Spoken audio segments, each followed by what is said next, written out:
s'en va dans l'oubli éternam. Et Gustave, dom guardiam, dilim dididididam, lutes sera dodidom, seram. Dim dim da da da dim da da da dim da di dam. Dim dim da da da dim da da da dim da di dam. Dans là-haut sera ravi, les toits à sur noir gris fera. Clair, obscur, trouble de rature, trouvera effet. Clair, obscur, bordé aux peintures, trouvera sans elle. Clair, obscur, trouble de rature, trouvera effet. Clair, obscur, bordé aux peintures, trouvera sans elle. Ô clair, obscur, trouble, rature, clair, obscur, guardé aux peintures.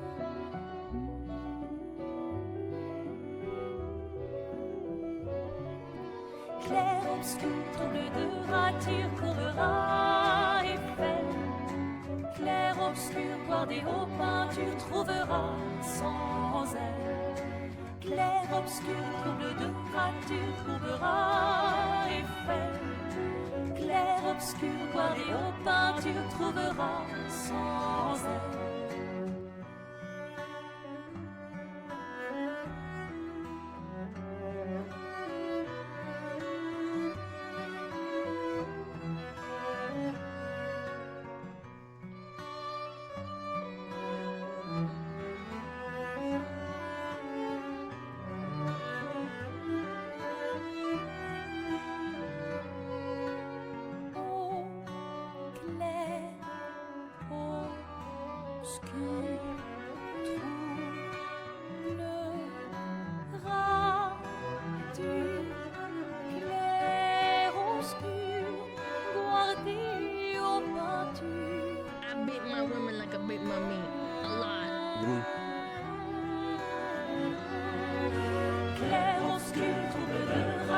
effet.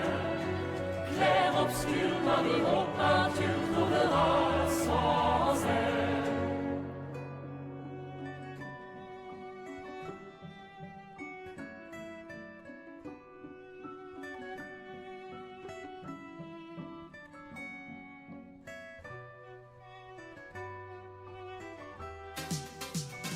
Big piss. Massive piss. SmugAlana wave, SmugAlana wave.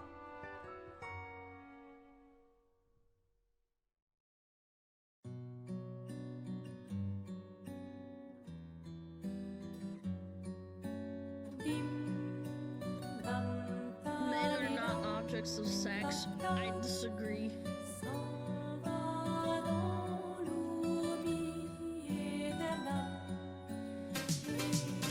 Big piss. Massive piss. Holy cheese and crackers, someone help, she's kept me here for almost 2 years. Disparage.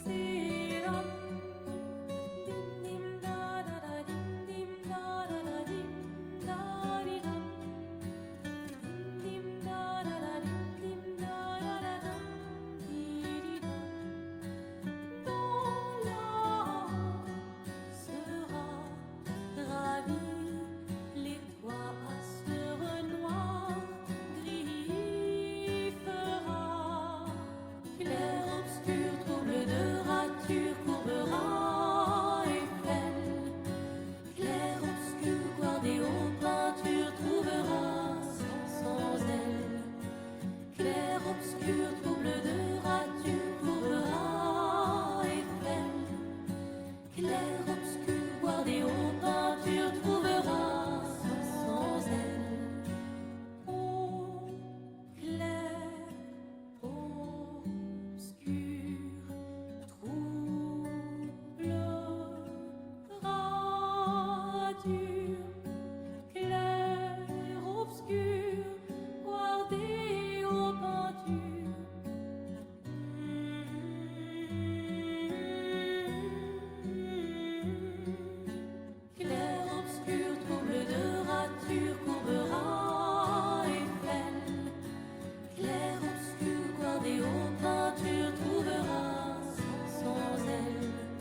aux peintures trouveras sans elle.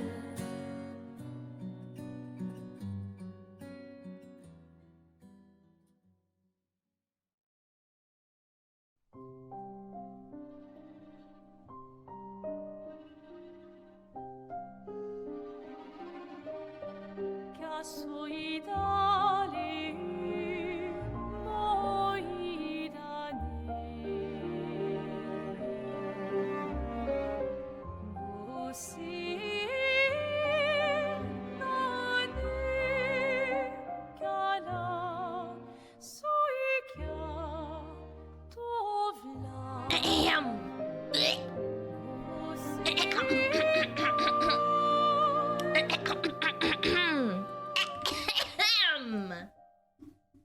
What the frick?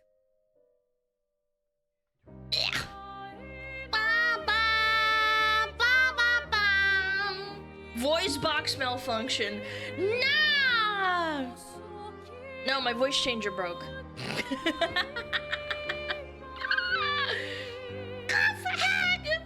Yep, that's it. That's that shit. I knew I could count on you, chat. Chat, how are you feeling today? Hello. Little smugly wugglers. We're gonna hear the true 400 pounds. No, you don't need a voice changer for that. Being the woman Yes, makes I'm you very gaugy. demure. Yo, Phoenix, thank you! Thank you. Hello. Oh my god! Oh, hold on. I can move this thing. Why did I move that? Is that gonna be okay? Yeah. Hi! Hello. Hi. Oh my god. Oh my god, looking handsome, chat. Looking handsome. How are you doing today? Some job with the 22 months. Thank you so much. Chaos with the gifted sub. Bam with the 15 months. Am not Pupper, thank you for the 5 months. Eyeshadow Cat, thank you for the sub. Marcos, thank you so much for the prime. I appreciate it, you guys. Hello, new chatters, old boomers, old zoomers. How are you doing? It's July, baby. It's 6 days. It's gonna be a year since I debuted the fire model. Ooh, exciting. Our woman cringe, yes. Being the woman makes you gaugy. Here we go again. Hello. SmugAlana bar. Hello, Storper. Hello. Storper, bitch. Bum. Alana, you must conquer the Twitch algorithm. What do you mean? What's wrong with my algo? There's no algo on Twitch, I don't think. Chat, am I missing something? Blah. Well, I'm gonna move over here. Move chat over to the left.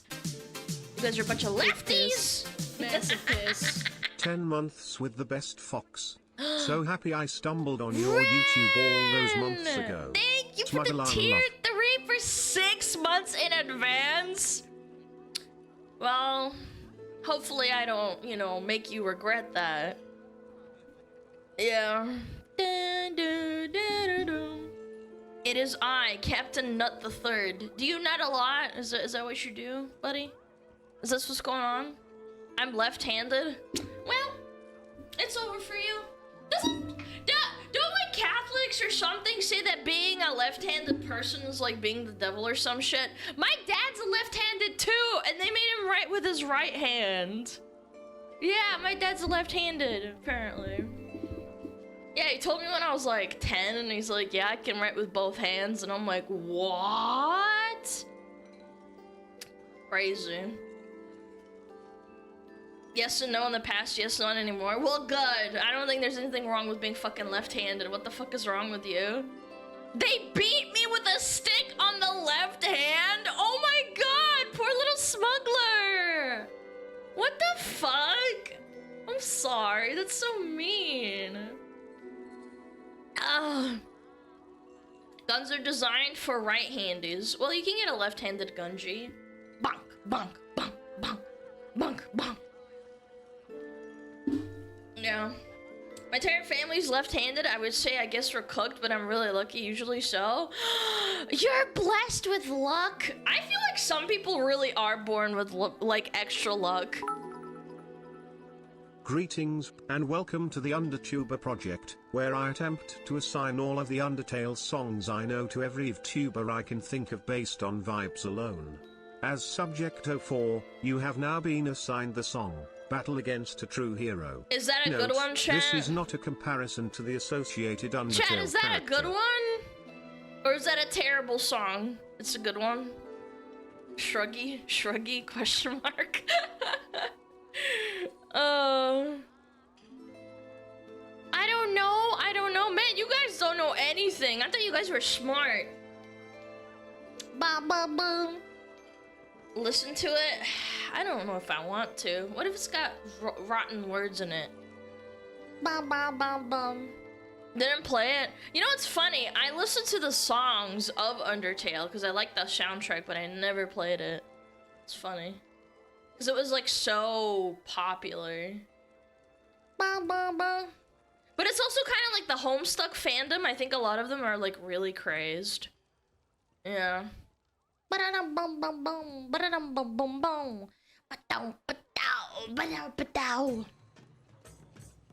Just watch someone else play it? Yeah, I actually watched, I think it was PewDiePie that played, where's it Markiplier? Markiplier played Undertale. Yeah, I watched a lot of YouTubers play video games. Ba-bum bum bum bum dum ba-da-dum ba-da-da-da-da-da-da. Yo, Alana chat was good. What up, homie? Asmongold played it. Oh yeah, he did. Yeah, you're right. I didn't watch him play it though, because he's bad at video games.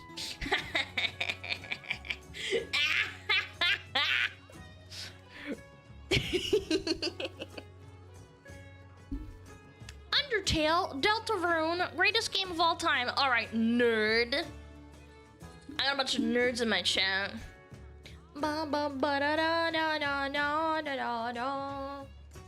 We've seen you play GeoGuessr. Yeah, and do better.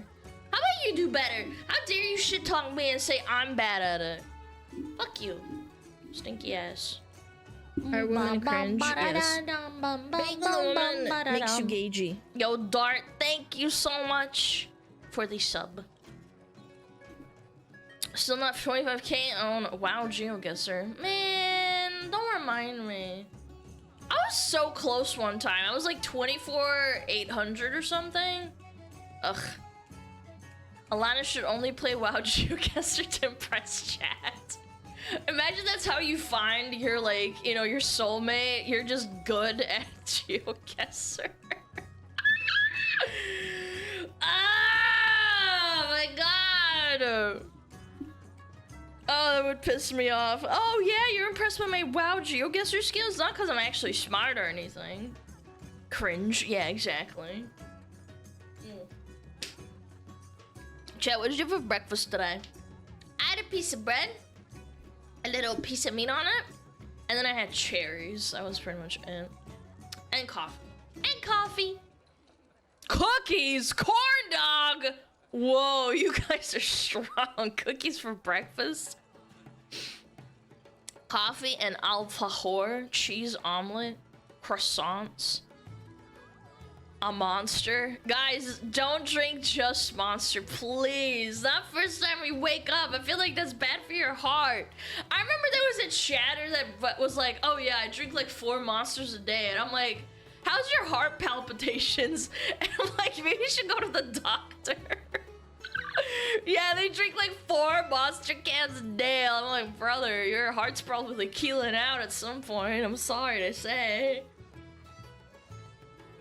Corn dogs and Coca-Cola. What a combo for breakfast. You put ketchup and mustard on that shit? 4 won't much in a day, buddy. 4 Monster cans in one day is like...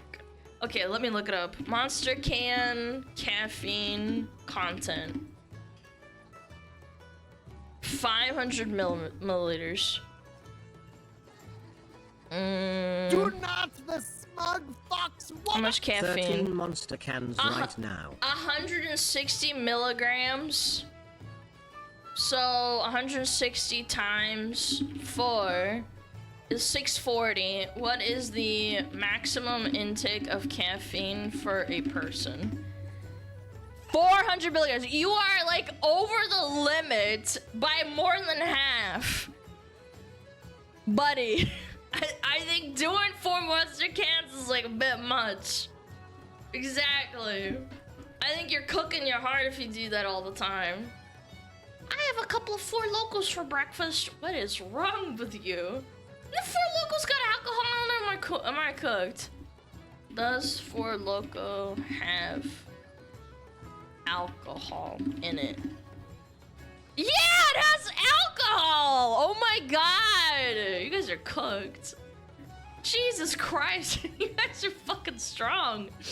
Pasali, thank you for the 13 months, man. Thank you. Ba-da-ba-da-dum. Fake American? What do you mean fake American? I just don't drink, to be completely honest with you. Yeah. Real men drink 2 to 3 bangs. Isn't that the girl drink? Bangs are for girls. Da-dum-dum. Блины, ирландский кофе топ. Wow, look at this guy. He's got like fucking pancakes and Irish coffee. Strong start to the day. Ba-da-dum. Chicken sandwich and a monster. At least it's not 4 monsters. Pancakes is crazy? What? Yes, I'm gonna call them pancakes because блины is not pancakes. No, it's not pancakes, but most of the chat doesn't know that. I'm not gonna try and explain like fucking the difference between блины and pancakes. It's pancakes, come on, it's like the same ingredients. Yeah.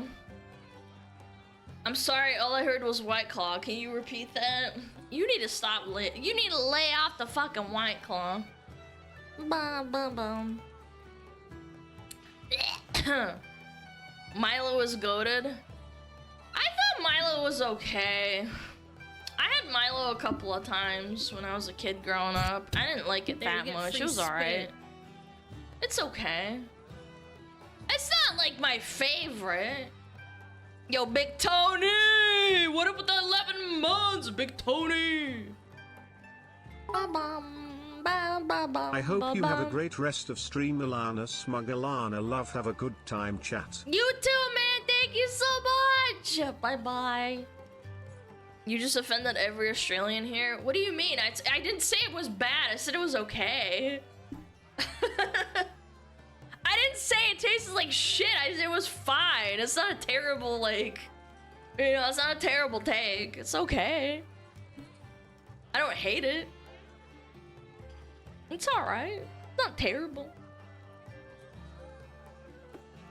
I can offend Australians. Vegemite is disgusting. No, because even Australians and New Zealanders don't like Vegemite and Marmite. Yeah.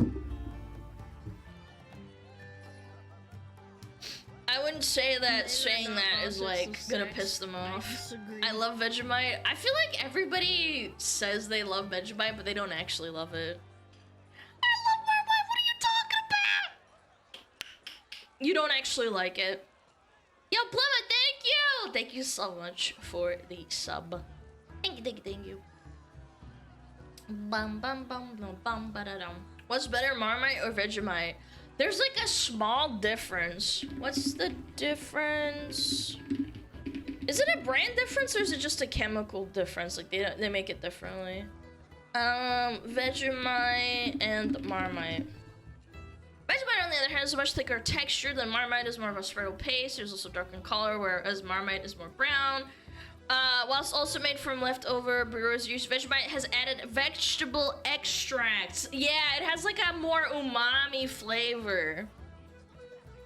Yeah, Vegemite's the one that's slightly more umami and like thicker. Whereas Marmite is like more liquidy and it's like more... it tastes like more yeasty. Yeah. Yeah. I've tried both. I don't know. It's alright. It's like, it's an acquired taste.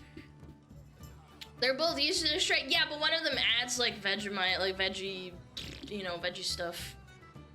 Ba-da-dum-bum-bum. If you want a good Vegemite, spread it thinly on toast with butter. Yeah, I would say that if you want to temper the flavor, put butter on and then put the Vegemite on. I think they're both really strong flavors. Bum, bum, bum, bum, bum, bum, bum, bum, bum, bum, bum.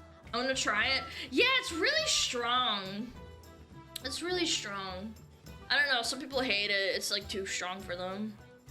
Butter and cheese. Oh yeah, a little bit of cheese on top. Yeah, cunt. Yeah, cunt. Dun, dun, dun, dun, dun, dun. Yeah, you don't need a lot of it. Definitely don't smear it on because it's like really salty too. Like it's really, really salty too. Cheese. Really strong, just like me. I can lift Alana. She's 400 pounds. One of the biggest mistakes people make is using too much of them. Yeah, for sure. It's super strong. I wouldn't say it's bad. It's alright. Yeah.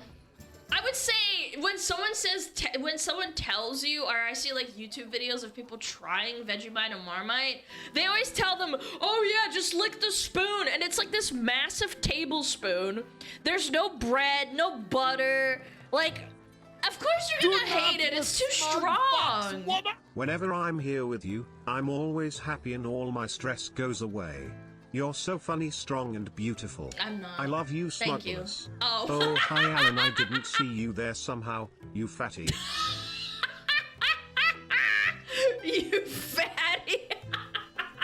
Didn't see you there, you dumb bitch. I was talking to the smugglers. Oh my god. Thank you for the 8-month sniffinator. Sniffinator. Then Bao tried a giant spoonful of it. Yeah, it tastes like shit because it like overwhelms your senses. It's like really strong. It's like someone asking you to take a whole tablespoon of soy sauce in your mouth, and it's like, that's way too strong. Like it's so salty and like the umami hits you, and I think that's gross. Alana, please describe your breakfast of champions that we should follow. I don't know. I'm a woman. I kind of just like eat whatever. Not gonna lie. I had a little piece of meat and a piece of toast, and then I had cherries. 5 Big Mac? Okay, that too, but that also involves like going to McDonald's. Whom's meat? Your schmeat. I cut your pee-pee off. There was a video by the channel Gugger Foods where he made an Australian meat pie, and he put fucking powdered sugar on it. No What? Australian does that, BTW. Ew! What? That's disgusting! Not ketchup, powdered sugar. Nah, that's criminal. That's disgusting. Sugar in a fucking meat pie? What's wrong with you? Bum ba da da da dum. Bum bum ba ba dum. Yeah, I don't know what fucking world you're living in, but sugar on a meat pie sounds fucking foul. Like, imagine you put like ketchup on an apple pie, Americans. That's disgusting. I used to go to school and I'd save up like $1 or $2 because $1, no, $1 and $2 are coins in New Zealand. And you'd go buy yourself a shitty meat pie that was like half frozen and then they microwave it. And I used to eat that sometimes. That's what I'd get. Some shitty frozen meat pie. Hold on, what brand was it? I actually kind of want to find out. Frozen meat pie brand? New Zealand. It was like in a plastic, kind of packaging, and it was like brittle. No, not this. Oh, it was Big Ben! Yeah, Big Ben! Sometimes Big Ben. But there was another brand, I'm pretty sure. Where is it? I don't know. 4 and 20? 4. I know what it looks like. I don't remember No, not 4 and 20. They actually don't have that in New Zealand, I don't think. Or at least not that I saw it. Yeah. Big Ben pies, Oxford pies are better. Yeah, but Big Ben was like cheap. I'm not saying it was good, Chad. It was not good. Yeah, it wasn't good by any means. It was like $4 or $3. Fruit pies. Oh, absolutely not. Frozen meat pie. Pack and save. I'll look it up. I'll look it up. It's gotta be in pack and save, right? Okay, Cloud Flare. Verification successful. Shut up. Oh, they do have 4 and 20. Well, that's not the one I had. Wait, they don't even have anything. What the fuck? What about meat pies? What if it's not frozen? Maybe I'm misremembering. It was just... Nah, there's Big Ben. Oxford pies. Those ones are pretty good. $4.20! That's criminal. Jesus, dude. No, I think Big Ben was like the most popular one in New Zealand. Do not the smug fox. Thank you, Slurp. 18 years in the mines. Yo, thank you, Pona Sky. Thank you so much. Was so bad it went out of business? Maybe, I don't know. Maybe it was a different brand for schools. Kai Pie Pies. Kai Pie Pies. Award-winning New Zealand pies. No, Chat, no. Yes. It can't be. Makes you gagey. Dude, what the fuck, Slurp? Thank you, Slurp. Seagull, thank you, the Prime. No, it was a really shitty school pie. School meat pie brands. New Zealand. It's gotta be some dog shit that they just like imported. Was it Irvine's? Was it Irvine's? This looks familiar. God, they're so shitty and like crappy. Men are not objects of sex. They were like $3. I think you're thinking of Irvine's pies. Yeah, They were I think really I am. popular a while back. Yeah. Don't see them as much now. I think it was. It looks familiar. It looks familiar, definitely.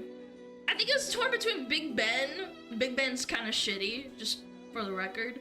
And then there's Irvine's. Yeah. So bad. What happened to Brian? He's having a good time. Leave him alone. Thank you, the 420 Anonymous, though. Thank you. Our big bread pies are 4 and 20 and Mrs. Mac. Isn't it? Thank you, Australian.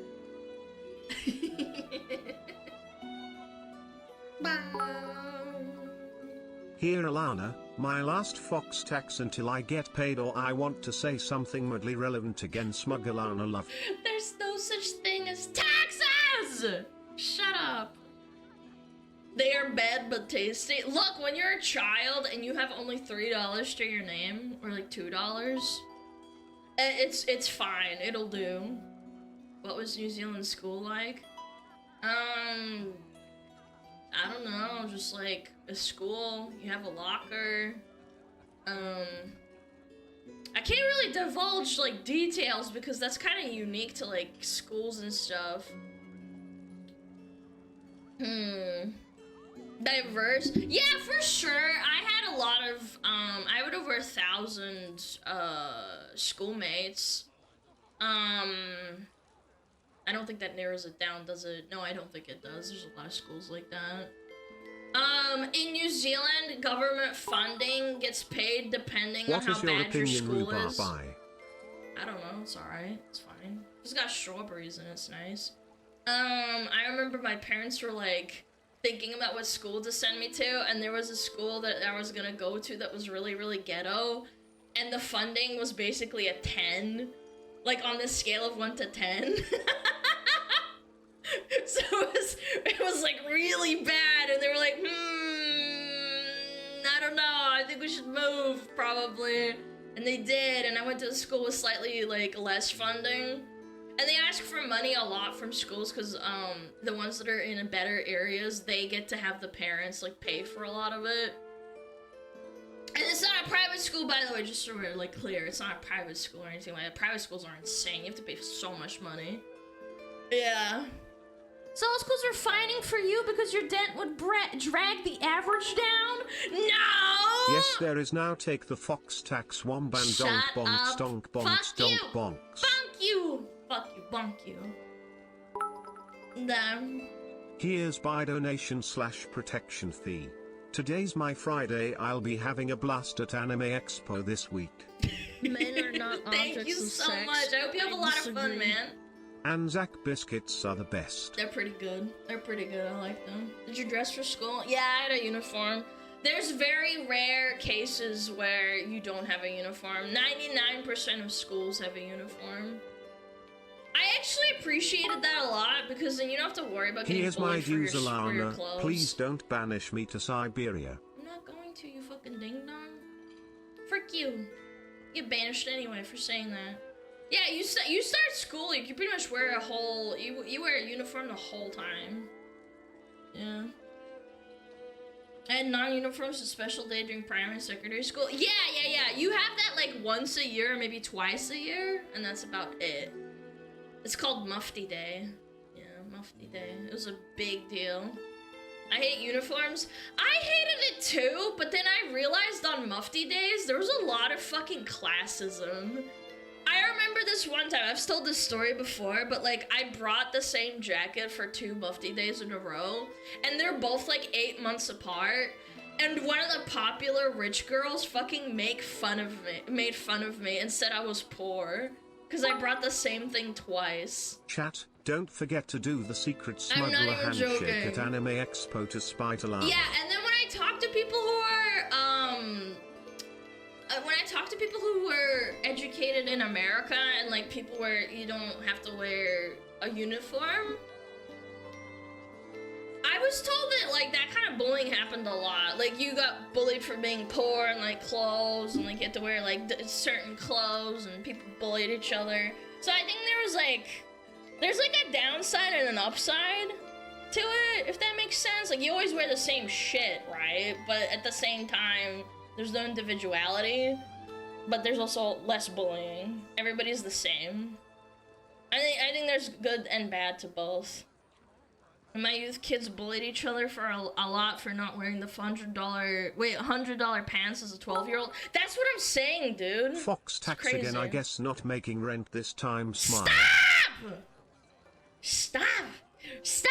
There's no protection! I'm not a mafia! If you don't pay your protection fees, she will bust your kneecaps. I'm not gonna do that. Stop. But anyway. I think it starts like when you're in middle school. Yeah. Around about in middle school is when the bullying starts for like clothes and stuff. I think that's what I remember anyway, and my brother told me the same thing. He's older than me and he went to school. Nowadays kids bully each other by phone shaming. Yeah, exactly. It's not, I don't think they bully each other anymore about clothes specifically. It's more like, oh my god, you don't have the latest phone gadget, blah blah blah blah, you know, you're a fucking loser, kill yourself. Or you're just sitting here like, what the fuck? Yeah. In our country of Smugistan, protection is required to avoid the No, mines. it's not. Shut up. But yeah, it's not that much different. I had like a Are women locker. I went to cringe? Yes. school. Being the woman makes you gagey. I'm trying to think of things that aren't too specific to my school. There's after school sports. I did like tennis and soccer, and there's cricket, and I thought cricket was really fucking boring. I don't know. What was the mascot? A kiwi. I know. Isn't it cringe? Wait, I mean, I guess it's not too specific. I think a lot of schools had kiwis. I disagree. Yeah, it was a Before kiwi. I forget, a payday gift. Keep rocking on Alana. Are you shitting me, Rin? What the frick? 50 clams? Bro, I wish I could shove that back into your fucking titty. You fucker. The fruit? No, not the fruit. It was a little brown little kiwi. Yeah. Yeah, it was a little animal. I don't think it was that big of a deal, but yeah. Yeah, it was a little birdie bird. Alana's school was special. They used the fruit, not the bird. No, I actually don't think the mascot was that big of a deal. I think it was just kind of a formality. I don't think anybody like ran around in a kiwi suit. Not that I remember. Yeah. I would tell you more, but again, it's a little bit more specific to like my school. Here is my protection fee. Fuck you. There's no protection fee. Quit it! Fuck My you! school mascot was a cougar. Cougar! So is cricket like a sport? Unfortunately. Fees. There's no fees! Stop! Oh my god. We have a Big Mac fee though? What if the mascot's a Big Mac? How quickly would McDonald's sue you?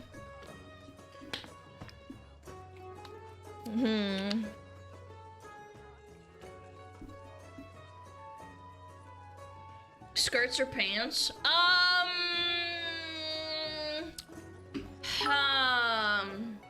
Humble fee for the Big Mac box. So I remember there was a few girls that were Muslim, and I remember them, when you transitioned into high school, you got to wear a shorter skirt, but if you needed to like do it for religious reasons, they could let you as a girl wear pants, but it was kind of a big deal. You needed to like actually, you know, be like, hey, I'm Muslim, I don't want to wear a skirt. And I remember it was not like a big deal, but like this principal had to like make sure and be like, so you're not just doing this because you want to, it's because of your religion. And they're like, yeah. And I remember a couple of girls wore them. Why not just have longer skirts? No, they had longer skirts, My but smug fox tax it is wasn't paid enough now. for them. Please grant me protection from the happy coyotes. I will not. I was naked. No, you was not naked. Yeah. Yeah, and then the color changes when you go Here is into my high fox school. tax. That's not fox tax! You're getting scammed, chat. What the fuck? Men are not objects of sex. I disagree. Happy late birthday, first time Twitch viewer, long time YouTube enjoyer. Listening to you screech while at work has been great. Base Thank fox. you! I appreciate it. Thank you so much. Aww. Thank you for the birthday gift. I appreciate it. Yeah, what was I talking about? Yeah, like school uniform and stuff. Yeah. Yeah, again, I wish I could Watch tell you out, more. chat. It's just specific. Undercover spies from the Smugistan government are in the chat seeing who's not paying the fees. No, that's not true, you little stupid bitch. Yeah. How do you feel about Matt Pack from go from game theory going into politics? I genuinely couldn't give a fuck. Do what you want. Ah, man! Can I get one fucking day?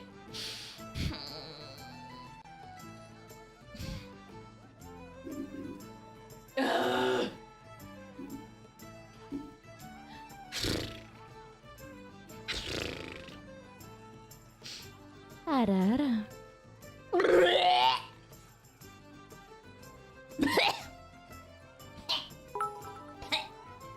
Happy 4th and Canada Day to you.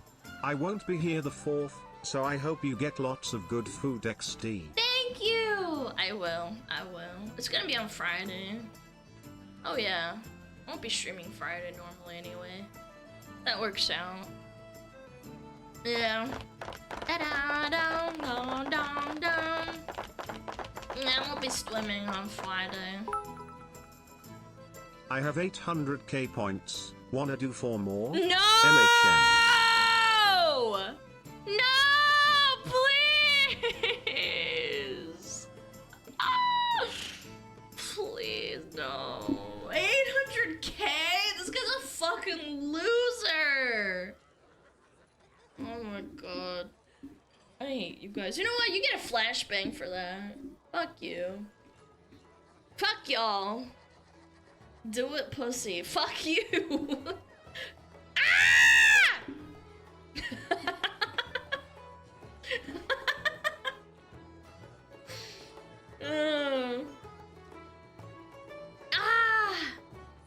New Google Docky, just drop it. But you drop these nuts in your mouth. Ba-ba-ba-ba. Anyone else? No, not anybody else. Fuck you. Do not add. I'm pretty sure it's on cooldown anyway. Ba-da-ba-da-dum, ba-da-da-da-da-dum. We need a RORO at max volume for the smugglers in that No, back. you don't. Shut up. Shut the frick up. Shut up. Shut the fuck up.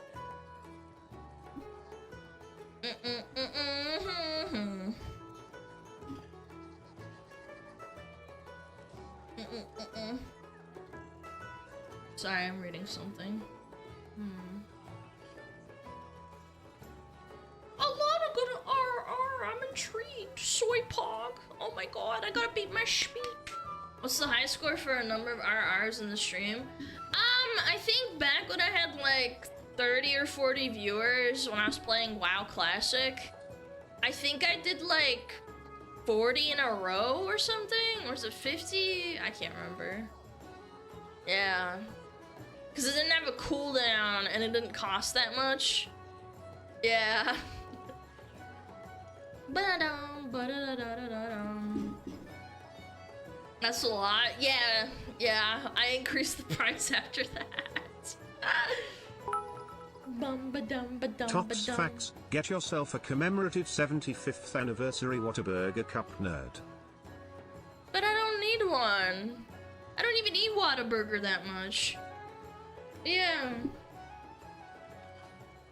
Your dignity fades at that time, huh? Well, I think I just didn't think that people would fucking do that. I think it was like 3 or 4 people that all just redeemed at the same time. Yeah, that's about it. Ba-ba-dum, ba-dum. Do not redeem! Do not redeem! Do not redeem!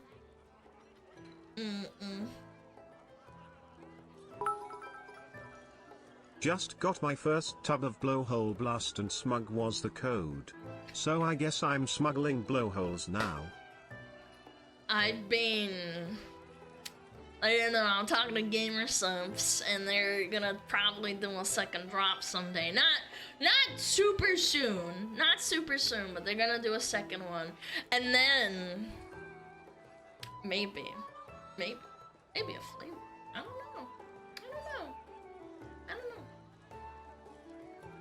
don't know. Maybe. I'm putting my hands up. I'm not sure. Maybe not.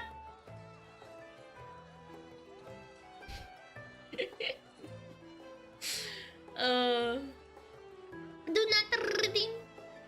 I'm putting my hands up. Cut.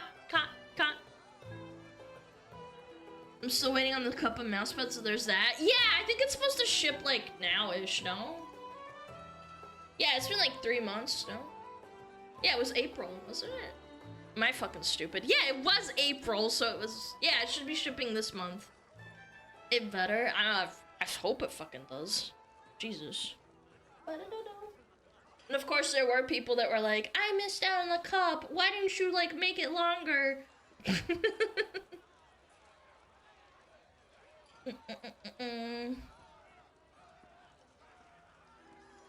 We're still waiting on the docky. I know, man, it's coming. Don't worry. It's coming! It's coming! Bum bum. Can I put your plushie as a tax deduction? No. I think the IRS will get you very upset with you if you do that. Don't do that, please. Cat ducky? You want a ducky of Mimmer? Aww. I mean, he is pretty great. He's such a little fucking, just little perm monster. Bum bum bum bum. Yeah. Bum bum bum. Brown bum. Well, I got a message from Planya. Ooh. Yeah. Asking for a docu for a year and a half. It's coming, I'm telling But you. Mr. IRS, the cute fox girl told me to commit tax evasion. I've never said that in my entire life. Feds, don't come after me. I've never said that. Ugh. Ba-bum-bum.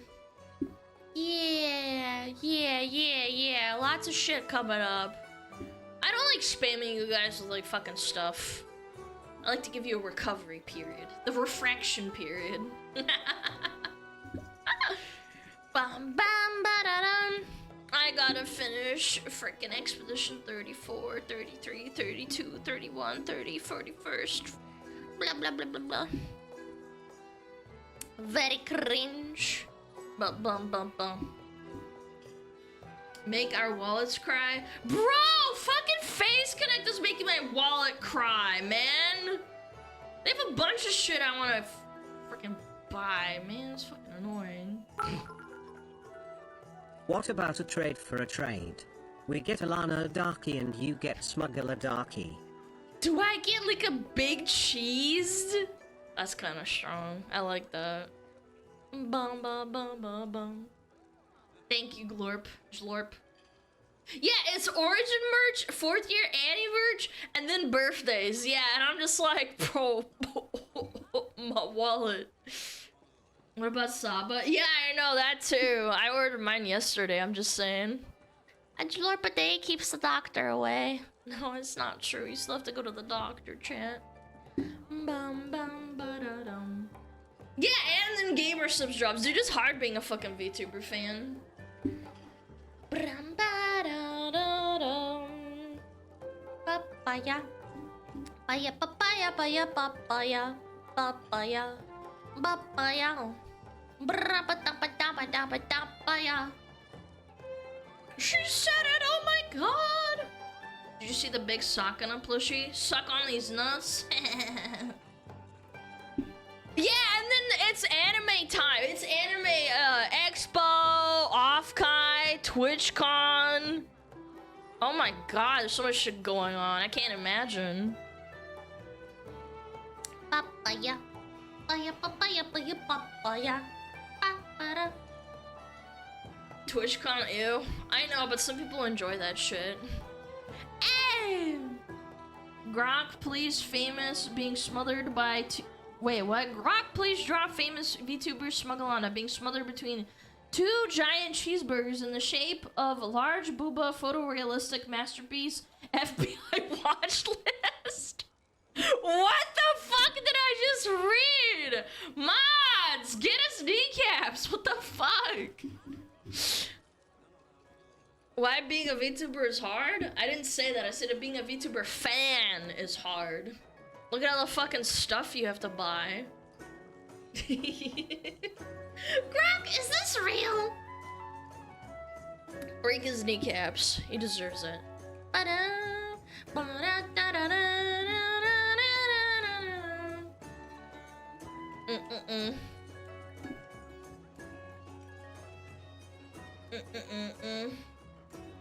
Didn't pay your protection fees. Get your kneecaps removed. You're not allowed to be lewd unless I let you.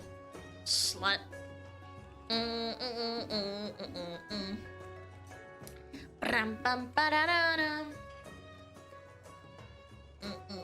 You can't stop me from gooning, Milana.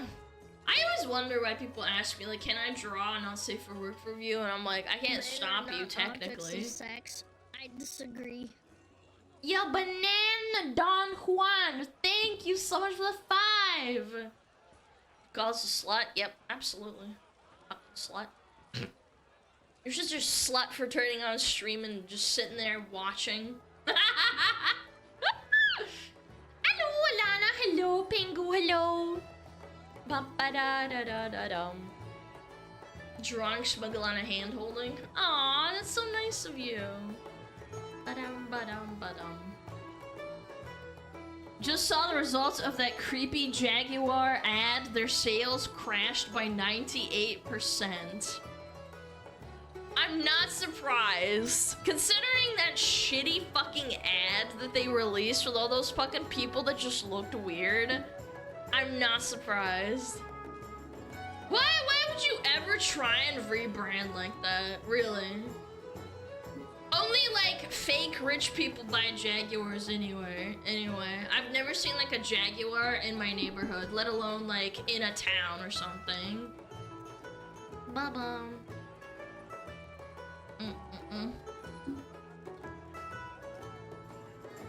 They went from like 1,500 cars down to 47. Wait, what? They have actually like... Are you trolling? That's how much they've... Dude, Jaguar is gonna go fucking bankrupt. There's no way. 40 cars? There's no way! In a year? Yeah, the ad was fucking terrible. We talked about it. It was like, it was a video somewhere. International collapse, 97% in Europe. Oh my god. Okay, let me read this. The Economic Times. British luxury car maker Jaguar is facing its steepest sales decline in decades. Wow! Go wokaja, go brokaja! Only 49... Oh my god. Only 49 Jaguar vehicles were registered in Europe. And Europe's a massive continent. Like, let's not get it twisted. Like, there's a lot of people living there. A 97.5% drop compared to 1,900 units in the same month of last year. Wait, that's terrible! In a month?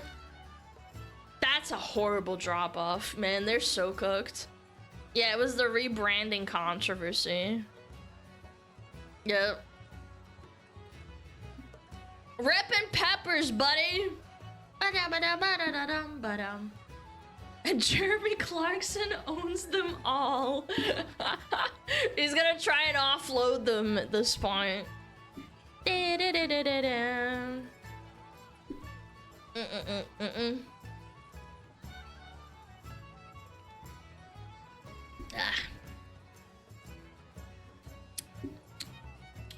It's basically the Bud Light to cars.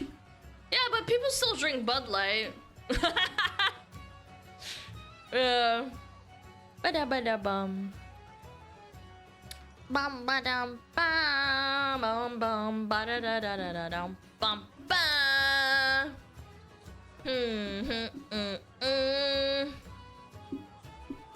Yeah, Bud Light back down. I don't think Jaguar's gonna go back to, you know, doing that.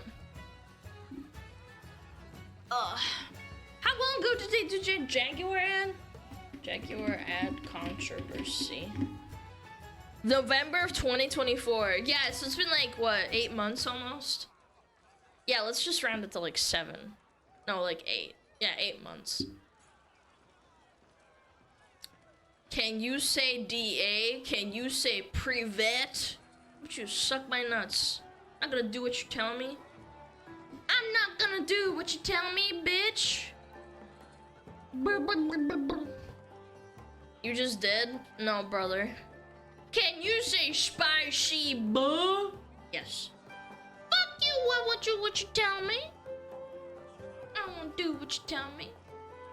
Jaguar went aggressively to move on to EV. If anything, they outright killed their entire internal combustion lineup of cars. Combust this.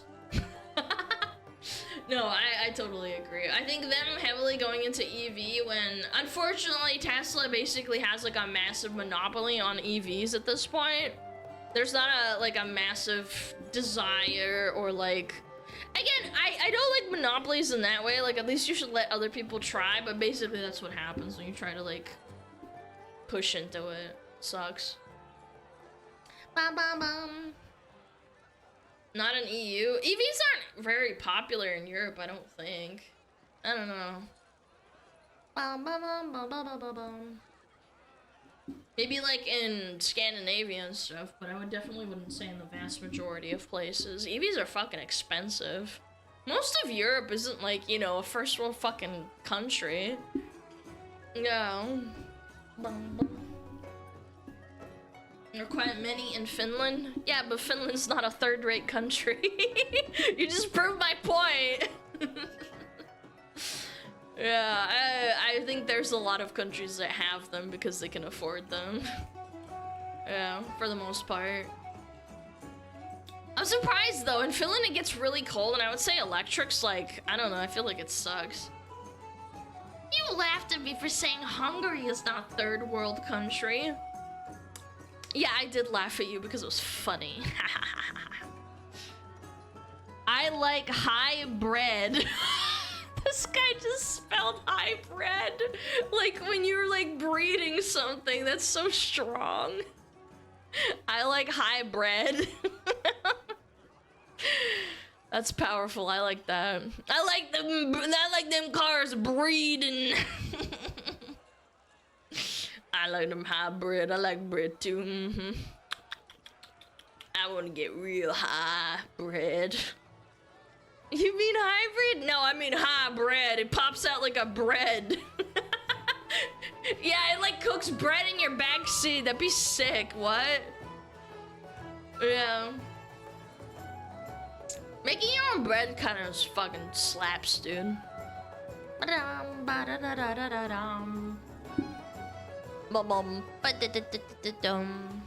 What you put in this bread, homie? Hi. My Amish newborn made homemade bread. It was amazing. My Amish newborn. Doesn't that make you Amish? Why are you on the internet if you Amish? Oh, neighbor! I was like, what? Why are you so specific? Amish newborn? It was autocorrect. I was like, what the hell? I was like, wait, if you're Amish, then why are you on the internet? Yeah, they have a pretty strict thing where, like, you don't use electricity or, like, the internet. Yeah, my Amish neighbor made homemade bread. It was amazing. Yeah, I fucking bet. They build houses and shit. Fucking sick.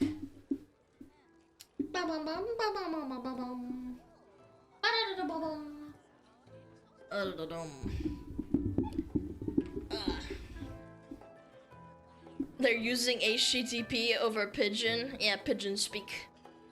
I can't believe that Amish newborns can make decent Y'all bread. act pretty brave trying to bully Alana when she can roll over and crack the earth open. Then who's laughing? Thank you, Jlorp. No, because some people actually want that. They want to be, you know, culled. Yeah. My smugglers, it's a death cult. We all basically die at the same time. Yeah. Glorp be on that galaxy gas. Yeah, we'll be on the mothership, exactly. Yeah. I'll end the earth and you guys just get zooped up. What date? Okay, let me think about this. I'm rubbing my temple, hold on. And my belly, and then I'm eating a Big Mac at the same time. Hold on, I'm thinking. What's popping up into my head? November 26th, 2036. Ooh, that's when we're all gonna dedge. Oh my god, 11 years. That's what popped in my head. I'm thinking, man. That's too late. I'm sorry. Clip it! Clip it if I'm still streaming in 11 years. Jesus Christ. Oh my god, I'm gonna be in my grave in 11 years. Fucking retirement home over here. Maybe we'll get a smug offline stream by then. I disagree. Yeah. Yo, Banandan, thank you for the 50! Oh my god, thank you! Thank you so much, I really appreciate it! Guys, if you gotta give this a please say thank you. We got ads soon? Okay. I'm marking on my calendar, help. 11 more years of you, help. Why? What's wrong with me? Hey. What's wrong with me for 11 years? You fucking hater. Okay, we got ads in 30 seconds. I got Metapod up this time. I'm gonna go fucking pet my dog. In 11 years, you'll be the CEO of Twitch. I don't like big booby streamers that much, so probably not.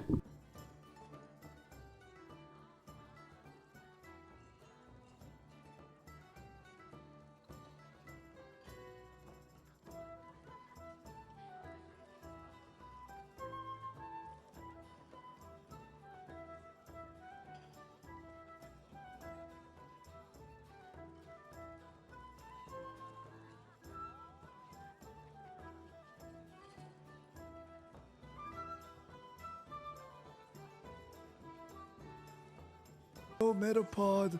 Oh, Metapod, use Harden.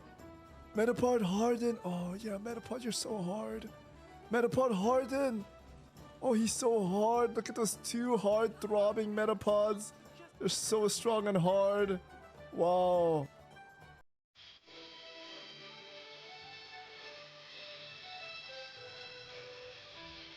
天上太阳红红红红哎，心中的太阳是毛泽东哎，他领导我们的解放哎，人民翻身当家做主人，哎呀自由哎呀呀自由啊，人民翻身当家做主人。Why are you so good at this? It's my language, man. What are you talking about?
Ew, chat, why'd you fart? What the fuck? Ew. You nasty. Fuck. Why you farting? No, that's you. It's been 11 years. Bro, it's been 4 minutes. I counted. Oh my goodness. Maybe like 4.5. But still. Yeah, I went to go pee and then I pat my dog. Pat my dog. Bum ba dum ba da ba da bum. Ah. Toilette jealous toilet. But I wouldn't go to the bathroom. I didn't go to the bathroom. Wait, did I go to the bathroom? Yeah, I did. Yeah, I did go to the bathroom. I peed and then I pet my dog. Dude, you guys made me fucking second guess myself. I was like, did I go to the bathroom? Everything's melting together.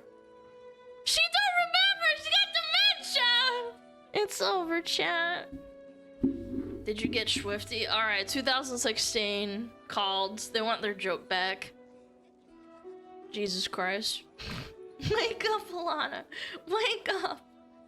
Wake up. Okay, Grandma. Okay, fuck you, bitch. Call me Granny. I'll get Swifty in here. Alright, cranking time. You guys love cranking.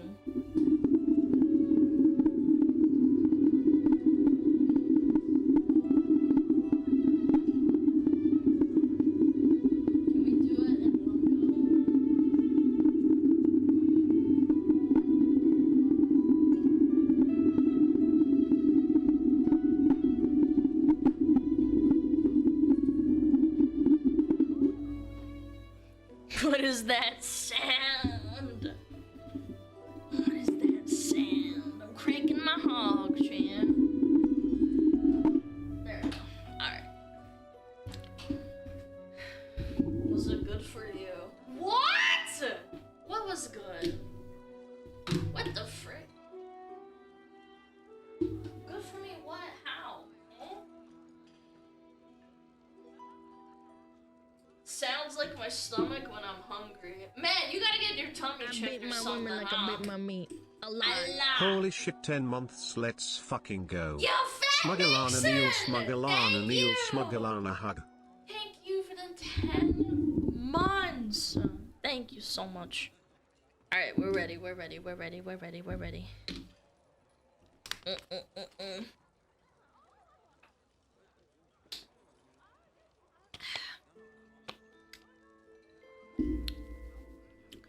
Ask SmugAlana, hey, can I write in here in Russia? Well, if you read the rules when they popped out, yeah. Yes, you may. I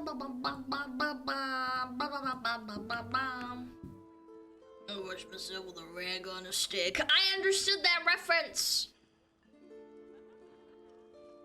We don't have time to read. You have all the time in the world. You're a fucking VTuber enjoyer. What are you talking about? You little fricks. You're so funny. Hilarious. Oh yeah.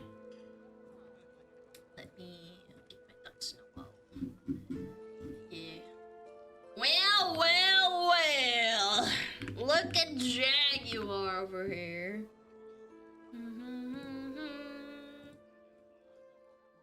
Boom!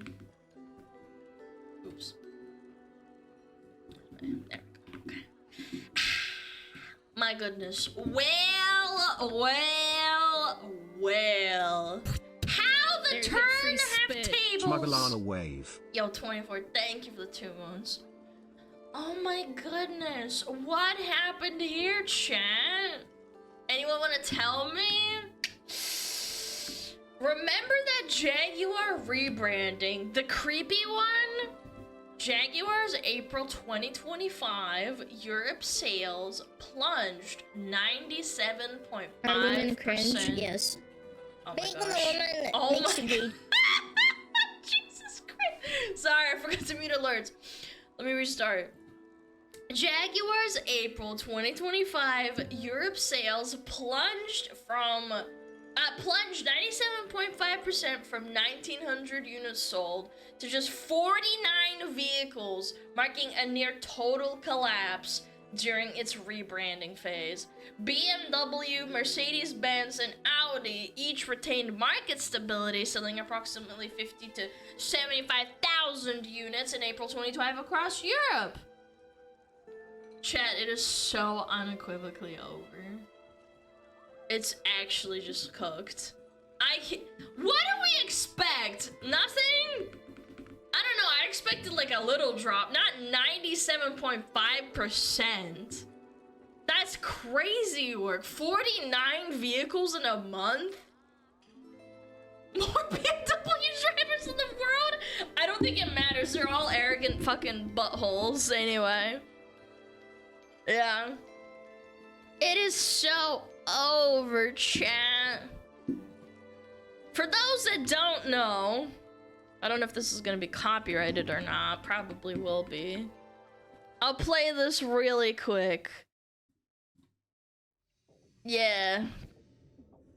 This was something, chat. Yeah, I don't know. No. What? What? Is this about cars? Genuinely, I would have thought this was like, I don't know, a makeup or a fashion line or something. Yeah, disabled by owner. This was 7 months ago. What is going on, man? Copy nothing?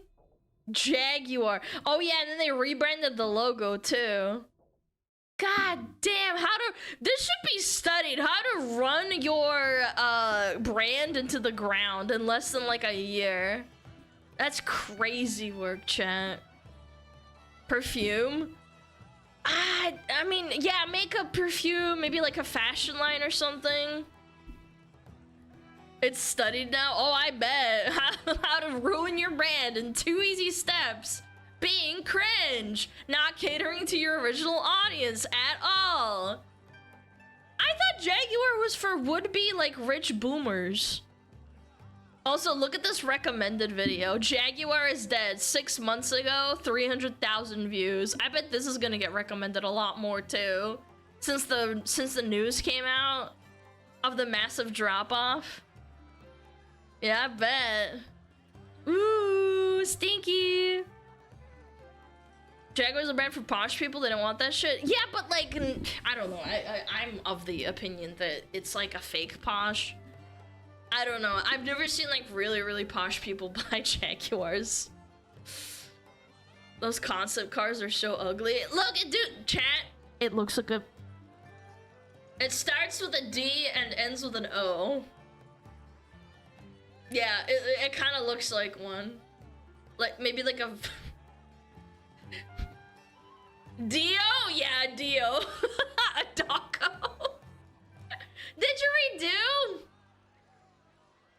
Yeah, did you redo? I mean, it kind of just chat. Just look at it up here. Look. Like, come on, man. Look at it. It's so ugly. It looks like a flashlight. A screwdriver? No, man. It's way worse than that. I don't even want it on my screen. It's too lewd. Yo, Banan, thank you for the 20. Thank you so much. Thank you so much. I appreciate it. Holy moly. You should go buy yourself a Jaguar or something. Is somehow worse than Cybertruck? Oh, I don't know. I think Cybertruck's kind of worse than that. Have you ever seen a Cybertruck in real life? I have. They're ugly as shit. Ugly. Nope, yes, I've seen two now. Yeah, I've seen like the same one at least 3 times, and then there's one that's kind of intermittent. Yeah. They are ugly as shit. Still waiting for the Cybertruck to fully render in. Yeah, PS2 graphics kind of deal, you know? Again, cater to your audience, don't rebrand like this harshly, and people would probably still buy your shit. Well, look, another video just popped up. Look, Jaguar. Look. Ah, is it the same guy? No, it's a different guy. He's like a different car guy. Wow, dude. That's crazy.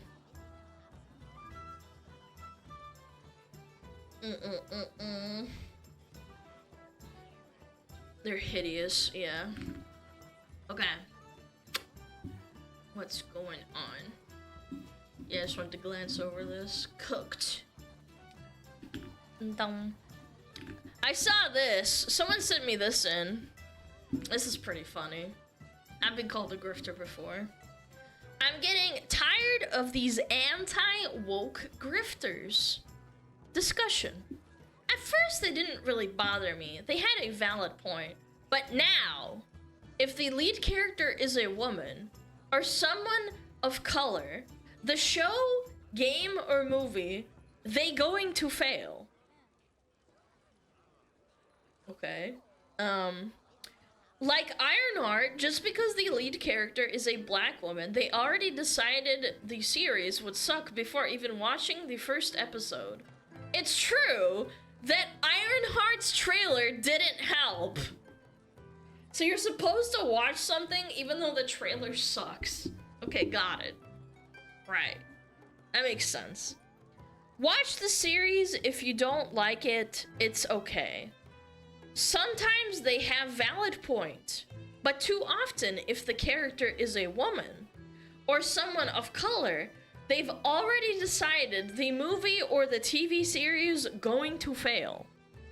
I can't say these YouTubers are racist because some black YouTubers doing it too. Why does it feel like this is like a grade schooler writing, dude? Yeah. I don't know. Anything for views, there's nothing wrong with it, but be real. If it's not a white character, it's always the same thing with these YouTube channel. Just because their core audience are basement dweller, who hate everything, who is not a right male. Bro, my IQ points dropped reading that word for word. What? Chat, you're a right male. They didn't even say right-wing male.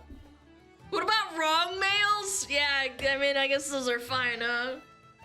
You had to insert punctuation. Bro, I'm telling you, it's like reading a like grade school essay and you have to insert commas like and pauses because they're so fucking stupid they can't write properly. No, this...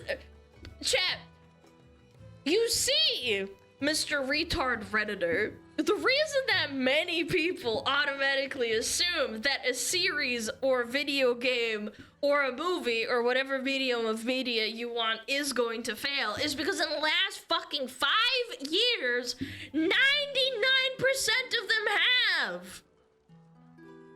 And humans do this really, really cute, funny little thing called pattern recognition. Oh, I know, scary, right? And as it turns out, when the most egregious racist form of DEI was pushed for 4 entire fucking years, maybe even longer than that, to the point that it made everybody's video game, movies, TV shows, or whatever else, anime, I don't know, and everything else they enjoyed noticeably worse, it turns out they didn't like or appreciate that very much. I know, shocker. And they started, like, scratching their chins and putting the pieces together. And lo and behold, it turns out on almost every major corpo, Jaguar, almost every major corpo you can think of was intentionally hiring people based off of race. Or retconning, like, established characters in established franchises and their history to, like, fit a narrative. Like saying, oh, well, actually, like, they're gay or whatever. Like, this is called revisionist history, by the way, for that's, like, that's a formal name for it. Or even more than that, actually. They're intentionally altering stories or movies or characters or franchises to push people of color or gay characters or women. I don't know, man. What? I know. Narrative first, enjoyable product second. Yep. Or even more than that, actually.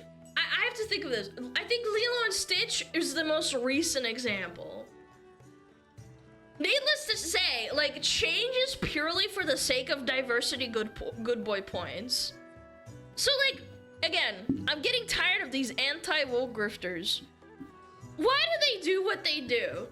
To answer your question more directly, Mr. or Mrs. Stupid Redditor, the reason people see a black character or a minority character or a female lead or something and instantly say, oh my gosh, it's woke, it's gonna fail, is because the company that's making that product, in most cases, has already done some DEI bullshit that flopped already.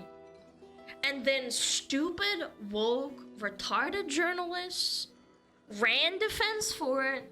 We saw with Ironheart yesterday, while it's getting 2 out of 10s from like crowd scores. Like Rotten Tomatoes will give it a 2 out of 10, but IGN will give it a 5, which is pretty funny because that means it's really, really bad. They can't even like run defense for it and say it's like an 8. We as humans, we are a big monkey. We recognize pattern recognition. I know. Fucking mind-blowing, right? And the problem is that nobody has an issue with black leads or female leads.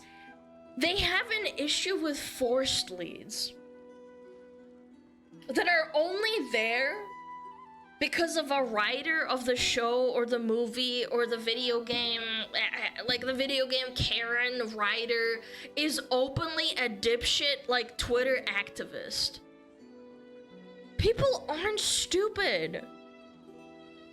They don't care if a character is black or gay or female. They care that a character is being pandered to them.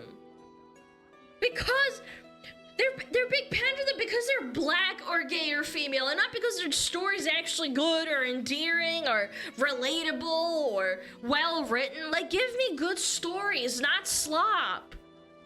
Rings of Power, Lord of the Rings, that's a white female character. Nobody gives a fuck. It was just a badly written dogshit slop fest. With like them saying like orcs are wholesome chunguses and shit. Yeah, and shitting on legacy characters that built the series like Tony Stark. Yeah, and then cutting it out last minute. By the way, this is actually proven. They cut out her shitting on Tony Stark right before they released the entire episode on Disney Plus or whatever, because they knew public backlash the public didn't receive it very well, and they gotten backlash before it came out. So they were like, ah, fuck. I can't believe we've done this. You know, they gotta like pull their shit, gotta pull their shit bag. And what better way to prove this, chat? Let's read the comments. I'm sure there's gonna be some really, really good takes and really, really sane, mentally stable people in the comment section. All Gen Gamer says, I felt this since probably 2016. That's how a lot of things start. An attempt at correcting an overcorrection. Holy essaying. Oh my god, dude. I just have to add this. The problem is that all these, like, people that have thoughts like this... Sorry, I closed it. They're so insanely, like, stupid and emotional that they won't listen to you when you tell them this. 90% of the time, these people only think with their emotions. When you dare say, like, hey, I don't like the story, I think it sucks. Much like some women, they will instantly translate to, like, oh my god, they're racist and don't like this movie that I like because the main character is black and also female. Like, I don't know, man. This is crazy work. It was old on day one, just repackaged propaganda from the past. Since when? What, you think people in the 1950s said this shit? What? Some people don't realize that the rhetoric hasn't gotten that much more hostile or insane in the last decade. They were falling for the propaganda back then. Oh my god. Oh wow, what a sane take. Very normal. Say what you want about The Last Jedi, that's when I really started to notice it. Yeah, because it sucked! What? Am I cooked? Yes, it fucking sucked! She was a self-insert! Dude, it's crazy. I was like, am I misremembering it? This Last Jedi, Jesus Christ. I'm having an aneurysm reading Reddit. I'm sorry. The Last Jedi. The Last Jedi literally proved that they took a big fat dump all over the fucking history of Star Wars. The Last Jedi. Oh my god. Oh. You had groups like the Feminist Frequency and their figureheads, Anita Sarkeesian, almost definitely spelled wrong, whose entire personality became pointing out video games and going, "Ree, there's no woman. Ree, the woman is too harsh," and literally nothing else. It was a massive overcorrection of a very real problem that existed. No, because it still fucking exists. They can't. This person almost got it, actually. Anita Sarkeesian, she was a massive advocate of like, oh, we need to cover up women. It's still happening to this day. They almost got this correct. So then you had your first anti-woke-esque people start to pop up. Think of any video game YouTuber that talks about LGBT woman representation in video games negatively, and they almost all came from this era. That's not true, actually. That's not true at all. I think it's really taken, maybe like, I don't know, probably like 2020. Yeah, I think it started way earlier than that, like 2014, you know, Gamergate and all that shit. I was with them around 2016, but then I grew up. For me, around it was the early 2020s when COVID was a huge deal at the time, and I stopped watching because their content got boring. Agreed, all these grifters are just straight up racist, homophobic assholes who can go fuck off. I know I can just click don't recommend channel, but the fact that they exist just piss me off. Holy shit, how many Reddit points do you have? Okay, I'm impressed. I was expecting like 200,000. Yeah. Black woman, Iron Woman. Tony Stark wouldn't be Iron Man without his money. When the first movie is literally about how he built his first suit in a cave with scraps. But yeah, it's just because she's black. Okay, reasonable take. Reasonable plan for reasonable take. Reasonable take, reasonable plan. What the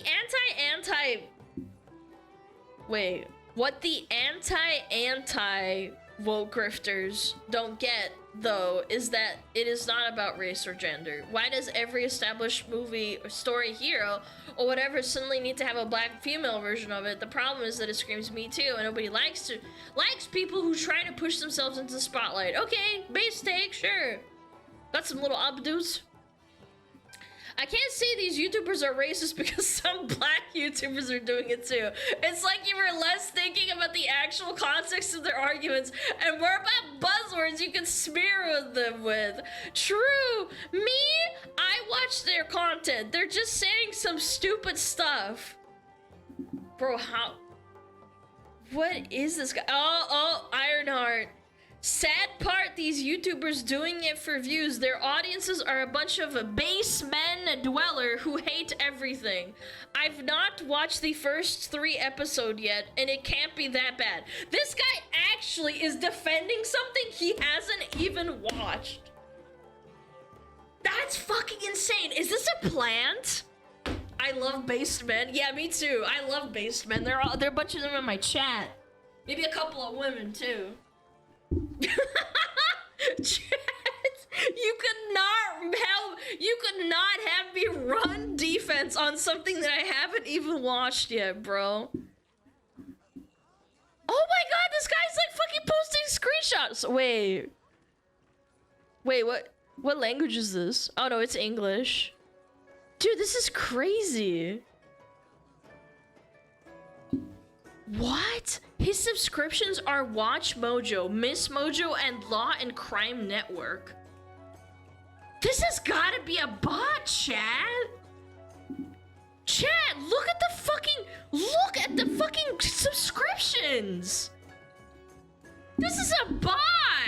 Watch Mojo?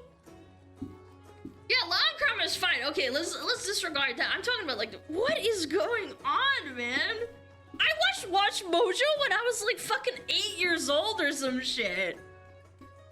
Oh my god. I think we're actually looking at someone who's fucking stupid as heck. Maybe he's an NPC, yeah. They never even had a valid point though. They're just fragile beings with extremely hurt fifis. Some of them aren't even here. Downvoting hard facts. Oh, just like your Redditors. Is that Vi from Arcane? Yeah. Yeah, that's a Vine Arcane profile picture moment. Yeah, that says a lot. Yeah, Vi profile picture instantly disregarded. A lot of time it masks poor analysis. They don't explain where the story, dialogue, delivery, blah, blah, blah, blah, blah. They know their viewers want to be angry, will rage watch, so they just serve up low-hanging fruit. Says the fucking... This guy hasn't even... The original person hasn't even watched the fucking movie! Oh my god, these people are fucking crazy, man. Anyway, too long, didn't read, really low IQ, low-hanging fruit, people are pissed. Yeah. NPCs exist as they don't have the lowest form of thought. No, they don't have any thought, period. Yeah. I don't know, man. I pity people like this, but then again, I wouldn't have content without them. Okay. Someone showed me this clip. I haven't seen it yet. I assume it's fine. It's Mr. Tectone. Tectone talks about the extreme fall off of LSF, which is live stream fails for those that don't know. Who uses LSF in 2025? Top clip is Austin and a grandma in a bathtub. Oh my god, should have called her a hag. That would have been even funnier. Grandma. Okay, let's watch it. What is this? Who the fuck uses LSF? Nobody. Who the fuck uses LSF? I haven't used it in like 2017. Where the top clip is Austin and a grandma in a bathtub. A World of Warcraft ad. A nade shot clip. A Forsen dono. Right? Ludwig ignore concerns. He might be enabling Mango's alcoholism, which was... This was fucked up. Already covered by Auk. And Gargura debuted as a VTuber. But, yeah. We understand that it's called a live stream fails, right? And there's no live stream fails on the entire site. Yeah. Do you think it's because they're like deleting or removing stuff, chat? I think that could be a factor. I don't know. Yo, Paul, thank you for the gifted. Yeah. I mean, let's just be real, guys. Auk, Yeet, he's the new LSF. True! This is the only thing that matters. Everything this dude posts, 120,000 views, 26,000 views, 16,000 views, 88,000 views, Farming! 35,000 views, 42,000 views, 52,000 views, 71,000 views, 17,000 views, 47,000 views, 32,000 views, 64,000 views, 17,000 views, 27,000 views, 30,000 views, 20,000 views, 22,000 views, 66,000 views, 135,000 views, 195,000 views, 184,000 views, 128,000 views. You know what I mean? Like, blah, blah, blah, blah, blah. Right? So, like, the subreddit really doesn't matter.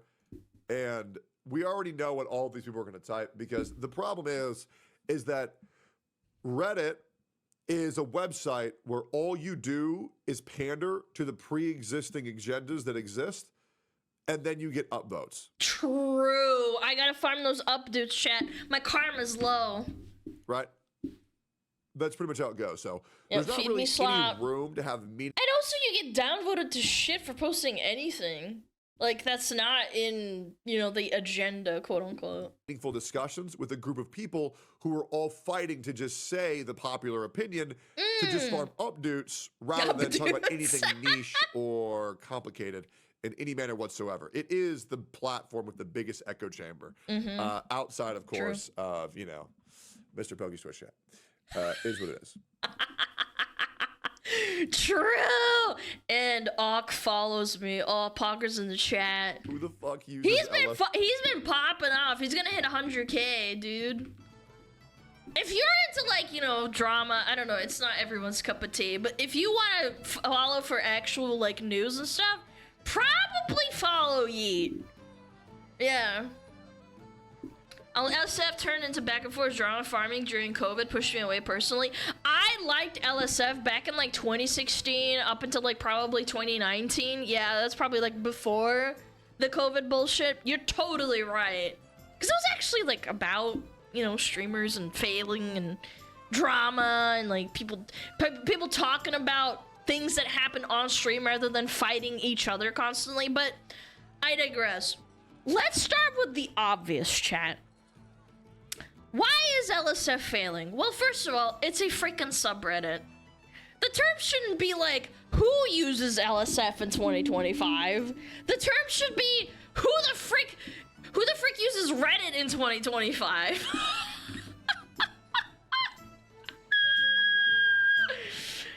The fact of the matter is that unless you're like a creator or a group of people who are like extremely resistant to, say, like cancel culture or social pressure or brigading, your subreddit is gonna devolve into like the most toxic shithole in less than 6 months.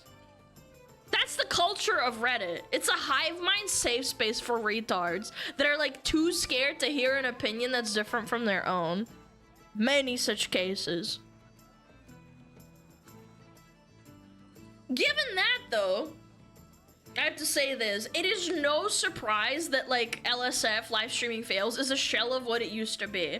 You could say this about literally any subreddit that's been around for at least a few years.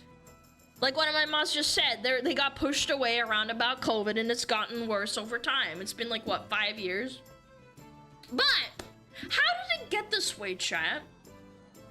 Why is Reddit so freaking terrible?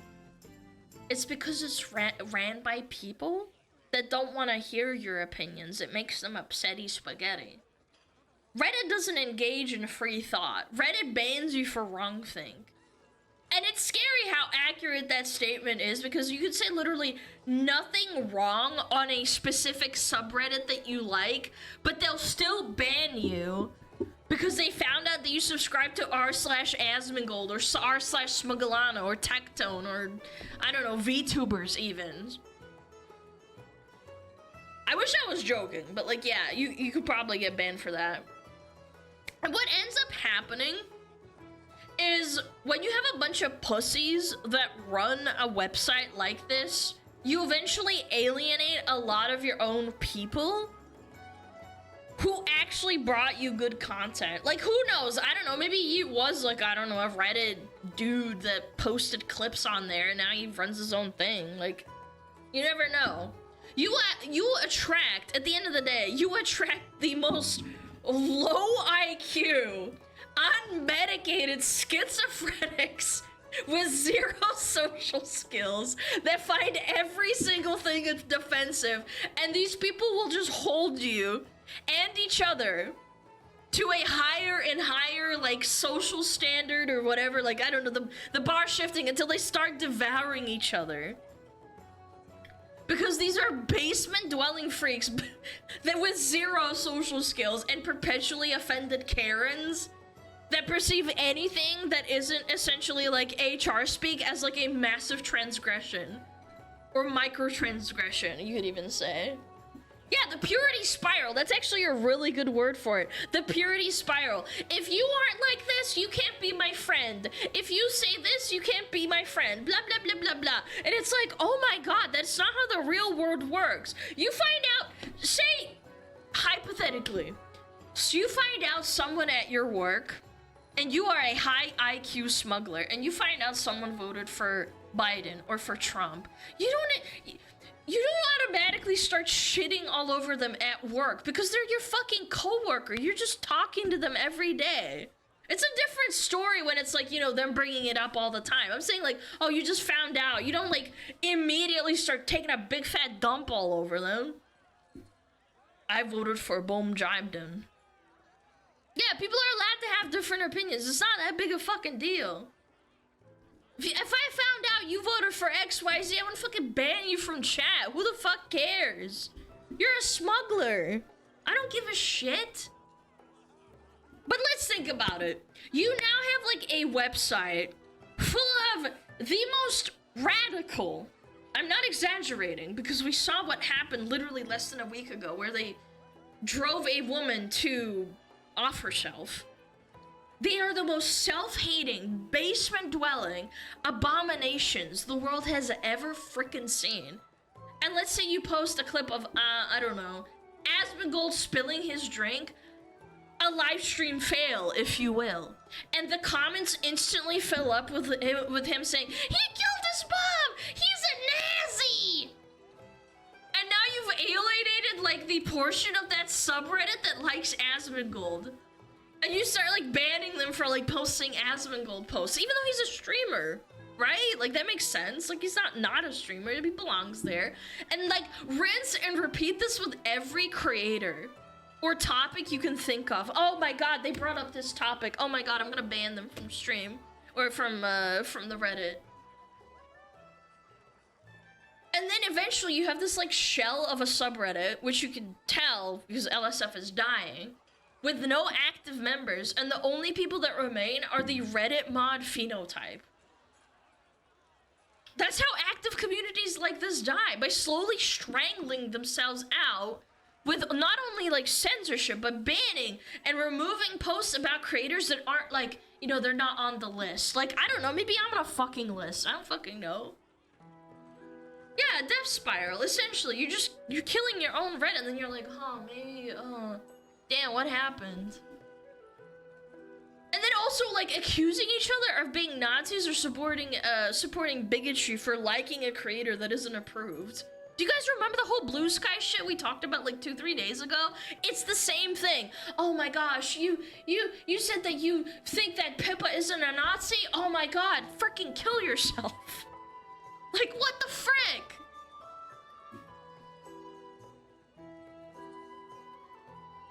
Mazur and everything? I mean, yeah, to a certain extent, but I'm just saying it's gotten really, really bad in the last, like, probably, I'd say, like, 8 to 10 years. It's escalated. And by the way, that is why these people are a minority. They like to try and convince you that they're, like, this majority. Because there's a lot of them in one place on Reddit, obviously. But in reality, they are a minority. Because they're too fucking stupid and sensitive to ever foster an actual community. This is why friggin' Yeet got so popular on Twitter. This is why no live streamer or any content creator grows by posting on Reddit. This is why anyone who wants to grow uses Twitter. And YouTube, but, like, I'm just saying in this case it's Twitter. Right, because shocker, I know. There's no fucking Reddit mods to ban you for commenting on a post on Twitter that goes against groupthink. You can't just ban everyone that disagrees with you on Twitter. It's impossible. No, just 3 thoughts and opinions from everyone, good and bad. Yeah, I get horrible shit written underneath my Twitter. I don't give a fuck. Twitter shit posting is an actual job now? Yeah, but, like, Twitter paying you whatever, that's not my point. I'm just saying it doesn't matter because you don't get instantly banned for saying, like, oh, Asmon sucks, or, like, this person sucks, or I'm sure there's someone who said that a Tectone sucks in the comments section. Nobody got banned for that. And you know what? You wanna know what ends up happening? The Reddit mod freaks self-segregate themselves onto, like, Blue Sky or Reddit because they can't handle that. Or they have, like, these block lists. Like, I'm on one for Blue Sky, apparently. They make block lists for everybody to, like, spread. And they make this 1,000-long, like, log sorry. They make this log on Blue Sky to have everyone, like, pre-blocked. Because, again, seeing a post about someone they don't like triggers their fight or flight response, and they start, like, they start like clenching their fists and they like grip their chair like, oh, they get so angry and they're like, fuck, I'm gonna explode. Cause they can't control themselves. That stupid fuck. She said she's not a Nazi. I'm gonna show her. It's like, bro, what are you smoking, man? What was it, that one Reddit post that said I get angry just knowing they exist? Yeah. Where is it again? I just get angry they could exist. Is it only one post? Or wait. I just get so angry they exist. Or calling them racist and then saying because some black YouTubers are doing it too. I love that logic as well, but you get my point. Like, they just can't help themselves. They're like, grrr. Filter by exist? Oh, exist, okay. Where is it? Oh. There we go. I know I can click don't recommend channel, but the fact that they exist still just pisses me off. Chat. It's not a secret. I don't like certain things people say on the internet. Like Hassan says really dumb shit. Frogan says really dumb shit. I don't get mad that they exist. Like, I don't know. I just don't rent. I don't. How do I put this into terms? I don't give away my emotions like that for free, you know? Alana, how does it feel knowing that because you exist, you live in rent free in people's head who dislike you? I don't even get it, man. I don't think I'm that bad. Genuinely, I don't think I'm that bad. I might be annoying. I actually respect it more when someone says, oh, Alana's voice is annoying. I don't like her cadence. I don't like her model or something. I respect them more than, oh my god, she makes me so mad because she's just herself. And I'm like, you didn't even criticize me for like something specific. You just hate me. Yeah, like what the frig? I literally talk about it, respecting other people's opinions, even if you don't agree with them. They're allowed to have stupid opinions, and I'm allowed to make fun of them. I would not be able to create content if people like this didn't exist, or if LSF didn't exist, or whatever. I need to like talk about stupid stuff happening. It's fun.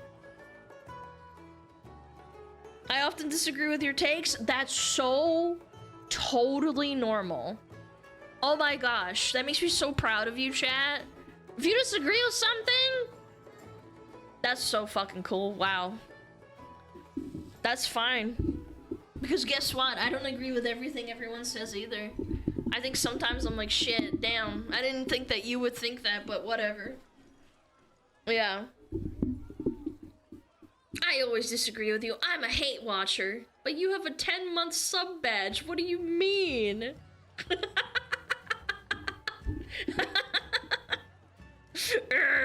Hate watcher. It's funny when people freak out about the takes I have rather than just having a disagreement. Well, you could also argue against them or whatever. Like, I don't give a shit. Like, you're allowed to have debates with people. I think debates are healthy. As long as you don't screech at each other and call them a piece of shit or whatever. Yeah.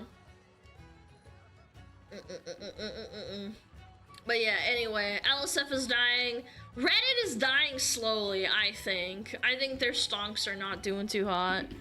Reddit stocks. I don't look at it. No, not Reddit stocks. Reddit stock, buy, sell, or hold. Reddit stock name. Reddit Inc. 5 years. Ooh, they fucking dropped. They got... Damn, bro! They went high and then low and then it petered out. $150 a share. What a scam. Chat, don't buy Reddit stonks, please. Reddit is just having translation for India and their traffic is skyrocketing. How unfortunate. I'm sure they're gonna start trying to filter everyone. Yeah, they went public like what, last year? Anyway. I got nothing else to fucking talk about, chat. For now. For now. We'll play a little bit of GeoGuessr. How about that? Really? The trial verdict is in, just not public yet? What? Diddy trial public. Abuser, cheater, charmer, blah, blah, blah, blah, blah, blah, blah. Where did you find that? Where did you find that? I don't see it. I don't see it. I don't see it. Where is it? Yeet? Oh my god. Is he on point or something?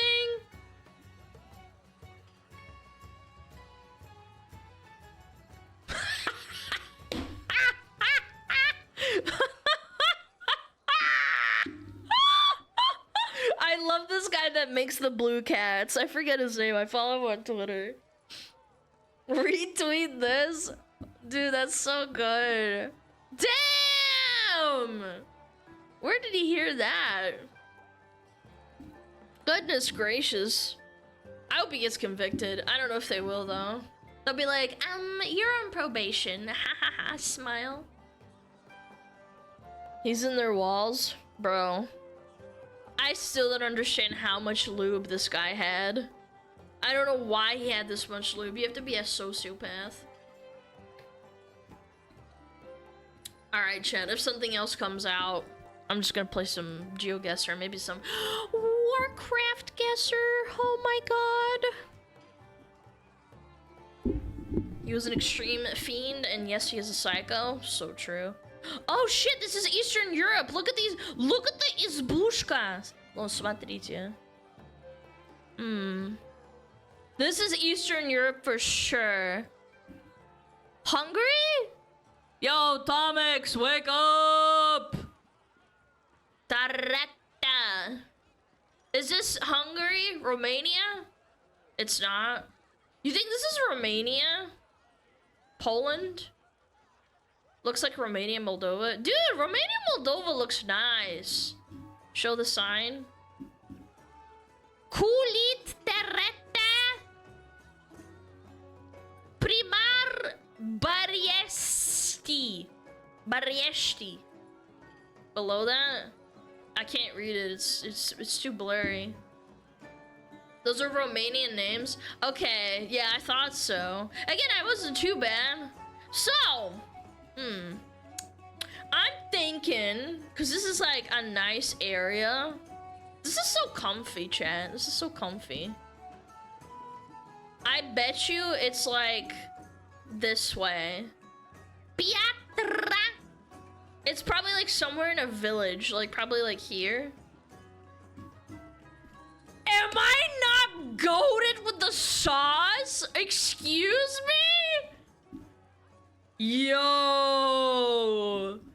Nah. I mean, I know I cheated because chat said Romania, but come on. Nah, that's sick. Very nice. Okay, this is America, I can tell. There's a fallen over trash can. The fence is bent to shit. There's some tires and an old couch. Is this Detroit?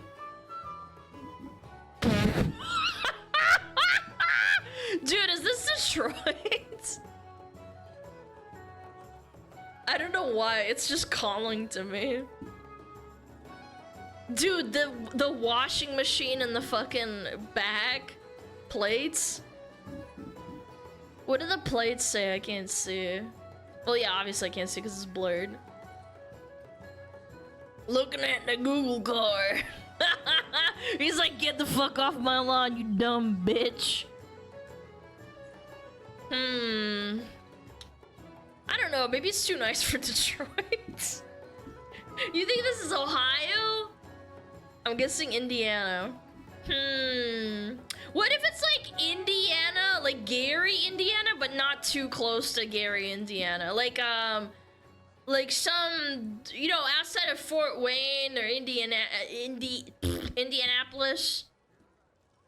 I don't think it's Gary. I don't think it's Gary, chat. This looks way too nice for Gary.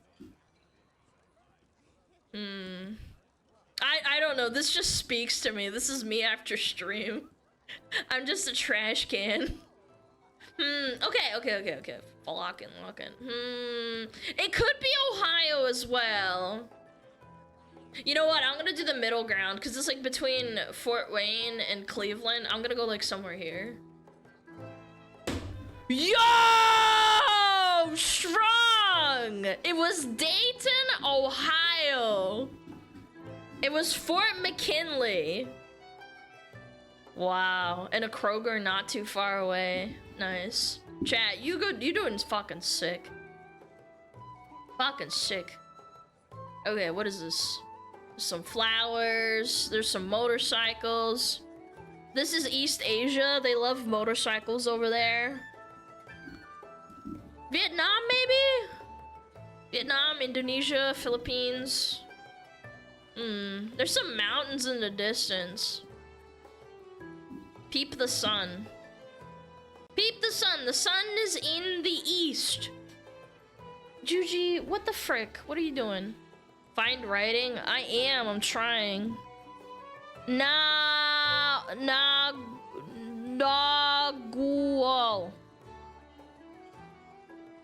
Pinoy? You think it's Pinoy? I think you're right, chat. I think this is the Philippines. Where in the Philippines, though? Mindanao, Pagadian, Iligan, Batuan, Tacloban, Calpoyog, Legazpi, Manila. No, this is not Manila. Looks like Latin America. No, this is not Latin America. It's Filipino. I had a really good Filipino friend. Her name was Rachel. Roxas City! Whoa, they have Kingdom Hearts in Philippines. Dude, they have Kingdom Hearts in the Philippines! Okay, I'm gonna go for Bacolod. Bacolod. Hey! It was outside of Manila. Hey! That was pretty good. Pretty good guess. Okay, last one. Well, actually, no, this is the last one. Sheep! This is England. Maybe England? Kind of looks like New Zealand. I don't know why it's... Look at the sheepies! Oh, there's a baby sheep! Ireland? Wait, how do you know that? What? Wait, how do you know it's Ireland?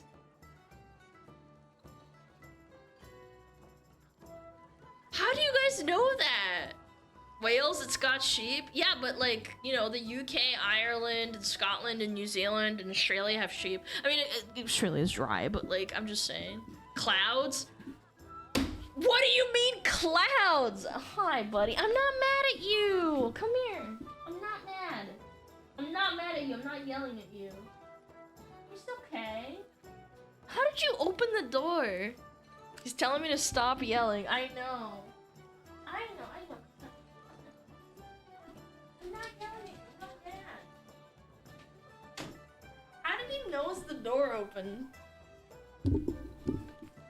He knows the door open, man. He's so cute. Is this the Irish Cloud special? Yeah, I guess so. I had 2 sunny days out of 11 when I went. Oh, that sounds perfect. Okay, I'm gonna lock in Ireland. It's got yellow plates. Does Ireland have yellow plates? God, I love Ireland and Scotland. I'm gonna go there one day. That sounds sick. Okay, Ireland.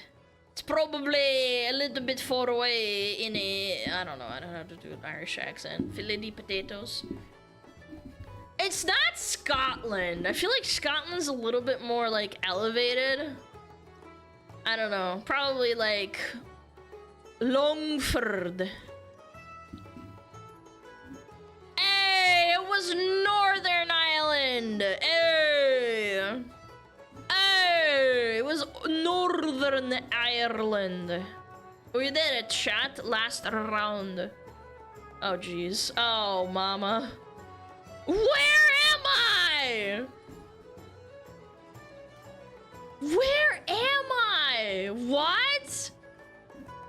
Is this Hindi?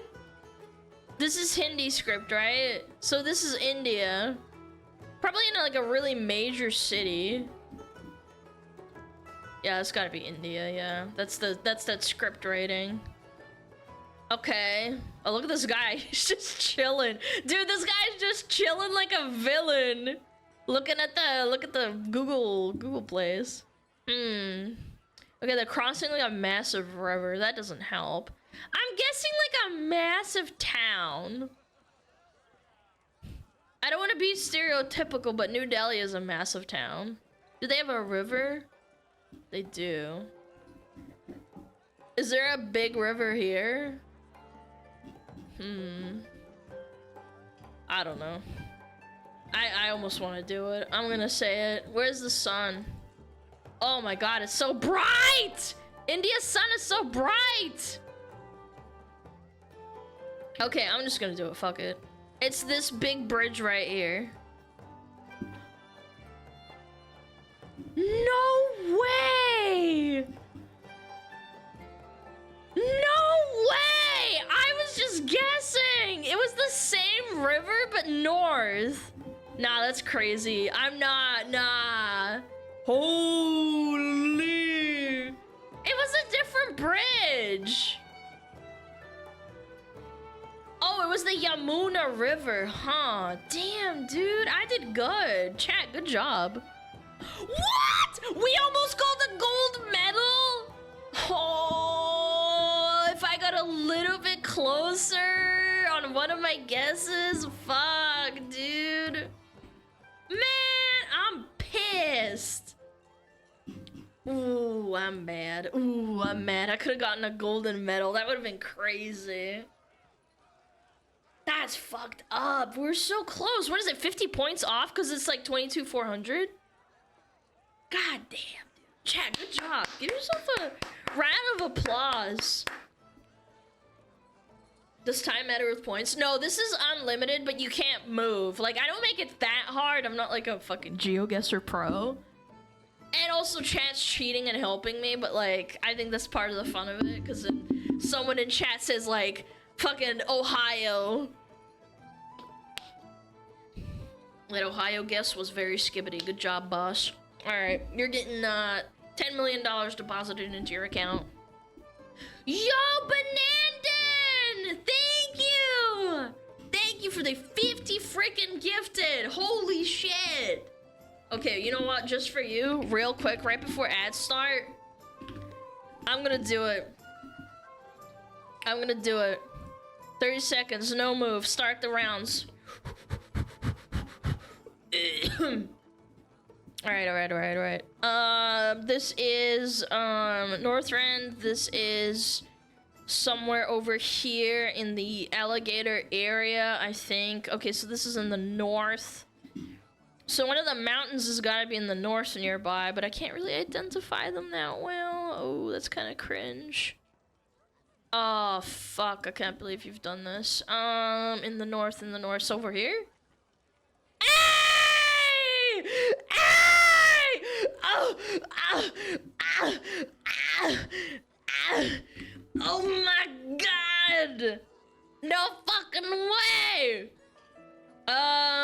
This is, Valshara. It's probably next to Azuna. It's probably next to Azuna. Where's Azuna? Azuna. So this is in the south. There's a little, building here. So maybe it's like over here-ish. I can't really tell. Is there another building here? Oh. Yeah, it's gonna be one of these buildings. Yes! I almost clicked here though, and I thought like maybe it's closer to this road, but I didn't see the road. Shit! How many hours have you spent on WoW? I don't know. Wait, this is the same area. Ah, fuck. Ah, fuck. This is actually really bad. There's no markers. I can't tell where I am. Is this maybe near the, like, maybe like here? Bro, there's no fucking way. There's no fucking way. I actually guessed even though I couldn't see shit. Dude, am I not a fucking loser or what? I'm actually fucking astounded. I thought I was gonna get that really wrong, like maybe over here somewhere. Bro, I'm gonna throw up. Okay, lock in. Oh, this is an easy one. This is east of fucking what's it called? North, south, east. So you're looking south, and then you have this over here. So you're like a little bit to the south of it? Yeah, you're like a little bit to the south of it, right? Yeah. Fuck! Son of a bitch! I didn't think. I'm so washed. Ah! Ah! I'm so washed. No! I wanna kill myself. She knows India better than Azeroth? No, that's fucking wild. This is a Zhara. This is next to, this is actually kind of hard. Because the Zhara is really big, and there's like a big track. But... So if it's south... If this is south, and this is west, this is Mount Hyjal. Oh, fuck. It's like here? Oh my god, I'm so dog shit. Fuck, I didn't have time to think. Cause like, Hyjal is here, so north, south, east, west. Yeah, this would have been in the west. Yeah, oh my god, I'm so dog shit. I hate the- I don't like Azara after the rework. It's hard to like pinpoint certain things. There's like a racetrack and it goes all the way around the fucking area, and then like it goes over here and you land over here. Did I do worse? No, I didn't. I actually did better on WoW GeoGuessr. I did better on WoW GeoGuessr by like 200 points.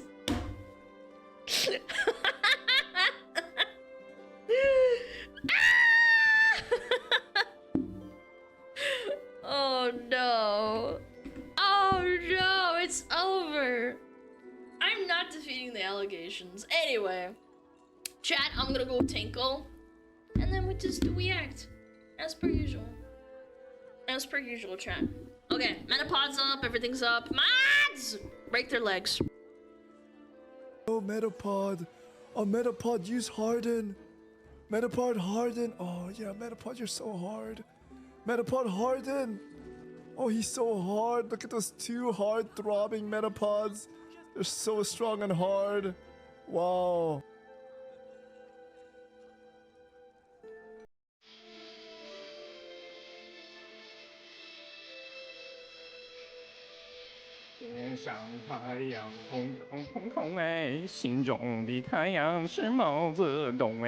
他领导我们的解放哎，人民翻身当家做主人，呀自由哎呀自由啊，人民翻身当家做主人。Why are you so good at this? It's my language, man. What are you talking about?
Sorry, it was checking on my dog. Alana, why no music? Cause it ran out. Gosh darn it. Oh, you little shitters! I'm going to throat punch you. What do we want to play? I don't know. Fuck it. Hogwarts, Witcher.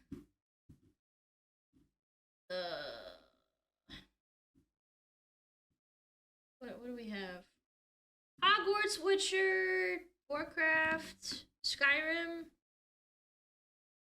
Out of music scuff streamer. Mons, I'm gonna start fucking making you ban people that shit talk me!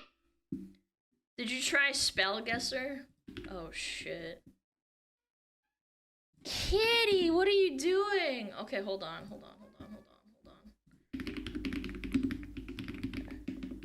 Disable any ad, then reload the page.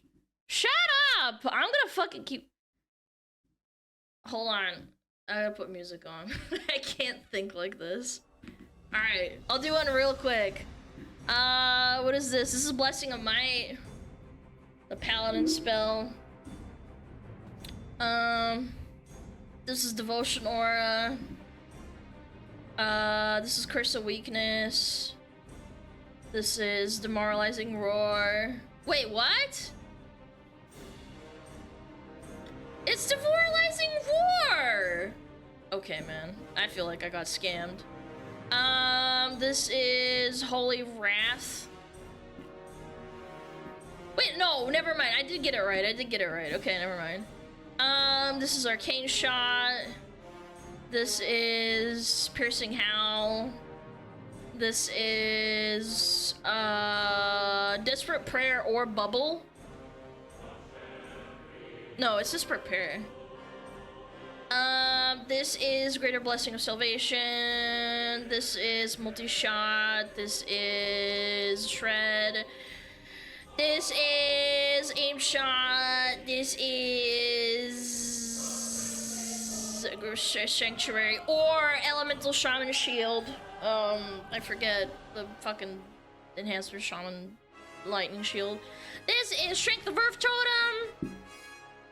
This is Fairy Fire. This is Sheep. This is this is Pyroblast. Okay, it's Soulfire, I guess. This is a warrior ability. I think it's Revenge. Yeah, it is. Flame Tongue Totem. This is Purify. This is Blessing of Freedom. This is Mongoose Bite. This is Concussion Blow. No. Yeah, Concussion. Also Ret Paladin ability. I can't remember which one though.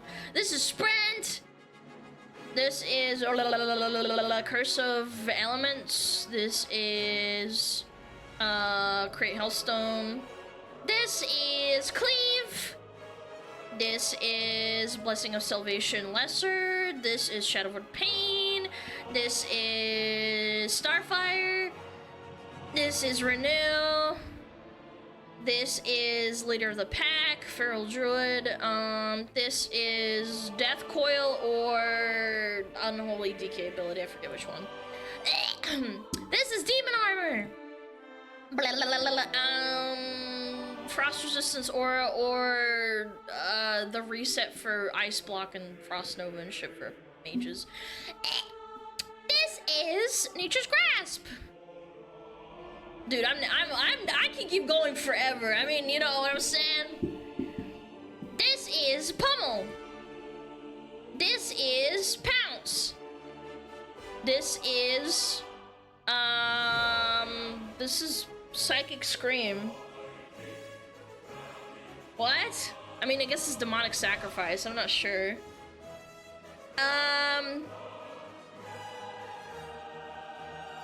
This is Auto Shot. This is Drain Mana.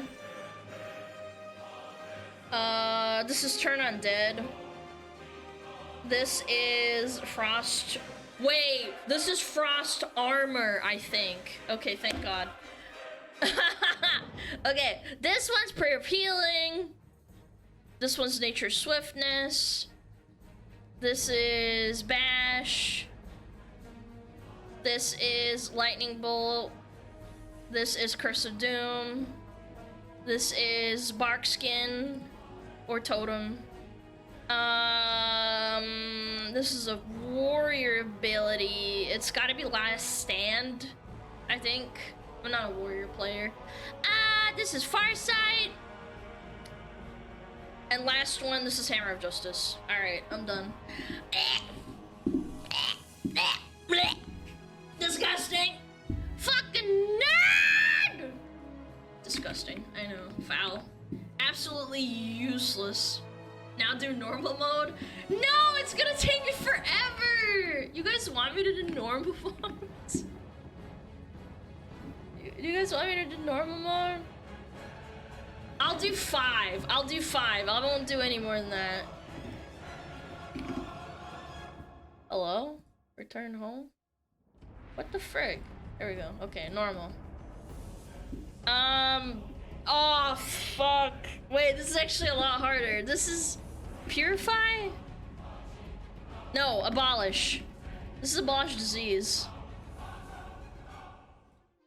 Okay, we'll do 5. This is Frost Nova. This is Conjure Mana Agate. This is Flash Heal? Yeah. Flash Heal, right? Okay, thank God. I got scared. This is Concussive Blow.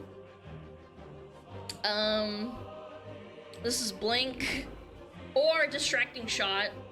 There we go. Yep. And this is Stealth or Prowl, I guess. Okay, 3 more. Revenge. This is easy. We just did it.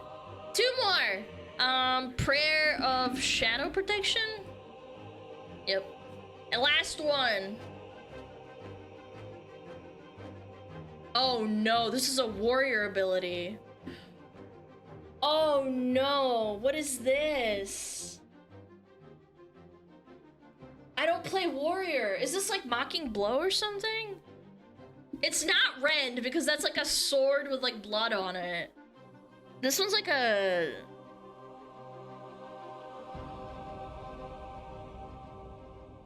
I don't know. I'm not looking at chat.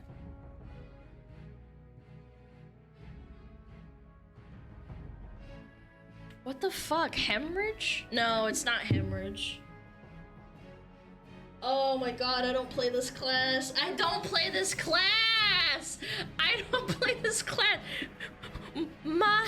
No, it's not Mocking Blow, because that's like a fist. It's not Revenge, it's not Last Stand. Is it Rack? It's not Rend. Oh my god, it was Rack! Oh my god, recklessness.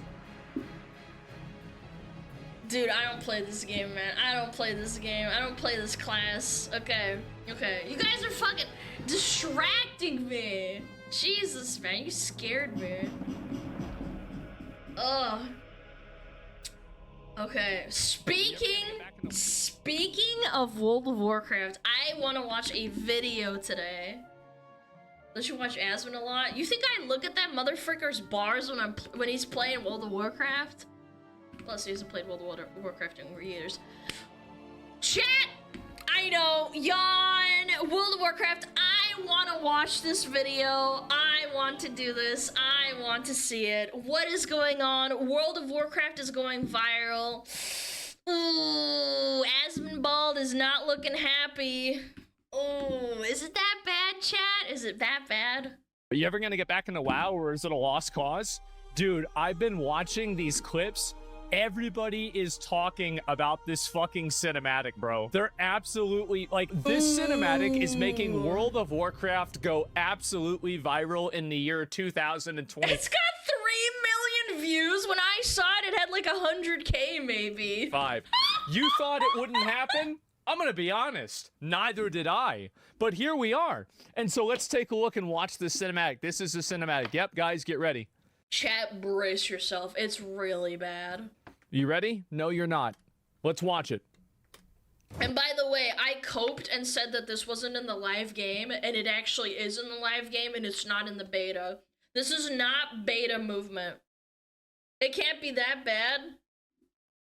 You're about to see how bad it really gets. Hold on, I'll move your chat a little bit. Stop this! Stop this! Sinath fought to save all of Azeroth. He sold us out so the Alliance and Horde could What is this camera movement? wage war in Khazar. What is this camera movement? This is so bad. So why was it there? But then here it's there. Sold us out so the Alliance and Horde could wage war in Khazar. Why is it shaking? Yeah. You'll never understand. Dude, the fucking mouth isn't even in sync. You'll never understand me. Damn. Damn, bro. Damn. She owned her. Shield slam. Red Dawn. Warrior We'll best rise class, again. I guess. No! No! Do not make her a martyr. Oh, Baldy coming in. Our history will read. Baldy.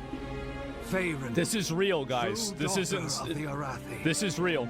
Chat, I coped and said that this was a beta build release, and I said that it's not actually gonna be that bad in the live game. Allowed Meryn to live without her title. Why and is she name. scowling like that, The Red dude? Dawn vanished from the Highlands forever. This Do you remember whenever the game was cool and instead of people wearing glasses, they just wore a blindfold and they could sense the demonic energy around them? And that allowed them to have a daredevil level of awareness that actually gave Dude, them Illidan, a man. insight that was greater than what they had originally begun with. Same with Drekthar the Farseer. Yeah, and now we have this cinema. fucking lame ass. Bro, you've got these girls wearing fucking hipster glasses in World of Warcraft. Can I tell you how fucking annoying it is to work out with glasses on? Imagine fighting with glasses on. Fuck that shit. What kind of cringe bullshit is this? This is so pathetic. Oh my god. This is Reddit content. I can't even believe this. Reddit content! This is True. not over. Oh my god. Who the fuck wants to see this? I don't. Hell Yeah, no. and so that's by the way, that's the cinematic. That's the whole thing, guys. There it Wow. is. That was it. And so this video right here has, believe it or not, 3 million views. God This is the most damn. attention World of Warcraft has gotten. It's probably since they got caught stealing breast milk. So let's go take a look, and we're going to look at some of the engagements here and the things that people are saying, because obviously a lot of people are pretty opinionated about this. Oh, and then, this is yeah, this is the way, BFA. guys. And keep in mind, this was during Battle for Azeroth. This wasn't even Yeah, BFA was really not that great. For those that don't know, BFA, Battle for Azeroth, didn't do too hot. It was not a great expansion. during the Golden Ages. This was just during BFA. Yeah, this was a cool cinematic. It was alright. We're like fighting each other and shit. Yeah, wow! They're like fighting and shit.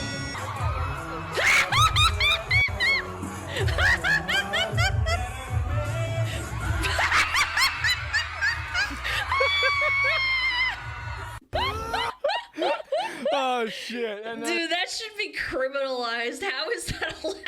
there it is, guys. It's the VTuber That's concert, the way of the yeah. world. Yep. What the happened to the game I love? It's what dead. the fuck? Can we go back to storylines about genociding other races for fun? This gay Tumblr writing is so overdone.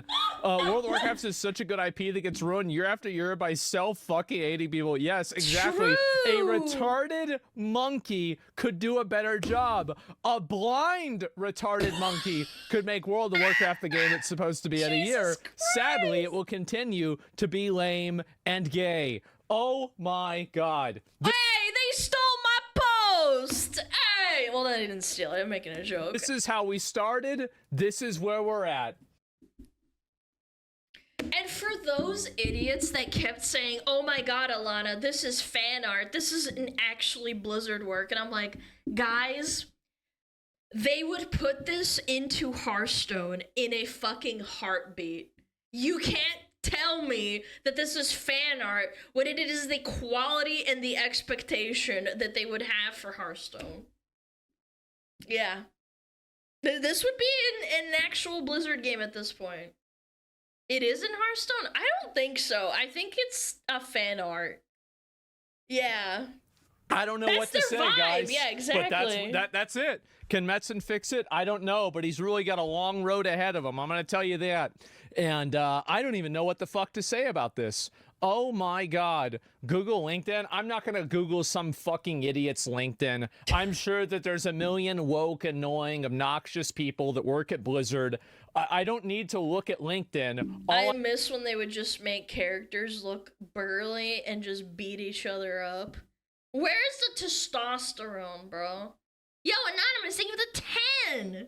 Why is Metzen allowing this shit? I think there's an interview somewhere that said when he came back, essentially, I watched this, like, I think it was, like, 2 years ago.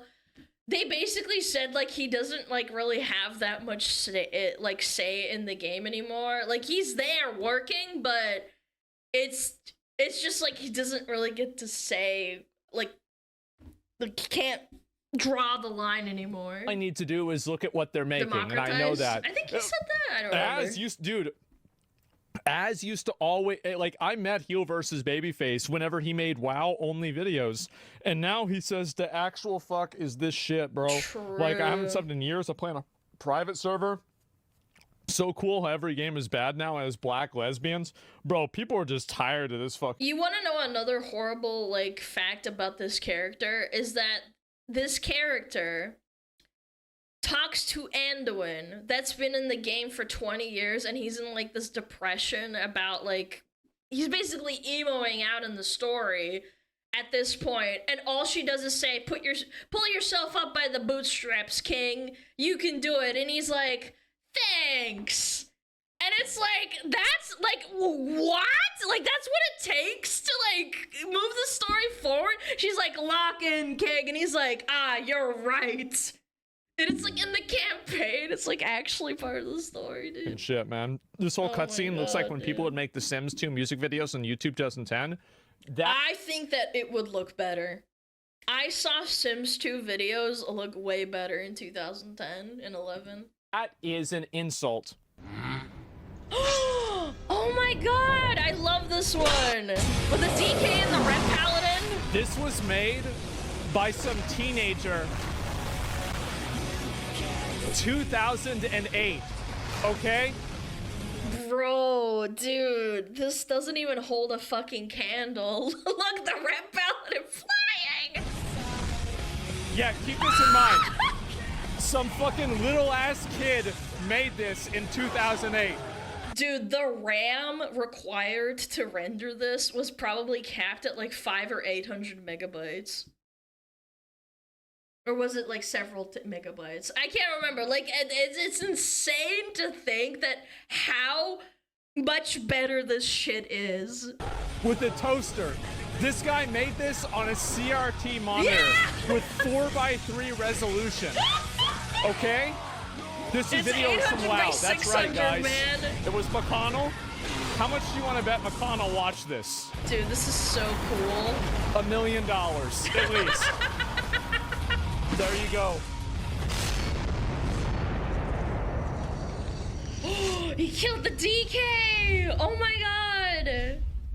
Oh shit. That's crazy, man. Understand. That's acceptable, man.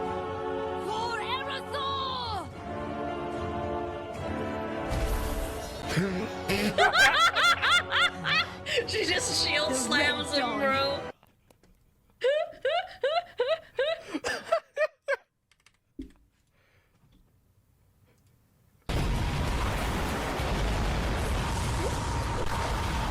Dude, this is so much cool. Chat, you don't play WoW? Chat, put your hand up if you don't play WoW and you think this is so much cooler. You have to fucking admit it. This is so much fucking cooler. And he just like kills him and shit, like, oh my god. I don't, and it's night and day. I'm telling you, it's so bad. It's actually worse than a fan-made video from 2008. This is so fucking pathetic. I don't even know what to say. Oh my god. Why is she just standing there? This is pathetic. People ask me, oh, why aren't you playing WoW? Why aren't you playing WoW? Because this game is cringe. It's so fucking lame, bro. Oh my god. Will you answer World of Warcraft? No, I don't think I'm gonna have time for it, bro. Multi-billion-dollar company. Like, yeah, I just don't have I got a feeling it's not gonna happen. Talentless freaks are creating stories for us. No, they're not creating stories for us. They're putting themselves in stories for us. Thank you, dude. It just looks like a bunch of women yelling at each other, man. Which, trust me, is even worse. And so, yep, there we go, guys. That is World of Warcraft in the year 2025. This game is a humiliation ritual. I don't even know what to say. And also, by the way, yes, you're right. Just for old time's sake. Oh my god, I prefer the Frostmourne one. I'm just gonna put it on the record. I prefer the Patrick with the Frostmourne. This is another 4 years ago. Literal 4 years ago. This is so badass. Fan-made video. We're gonna open a jar. Patrick, that's the Easy. Ashbringer. Now you try. First, get a jar.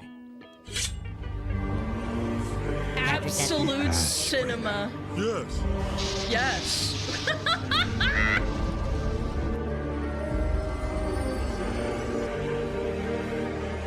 Bro. This is made by a random guy. Bro. Yeah. Does this not make you want to play WoW? Yeah. Does this not make you want to play WoW, chat? Like, be real. No? Okay.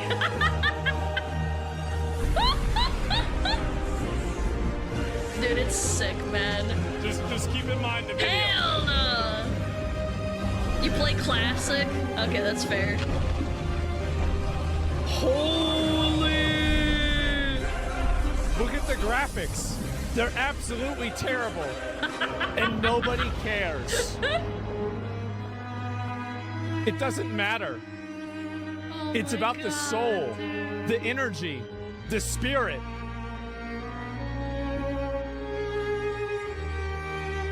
The aura. It gets better. Oh my god, there's so much soul in this. Chad, don't play WoW. It's not like this at all. You wish it was. It'd be cool. The fucking horse! Flowers blooming! Stock footage flowers! The sakura petals! Yep.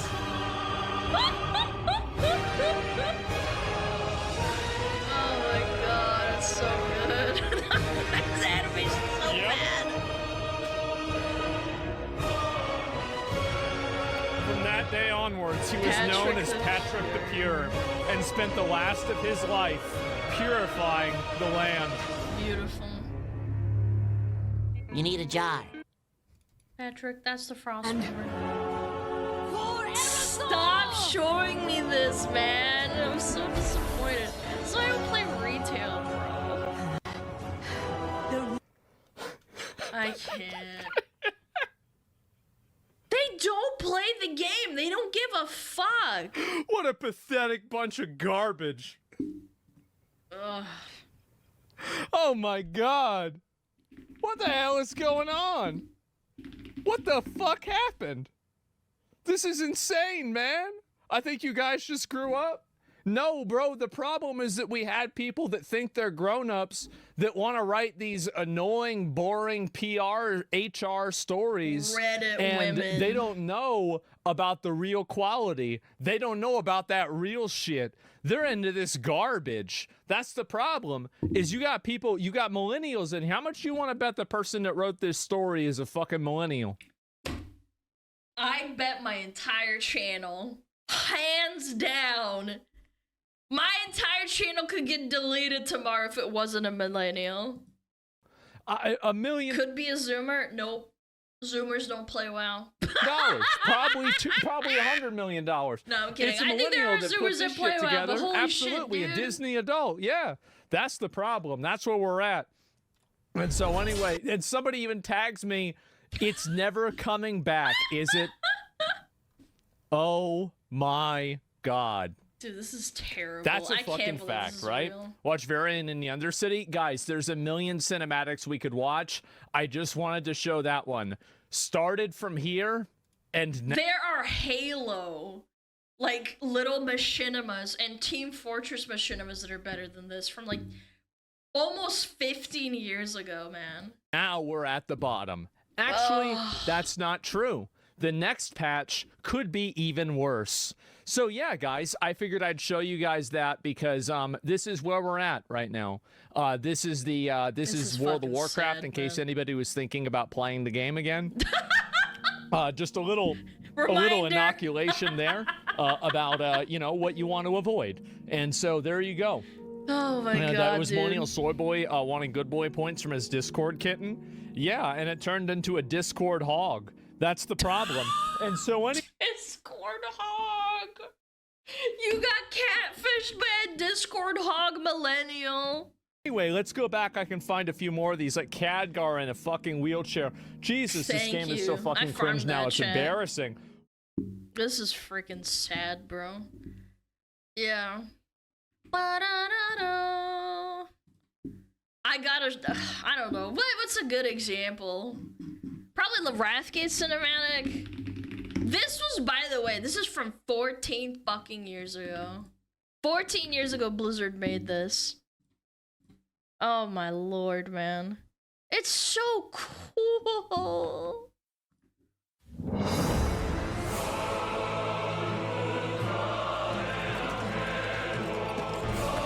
"14 years ago, by the way." Forward! Take the light! Put order on! Fun fact, every single person, like, that's not a main character was voice acted by someone at Blizzard that played the game. Like, they didn't hire voice actors for these background characters, they were, like, actual, like, devs and stuff. For the Alliance!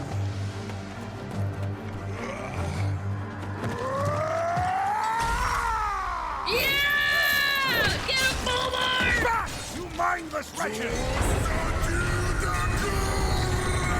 Dude, the graphics are so bad, but, like, so good. Fight on, brothers! So cool, man. Rise up, sons of the Horde! Oh my god! Chris Metzen! Blood and glory await us!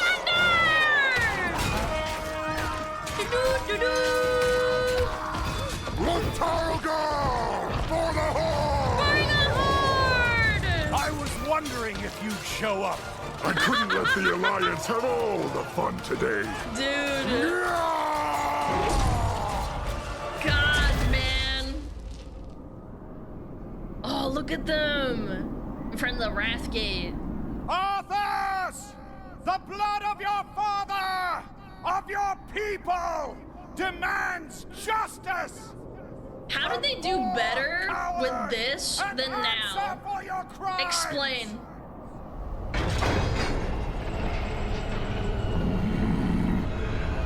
Oh my god. It's him. It's the king. With Frostmourne. You speak of justice, of cowardice. I will show you the justice of the grave and the true meaning of fear. Enough talk! Let it be finished! Let it be finished! Oh no! Everyone gasp! Oh my god!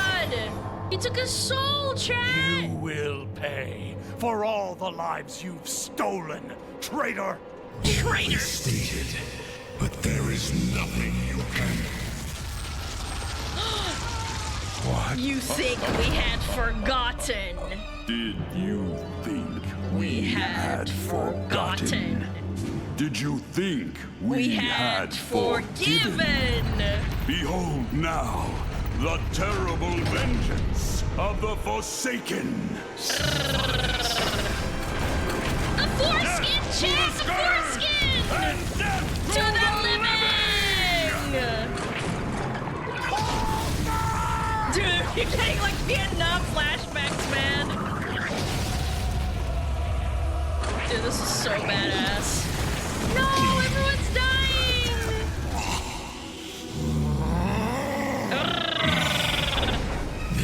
He's retreating! Fuck you, Arthas. Now, all can see. This This is was the such a good hour set. I love this of set. the Forsaken. No, Warlock set? Yes. We're finished. No Me when I escape fart. for any of us.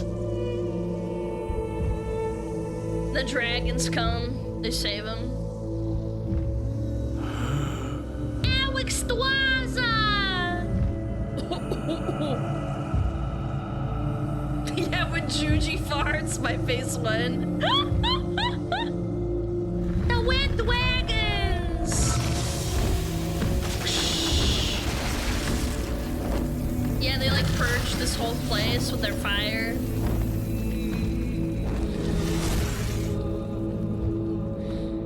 They have special healing powers for the don't know. They're dread dragons. Dude, it was so good, man.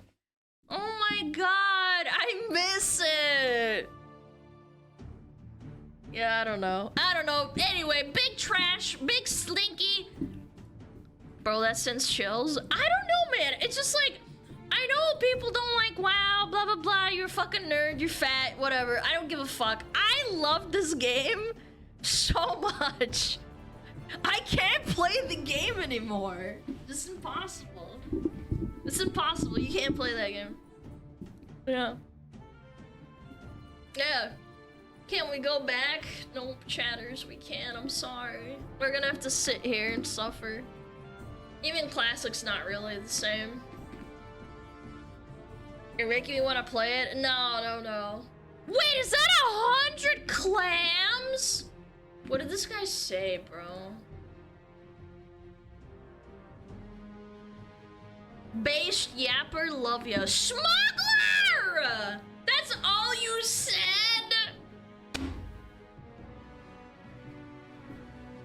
Dude, thank you for the 100 clamaronis. I really do appreciate it. Thank you. I really do. You're awesome. It is the smuggler, yeah. Play the Weacts cinematic. Oh, dude. You know what's really disappointing? I literally was like freaking out over WAD so hard when the cinematic came out, and then all we got were shitty laggy garrisons.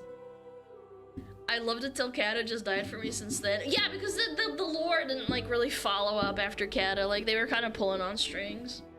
It's the John Smuggler! John Smuggler, I appreciate you. Again, I really do appreciate the dono. What's the reason I quit? Yeah, me too. I pretty much quit like around about WAD. Quit several times, played other games. But anyway, maybe we'll watch the WAD cinematic after the next Weacts, chat? Get your testosterone pumping, chat? Yeah? You started suffering in DBD? No, not at all, actually. Oh, man. Blech. Blah, blah, blah, blah, blah. I added this fiber into my water. It's kind of blech. Okay. Chat. Are you ready? Documenting the unparalleled $100 million disaster of Mind's Eye, the GTA 6 killer. Uh-oh, big stinky. Yo, Tiny Sandler, thank you for 3 months. Mind's Eye, dude, that game. No, I'm not gonna say it. It is such utter pure dog shit. Nobody cared about it at all, dude. Yo, let's watch it. I like Muja videos. Grand Theft Auto 6 is one of the most long-awaited games of our generation. The excitement surrounding it is indescribable and it's very contagious. So much so that I believe it's caused some people to go clinically insane. Because why else would certain people say that Mind's Eye is a direct competitor to Grand Theft Auto 6? With some going as far as saying that Mind's Eye— Thank you for the raid. Hello. Hi. Guys, we're watching a video that basically is just a GTA 6 ripoff. We gotta watch it together. I'll start. We only like 20 seconds in. I'll start it again.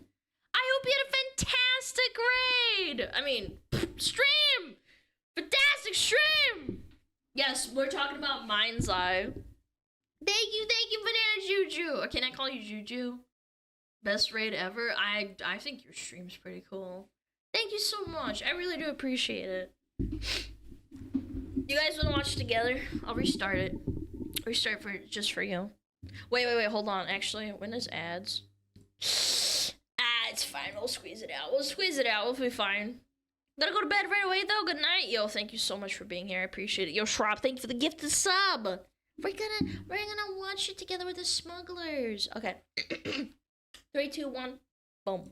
Grand Theft Auto 6 is one of the most long-awaited games of our generation. The excitement surrounding it is indescribable and it's very contagious. So much so that I believe it's caused some people to go clinically insane. Because why else would certain people say that Mind's Eye is a direct competitor to Grand Theft Auto 6? With some going as far as saying that Mind's Eye is the GTA 6 killer. Now look, I don't know about you, but I think Mind's Eye is actually a direct competitor to Silent Hill. Because how else would you explain this? One of the— Did you not even like try to make a game? Hello? The many man-made horrors— She's got no teeth! What is she, grandma? She's gonna start gluck on it? beyond comprehension that we witnessed once Mind's Eye finally released in June of 2025. So how is it that people had such high expectations for this game that they were crazy enough to even put it in the same category as GTA 6? Well, part of the reason why was because the game director of the studio behind Mind's Eye was the main producer on every single game made by Rockstar Games since 1999, with his most recent Okay, but director and game producer doesn't mean that you actually can make a good game. You still need to put soul into it. What the hell? Title being GTA 5. Not to mention that they raised tens of millions of dollars from investors, with one employee going as far as saying that this game actually cost over $500 million. So more than Concord? Excuse me? 68 in-game? How? What happened? what the hell happened? How does the game have less than 69 players on Steam right now? Mind's Eye is officially the worst rated game on Metacritic for the year of 2025. A game giving Concord a run for its money. So what went wrong? Well, this didn't happen overnight. This was a multi-year disaster. There were many red flags that were ignored by people, blinded by the hype, and we're gonna go through all of them from the— I'm not gonna lie, I heard maybe like 1 or 2 things about this game and I was like, why don't just wait for GTA 6 to come out? Beginning You together. missed your shot. So get ready, let's do this. Vampires are like ice cream. Everyone loves them as long as they don't look like this, which is why a team of developers set out to create the game Silver and Blood. They got massive titties. That's why people like it. Sponsor aside, okay, this game's art style is incredible. When I think of vampires, I think of a gothic, dark art style, and this game manages to capture this perfectly, both in its environments and its playable characters like the one you see right now. One thing it does uniquely is that its cutscenes rival professionally made anime. It's indistinguishable from something you'd find on Crunchyroll. This should definitely make your ADHD brain focus on the story for once. And speaking of story, in between these cutscenes, you're going to find some highly engaging strategic gameplay. Raid You'll have many Shadow characters at your Legends. disposal, all with their unique ultimate animation, also in 2D. And since this is a gacha game, you'll have many characters to choose from, both on release and in the future. So if that sounds interesting to you, make sure to click the link in the description or the pinned comment and download Silver and titties. Blood today. Holy, All right, so for you to they're understand massive. how Mind's Eye came to be, we have to talk about its origin story. It all started with a $150 million lawsuit by Leslie Benzies against Rockstar Games and its parent company, they win? Take-Two. You see, Leslie is a veteran of Rockstar Games. He was there since 1999. His role was a producer, but obviously producer is a very vague term these days. Yeah. Listing his achievements will probably help more. When I hear the word producer, I just think that you're just a guy that put a lot of money into it. It doesn't mean that you're actually skilled or do anything. I know not a lot of people are like that, but I'm just saying it's a red flag. Was the guy who single-handedly formed the team for Grand Theft Auto 3. And as a producer, he continued doing that for the next Grand Theft Autos and leading their entire production pipelines. I mean, when he first joined the company, it was still called DMA Design before— Yo, guy with no coochie, thank you! Thank you for the raid! We're just watching a video about the Grand Theft Auto killer, buddy. or changing its name to Rockstar Pack it Games. up, That's how man. long he's been at the company. But speaking of company, I'm sure you're aware that Rockstar Games is actually owned by Take-Two Interactive. But Yeah, this new Civ blew so much ass. I can't believe that they released this.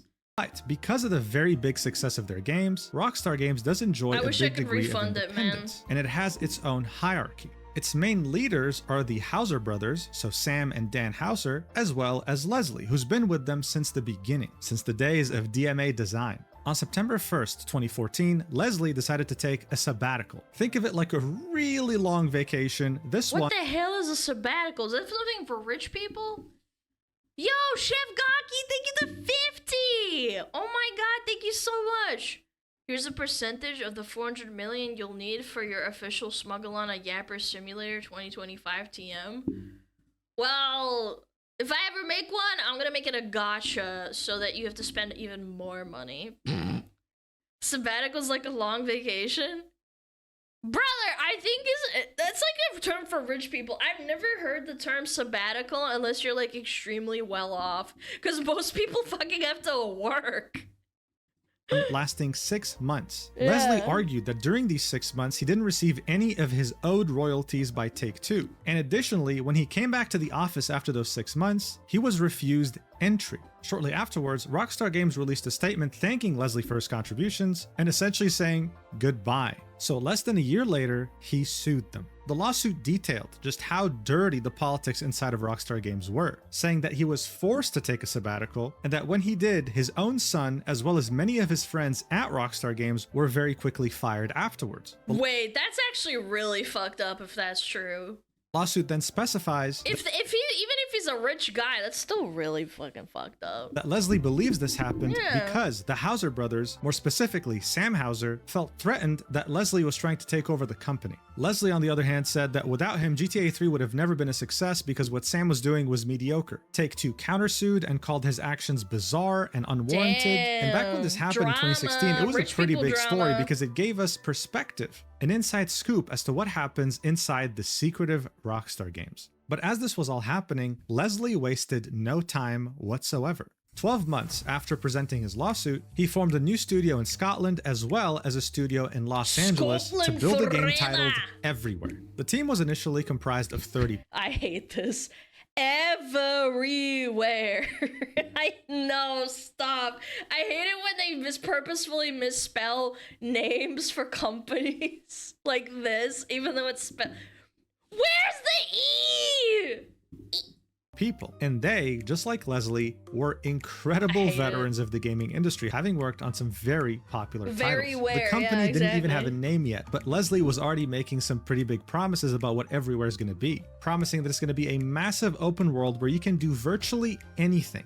Their website at the time was very simple. That's how it looked. It would just say Everywhere and then would have 4 different sections. What, where, and who told you a bit more about the studio and their very vague vision. And of course, you had a career page. One thing I didn't mention earlier is that Leslie Benzies was actually the director of GTA Online, GTA 5's multiplayer that has generated over $1 billion. Oh, you're that guy. You ruined the game, essentially.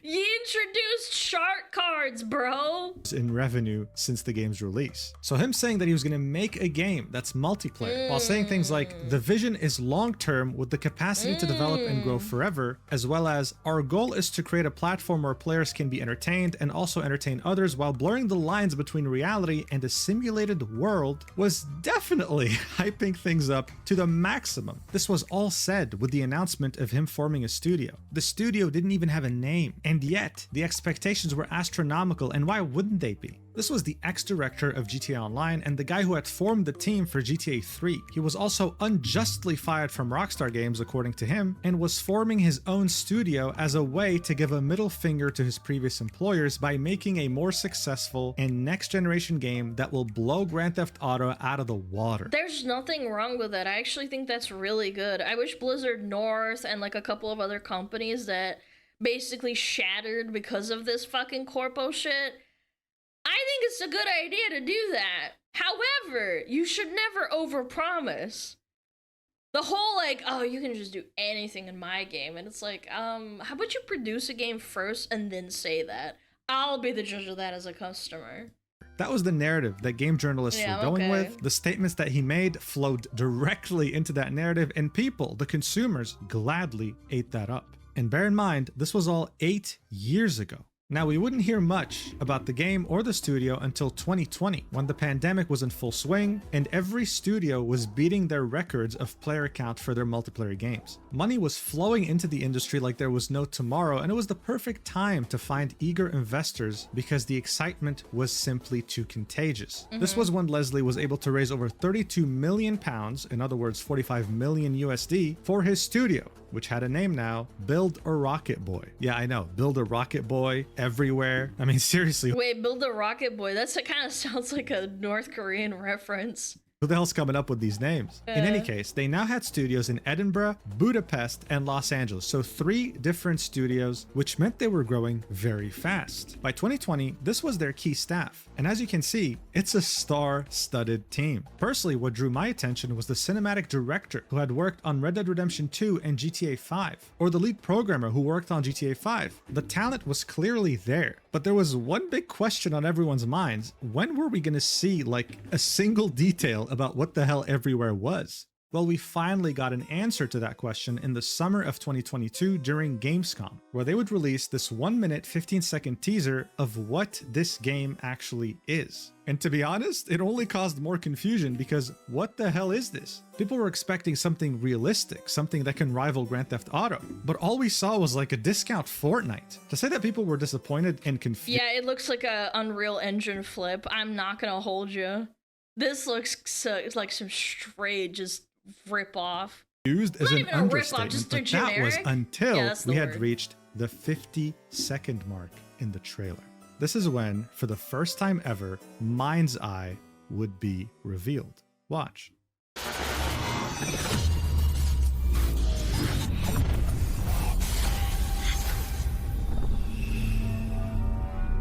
I am not impressed.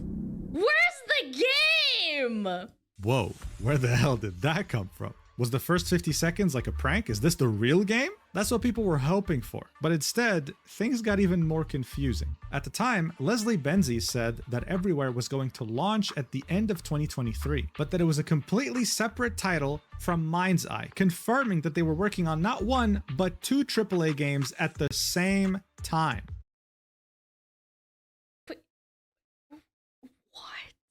Why would you ever do this? But you're a new...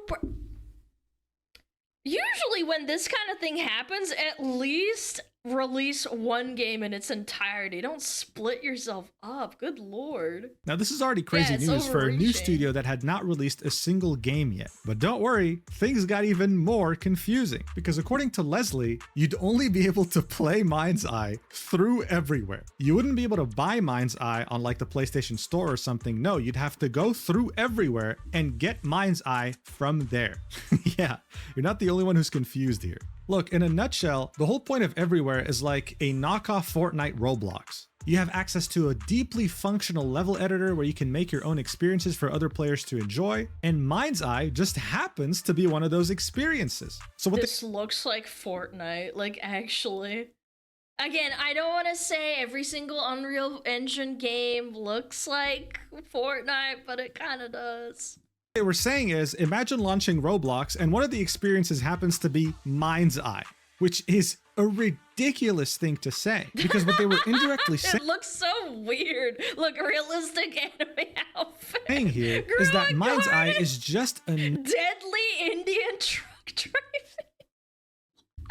Another experience that was going to be available in Everywhere, which meant that me and you, regular people, could potentially, in the level editor, create something as crazy as Mind's Eye with Everywhere's tools. You see what I'm saying? But no need to panic. This is not a red flag. You know why? Because they opened a fourth studio in Montpellier, France. Is this like a tax evasion, like money laundering thing?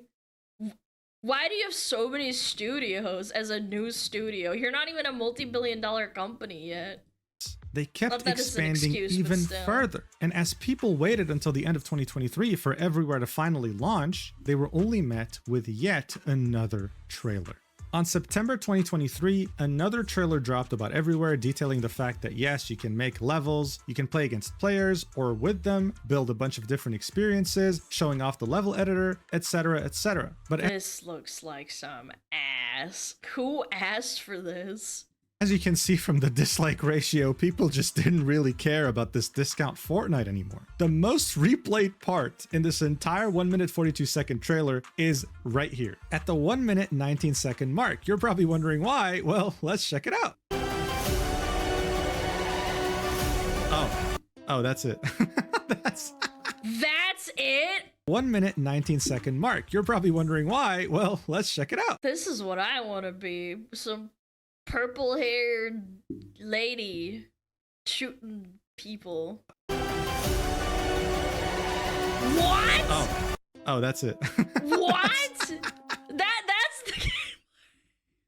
It's not even in the fucking review. What?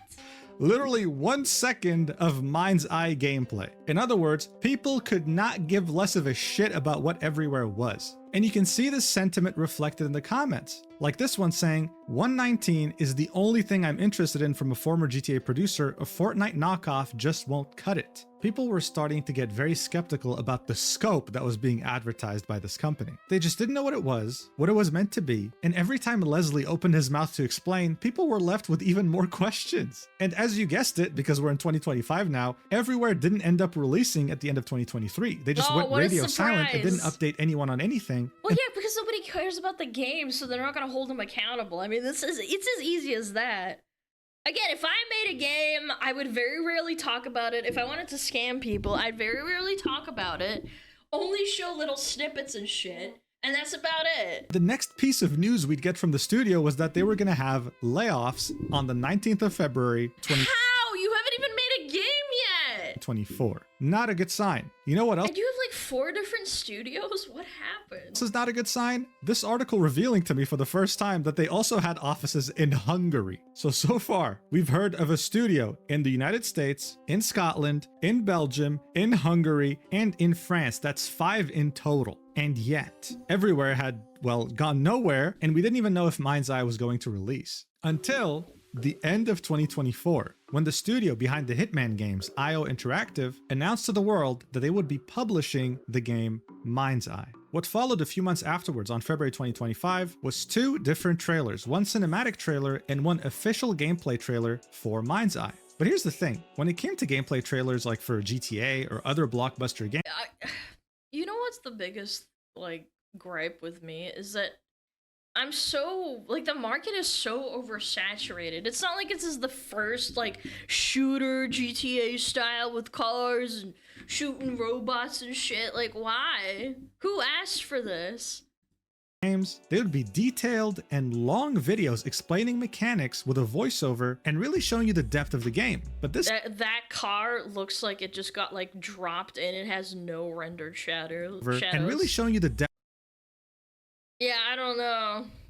Yeah, very realistic for sure. Depth of the game, but this felt more like a cinematic trailer, or more like a teaser, really. It only showed you very specifically selected clips with a few seconds of gameplay in each of them. At this point, Build a Rocket Boy's trademark was showing you something that leaves you with more questions, but not in a good way, and it was you shoot the car and it instantly blows up. Pretty much what happened here too. They also released a story trailer, which was mostly just a cinematic trailer yet again. I mean, it was just cutscenes, no gameplay whatsoever. But hey, the game had finally gotten a release date, June 10th, 2025, or as we know it, Judgment Day. Whoa. But what about Everywhere? Well, barely 2 weeks before Mind's Eye's release on the 29th of May, 2025, we'd finally get some sort of confirmation that Everywhere was pretty much dead in the water. Build a Rocket Boy had confirmed to the Video Game Chronicle that the entire creation suite, the entire level editor of Everywhere, was going to ship inside of Mind's Eye. In other words, Mind's Eye was meant to be a part of Everywhere, but now Everywhere is a part of Mind's Eye. Feels like we're in some Doctor Strange movie.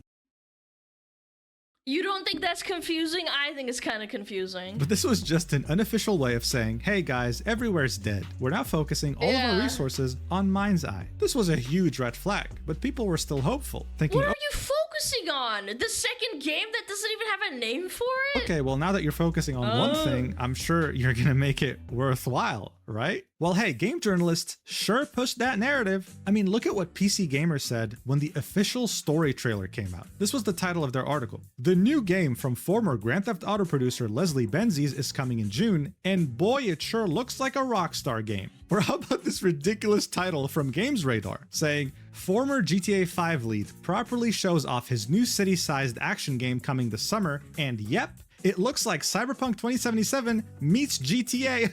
That's a bit of an insult because at least Cyberpunk, the trailer, looked pretty fucking hype.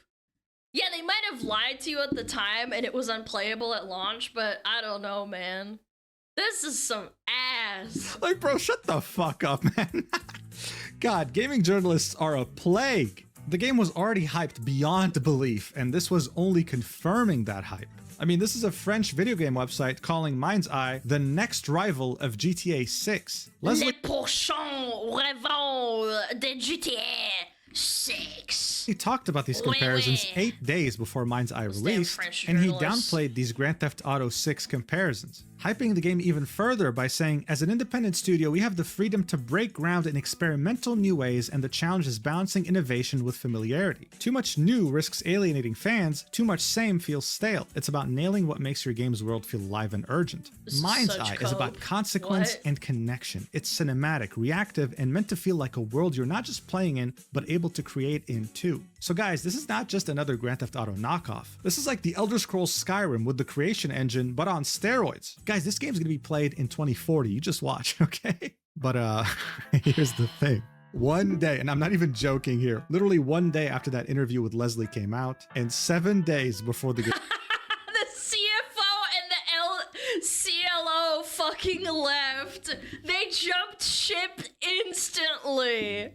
game's release, the chief legal officer and the chief financial officer of Build a Rocket Boy left the company. I mean, at that point, if you had actually pre-ordered this game, then I wish that Total Biscuit was They literally ran with the money, man. still alive so that he could slap you across the face. But if you had pre-ordered and seen this article and hadn't refunded at this point, then you deserve to lose your money, because what the hell is this? 2 executives departing before the studio releases in 1 week is an insanely major red flag. And they were onto something. Others were also onto something too, like this article from Gaming Bolt here saying Mind's Eye's marketing is a complete mess, arguing that the game was about to release and we still hadn't gotten a proper gameplay trailer yet. We didn't even— That's because there is none. What do you mean? How are you supposed to produce one?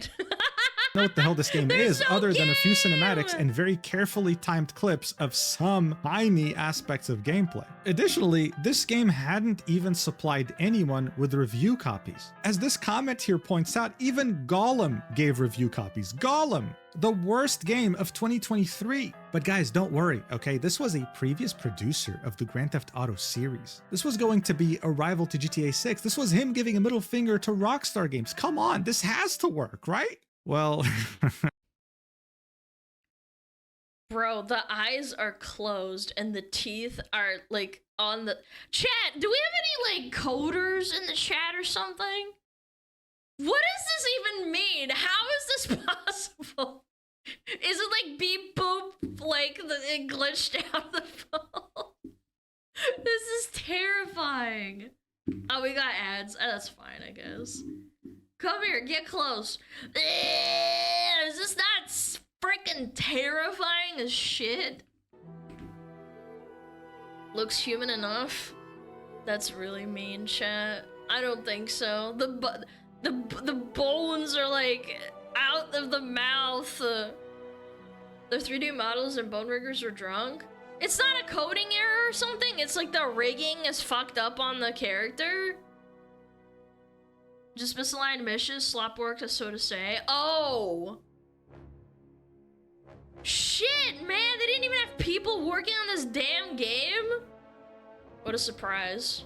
Imagine having that much money and just shit in the bed anyway. Me personally, I would make a good game. I'd make a good gotcha slop. Yep, I would. Mm-hmm. Ba, ba, ba, ba. Are you sure? Yes, absolutely. When I get called in on Saturday. Your teeth literally fall out of your mouth. You guys ever get dreams about your teeth falling out of your mouth? Sometimes I get them. It sucks. It scares me. I wake up and I'm like, oh shit. Are my teeth actually falling out? Am I becoming the Roach King? Brum, bum, bum. All the time? That means you're stressed. It means you're stressed out. You take a chill pill, Lamau. Haha. Hehe. Oh. Do do.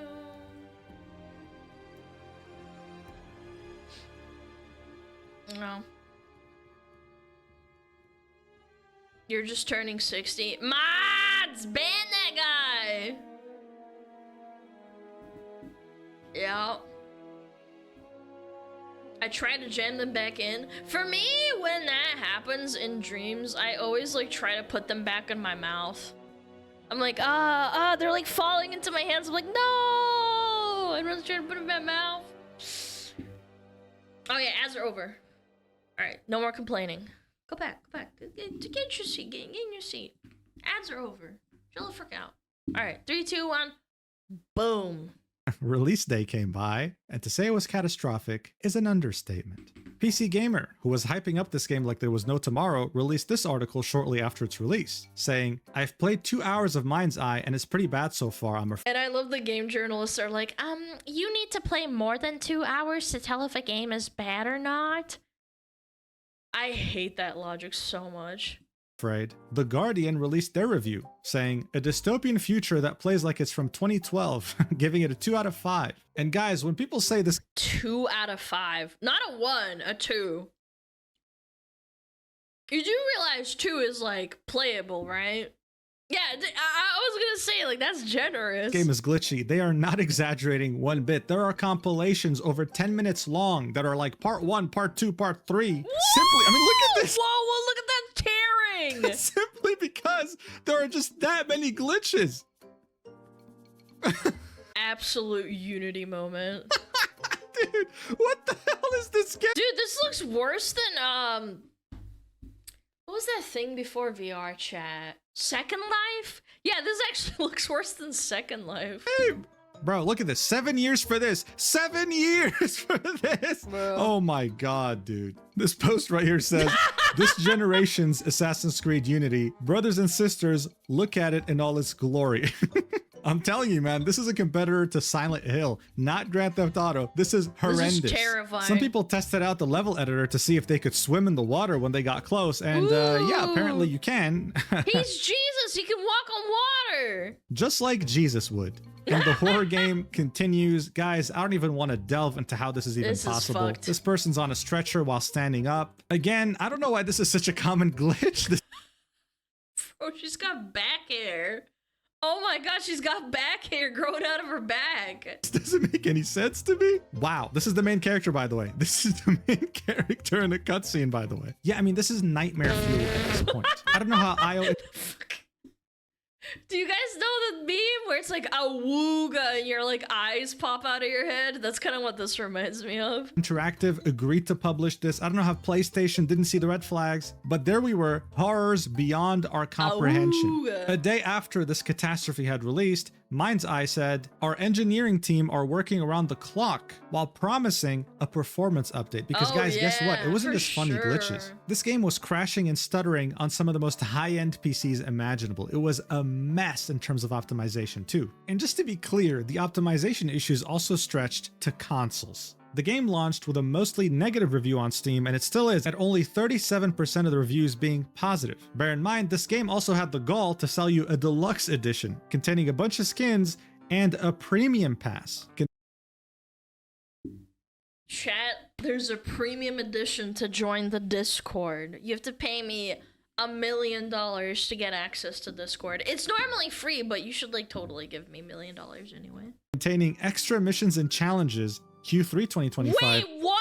Extra missions? What missions? You don't even have a functioning game! Q4 2025 and Q1 2026. Yeah, that's totally happening. The reviews weren't talking about just the stuttering and the glitches. This game was very disappointing in practically every category, including the story. The problem here was that people were concerned with the story's total length, being at 20 hours. Leslie addressed these concerns by saying that 20 hours for $60. That's even if you can't even play the game, chat. this is intentional to ensure players can finish the game in an era of distractions. Probably the They just said that the Zoomer kids are pissed, dude. Oh my god, the kids can't play games. They're too stupid. I mean, worst they are, explanation but, like, you could give.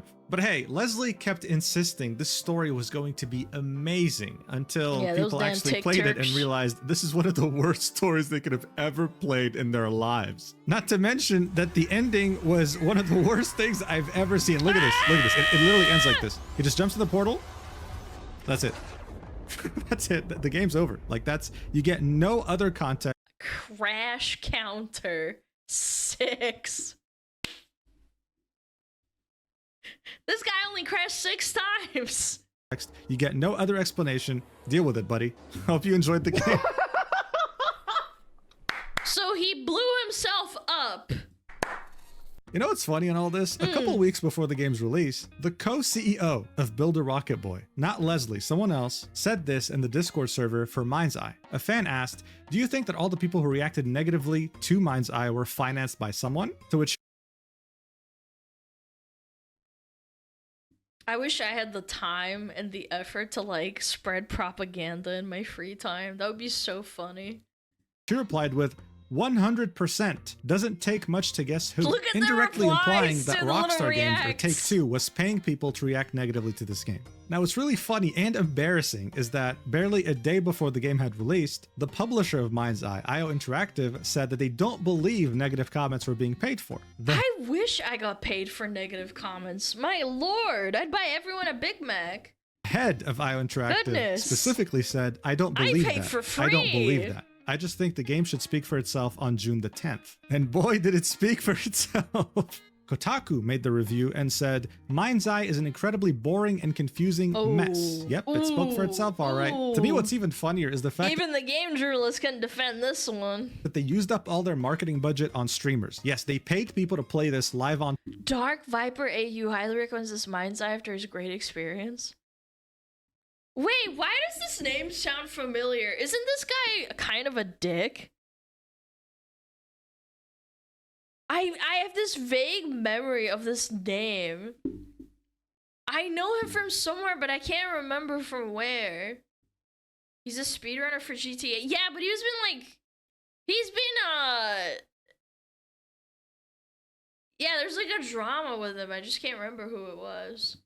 Twitch, and even those streamers couldn't keep it together because of how bad the game was. With this streamer right here, Dark Viper AU, literally laughing his ass off after the game had crashed for like the 10th time on stream. Like he couldn't handle it anymore. This right here is another sponsored streamer, and this happened live. Watch. Outrageous cyber infiltrations, even hacked the CIA. We got him back! It leaves no footprint, ever. Other than the occasional fuck. Sounds like a true. Oh my god! I just find it so ironic that Extra Emily, out of all people, had a glitch related to her driving. I mean, genuinely, life is truly the master I was about to say, did this happen before or after? of irony. That's Around really a week funny. after its release, Mind's Eye finally released a performance patch, and very Two on the little nose, was huh? actually improved. It was still glitchy as hell, frame drops were consistent both on PC and console, and overall, it was still unplayable by every metric. At its peak on Steam, it had 3,302 players, and right now it's at 52. 52 at the end of June. And what's even crazier is Sony pulling out an extremely rare maneuver that they've only used once for Cyberpunk 2077's disastrous launch, which is actually refund people who Oh yeah, they didn't refund Concord, did they? Wow, they actually thought it was that bad. bought the game on the PlayStation Mind Store, poop. indirectly telling us that to them, even in their eyes, this game is unacceptable. Xbox, on the other hand, wasn't so generous and wasn't refunding anything if you had launched the game at Bill Gates said, fuck you, go fuck yourself. You're down to $60. Classic. least once. This entire saga Go kind of came fuck to its yourself. conclusion on June 23rd, 2025. Oh, that's so when funny. Build a Rocket Boy, the studio behind Mind's Eye and the Cancelled Everywhere, began the process to conduct a mass layoff. And since then, the layoffs have officially taken place. They released a statement. Here's what they had to say. We can confirm that we have had to make the painful decision to notify our hardworking team of some internal changes at Build a Rocket Boy. While we are working to you're reassign right. roles for as many of those impacted by these changes as possible, sadly, we are initiating a formal consultation process that may result in redundancies. The decision has not been made lightly, and we are committed to handling this process with transparency, fairness, and respect for all employees. We will provide further details to the team over the coming weeks. The launch of Mind's Eye has been a significant milestone for Build a Rocket Boy. But we know that we still have a lot more to do to grow our community in the coming years. The challenges we faced have only strengthened our resolve, and while we are deeply You saddened didn't even offer them refunds for your dog shit game. They're not gonna stay. What the hell? by today's decision, and thank Concord buyers are all refunded, including physical editions of the game. Oh, yeah, you're actually right. Yeah, wow. But then again, nobody even fucking bought the game. Imagine how many people bought this game. Probably even less. to our incredible team. This shift allows us to focus on delivering ongoing updates and performance optimization for Mind's Eye, while also ensuring the long-term success of Build a Rocket Boy's future ambitions. So look, according to IGN, in the UK, when you start the process for a mass layoff, it's usually when an employer is looking to cut 100 or more jobs. They have 300 UK employees and around 200 abroad in their other studios. Oh my god, everyone's so it's getting safe to say that a shafted. Let's huge go. chunk is getting fired. It's really interesting to me, though, that in their statement, they're saying that there's going to be a long-term success of Build a Rocket Boy, meaning that the studio isn't closing after this disaster. But personally, I'd keep an eye out in the coming months because anything can happen, and I really don't see the studio sticking around for any longer. This was their big chance, and they unfortunately completely blew it. Their Glassdoor page isn't doing very well, okay? Employees are pissed, rating it Wait. We gotta read these. Hold on. Great atmosphere, labor, former employee more than a year. No pressure, and the people are nice. Cons, like every other job, but nothing in particular. Wait, I wish I could have this fucking well of a outlook on my job. I gave mine a 1 out of 10, or a 1 out of 5. well, okay? Employees are pissed, rating it a 2.3 out of 5. 30% of them would recommend to a friend, and 26% approve of the CEO, who is Leslie Benzies. One of those That's 1 out of 4. That's not that bad. employees said, $500 million invested into this mess. No wonder our biggest backer all but pulled out when they finally saw what was actually getting produced. So now we really don't know just how much this cost. We know that over $45 million were invested into it by private investors, but then again, this game was developed over the course of like 8 years. Is this truly another Concord? I mean, Concord was 400 million. This is 500? That's even worse. And thanks to thegamebusiness.com, we know exactly just how bad of a disaster Mind's Eye truly was. When it released, it had around 250,000 players, with a majority, around 150,000, on PlayStation. Now that PlayStation has opened refunds, these 150,000 can be significantly less. And the players on PC are only at 35,000, with only 3,000 actually launching the game, so you can bet many of them refunded. Additionally, that's abysmal. And this wasn't really advertised until the game came out. The whole level editor that was advertised was only available on PC and not on console. This was even more rip console bozos. More salt in the wound, okay? This was just such a disaster. Look, of course I feel bad for the employees, but I can't help but feel especially bad for the lead actor. He's actually very talented and was previously in the game Mafia 3. Unfortunately, that game also didn't get the best reception, and now he's part of Mind's Eye. He was interviewed by the YouTube channel Check It TV after the game had released, and while the interview is like over 21 minutes and part 2 is over 44 minutes, I'm just going to show you a snippet that was posted on TikTok so that you can see what he had to say. Watch. He released something that seemed to not be ready in that way. It's not his fault. I don't know why people are giving him shit. Genuinely, I don't know. I will not understand that. It's not his fault that they basically scammed everyone. a complicated reception. I'm proud of the people that I worked with. It's a shame that the game. Yo, Mia with the raid! Woblocks raid. Bitch, we ain't playing no Woblocks. Hi, Mia. Thank you so much for the raid. We're just finishing out a Mojin video about a dog shit GTA 6 clone. I changed my name to Bulldozer. You're so cool for that. Are you gonna play Woblocks? I bet you Mia could probably make a better game than this dog shit, unironically. Yeah, this game is some straight ass. Her name is Boobdozer. Buddy, simmer down. Bulldozer, not Boobdozer. Get your head out of the gutter, buddy. Gameplay in particular has received such negative reception. In terms of bugs, as a gamer myself, I completely understand the frustration. There's a shared frustration in like, why would you as a company release something that seemed to not be ready in that way? I would probably chalk this up to the same thing as being in an agency as a VTuber, and the agency itself is dog shit, and you're just like sitting there like twiddling your thumbs waiting for your contract to expire. I genuinely don't think it's your fault. He's not even defending it. He's just saying like, oh, you know, I tried my best and I did not succeed. You know. Put the bugs aside, like whether or not people are into it, that's between them and them, right?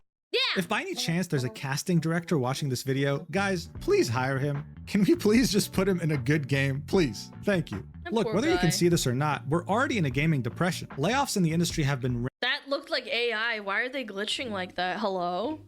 Thank you. Do you Look, see whether that you can shit? see this or not, we're already in a gaming depression. Layoffs What? in the industry have been rampant. The golden days of the pandemic are gone. And developers have to accept that. Ambition is good to have, but unrealistic scopes will kill your entire studio. Here's hoping that this stops. But I'm not gonna lie, I am kind of tempted to play this game just to see the crazy glitches I'll find. What? In the end though, if you're gonna take anything from this video, stop pre-ordering games. And thank you so much for watching until the end. I love you so much. Stop buying early access and pre-order games. It pisses me the fuck off. Stop it. The sponsor really wanted me to talk about the game at the end of the video as well. So I'm about to do that. But before I do, I can't leave you without a good old mwah. And now, the ad. All right, thank you so much for watching the video. As a reminder, Silver and Blood is now out, and they're also currently running an event by the name of What Hue Does Your Blood Hold, where you can win some really cool prizes. So if you're interested, make sure to check out the pinned comment or the description and download the game today. Man, I love it. Holy. But I love Pal World. Pal World wasn't early access or like pre-order bullshit. You guys are coping. Really fun clip of Carnage getting his Mind's Eye sponsorship paused midstream by the company. If you can find it, I'll watch it. It was beta. I don't really count that.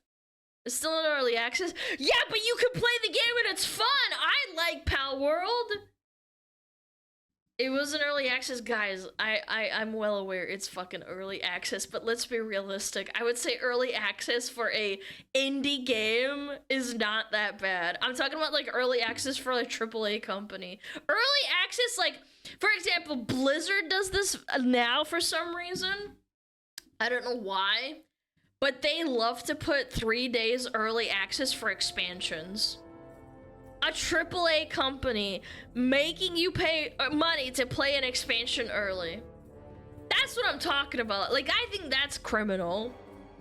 Like, the whole point of an MMO is for everyone to play it on the same day, and they make you, like, pay extra money, and if your friend doesn't have the money, they can go fuck themselves, basically.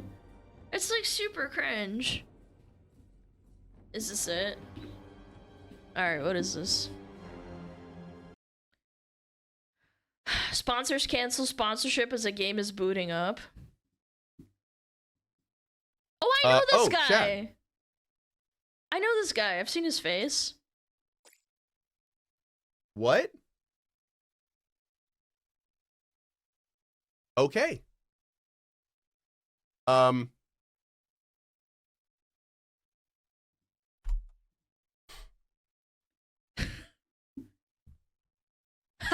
He launches Dune!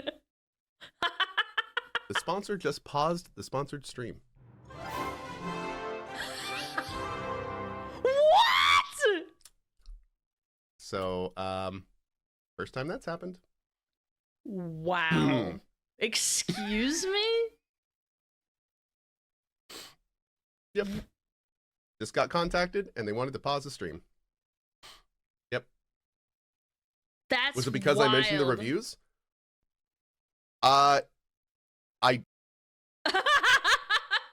Dude, what? He didn't even start it up yet? They probably were pulling the plug because they got scared. Yeah, they probably pulled the plug. They were like, oh shit, everyone's like shitting on it. Like, ah, fuck. Yeah, he didn't do anything. It's such a bad look. Well, he has to be transparent too. It's really funny. He's like, all right, they have to cancel it. Fuck. That's so funny, dude. I love that.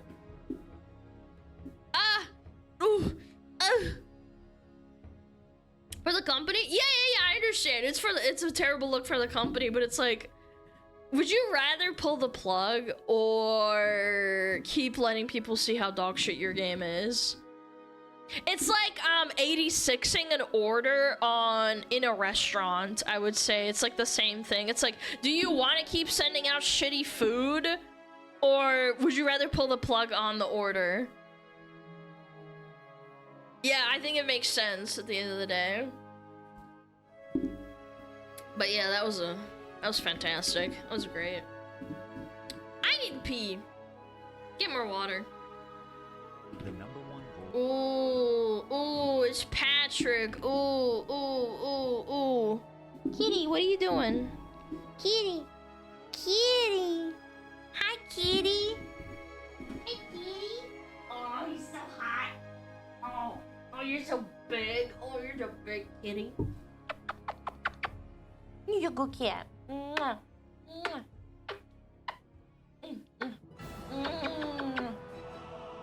Mwah. Oh, and now the dog's here because he's jealous. Okay, chat, I'm gonna go pee. I'm actually gonna run ads. This is kind of a long video anyway. Yeah. Hi, Jelly Doggo. Hello, jealous boy. Hello. Oh yeah, I'll be right back.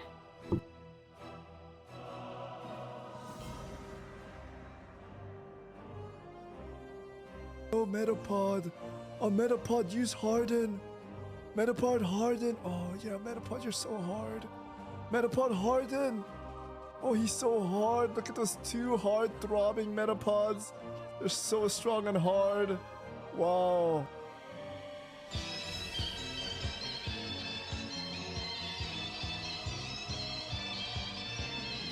上太阳，砰哎，心中的太阳是毛泽东哎，他领导我们的解放哎，人民翻身当家做主人，哎呀自由哎呀自由啊，人民翻身当家做主人。Why are you so good at this?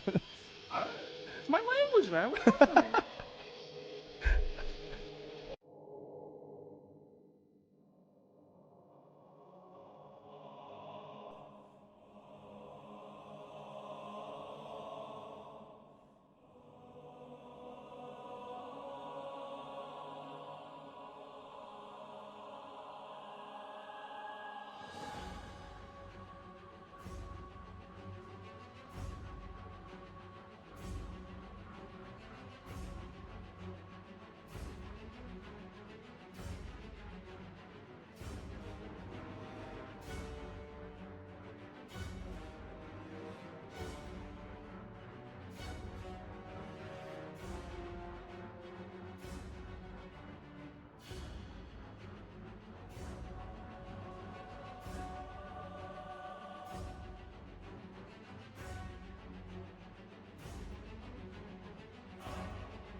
Scatter!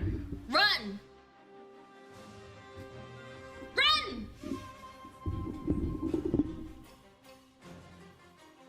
Yeah, you little shitbags. No.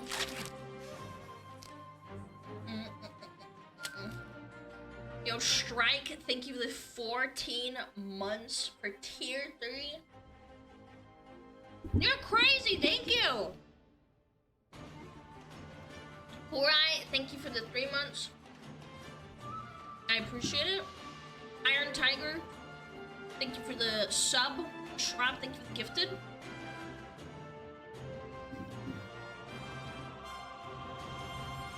Okay.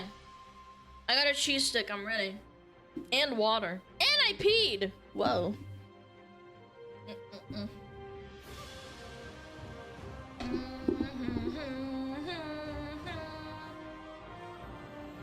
Alright, I'm ready. Why do we fight? Did you wash hands? Yes.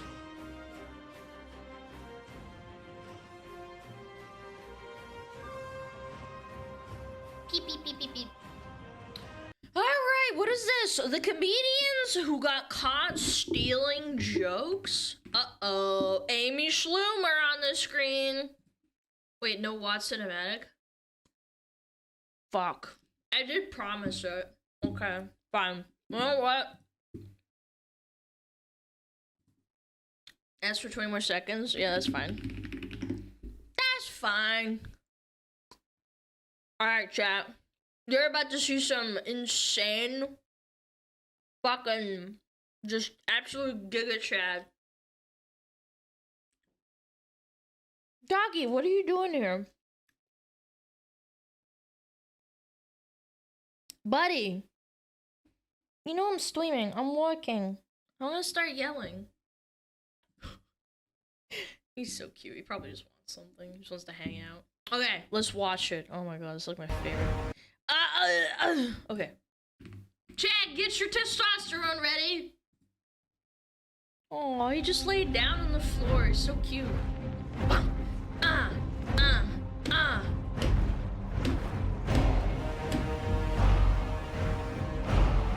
Yeah, start jorking it.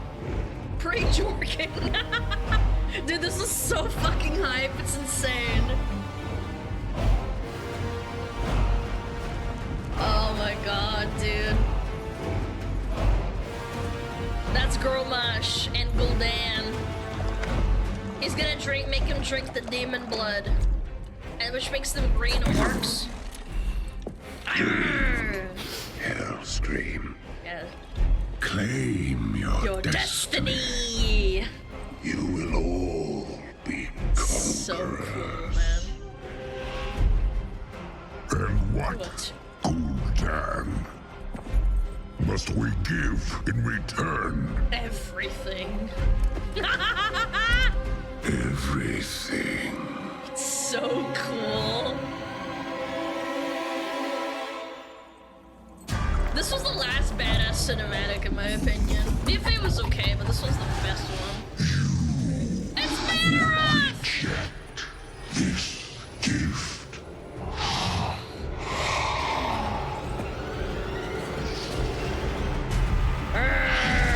It's Manoroth, the big baddie pit lord! Dude, look at me so fat.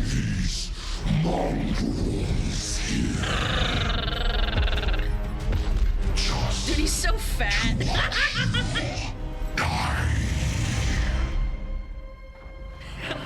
Look at that smirch. I'm sorry. Look at that smirch and then the fire raining in the background. Oh, shit. Oh. Rawr.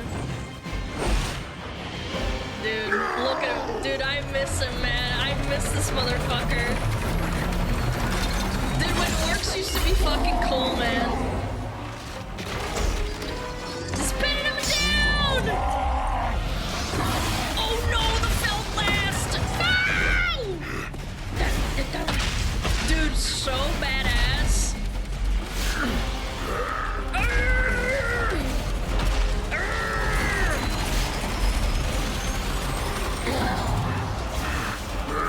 Oh my god! Yes! The Iron Star, dude. Boom!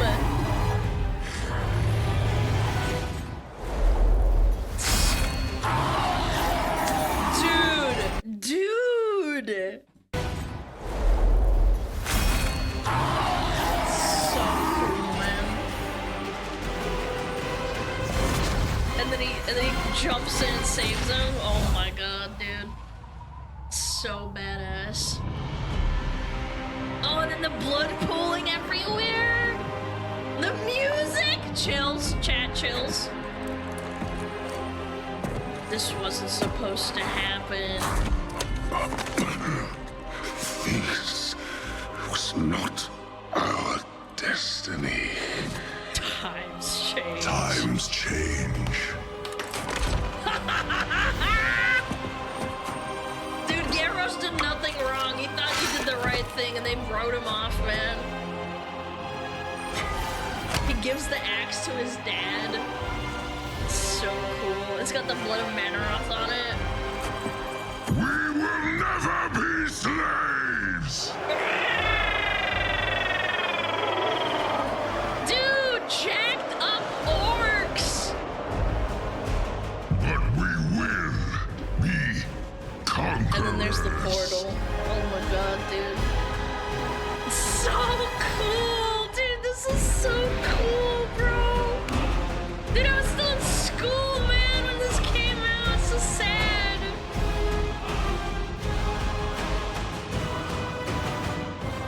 Too bad WoW was dog shit. That's what's the worst thing about it. Is like, it just came out and it was terrible, man.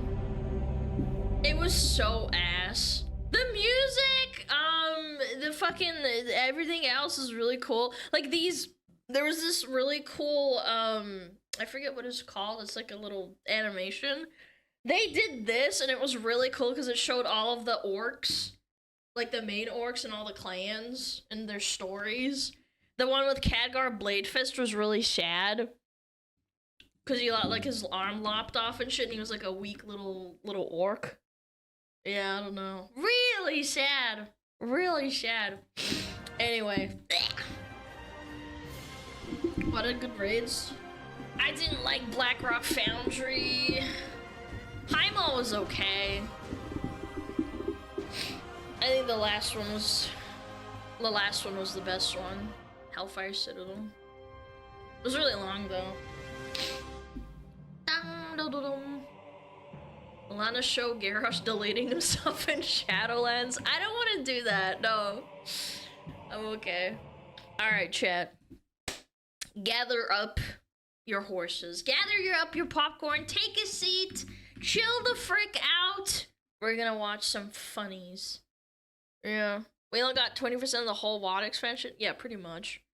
Gather up, chat. Gather up. The #1 rule in comedy is simple. Never steal another comedian's jokes. Most comics spend months, sometimes years, testing material until it's perfect, only to have someone swoop in, steal the punchline, and reap the reward without doing the work. You've probably felt it before. You say something funny, someone repeats it louder, and they get all the laughs. Now imagine someone did that to a joke that could legitimately change your life. Unfortunately, it happens all the time. And today we are going to talk about some of the most undeniable cases of joke theft in comedy history, starting with Brendan Schaub, who became best friends with the most famous comedian in the industry and still managed to destroy his career. You steal our ideas and you sit there and you pass them off as your own, and you even botch it when you do it. You botch it when you do it every That's a crime. Yeah, like botching it after you steal it, taking a big fat deuce on it. single time. You sit there and you rip off our ideas. It's plagiarism 101. Stinky. Except you're not writing anything, you're saying it. And it's harder to catch that way. Joe Rogan was the one who convinced Brendan to become a comedian instead of a professional fighter, a decision he might later regret. From the beginning, it was clear that Schaub was not ready for this career change. The JRE fandom initially enjoyed Brendan's company as their goofy, peaked-in-high-school athlete with obvious signs of CTE, but that was as a guest on a podcast. He didn't want to say brain damage, but that's what CTE is. Stand-up comedy is a whole different beast, and Brendan simply did not have the experience. And since Rogan surrounded himself with veteran comedians like Ari Shaffir, Tom Segura, and Joey Diaz, Schaub sort of came across as like a Nepo baby. Oh my god, Joey Diaz, oh my god, I don't get it. Since Schaub was now surrounded by vets, it seemed like he felt like he needed to act like a master of his craft instead of treating himself like a humble student of the game trying to soak up knowledge from the OGs. He released his first official stand-up special within 1 year of doing comedy, something most comedians spend a decade working on. From there, he started hosting events and launched multiple comedy podcasts. But it was after he released his second special on YouTube called The Gringo Papi that comedy fans seriously felt Schaub did not belong in this industry. Whenever you move in a new house, it's always weird, but it's even weirder in the middle of a pandemic. So we move in a new house, my girl goes, Papi, I've seen the neighbors. They're pretty old. Let's play it safe. They're probably COVID conscious. Why don't you just go over and introduce yourself, right? I'll bake some Mexican cookies, and you go over there. I'm like, what the f***'s Mexican cookie? What are you talking about? It's like a chocolate chip with salsa all over it? What are you talking about?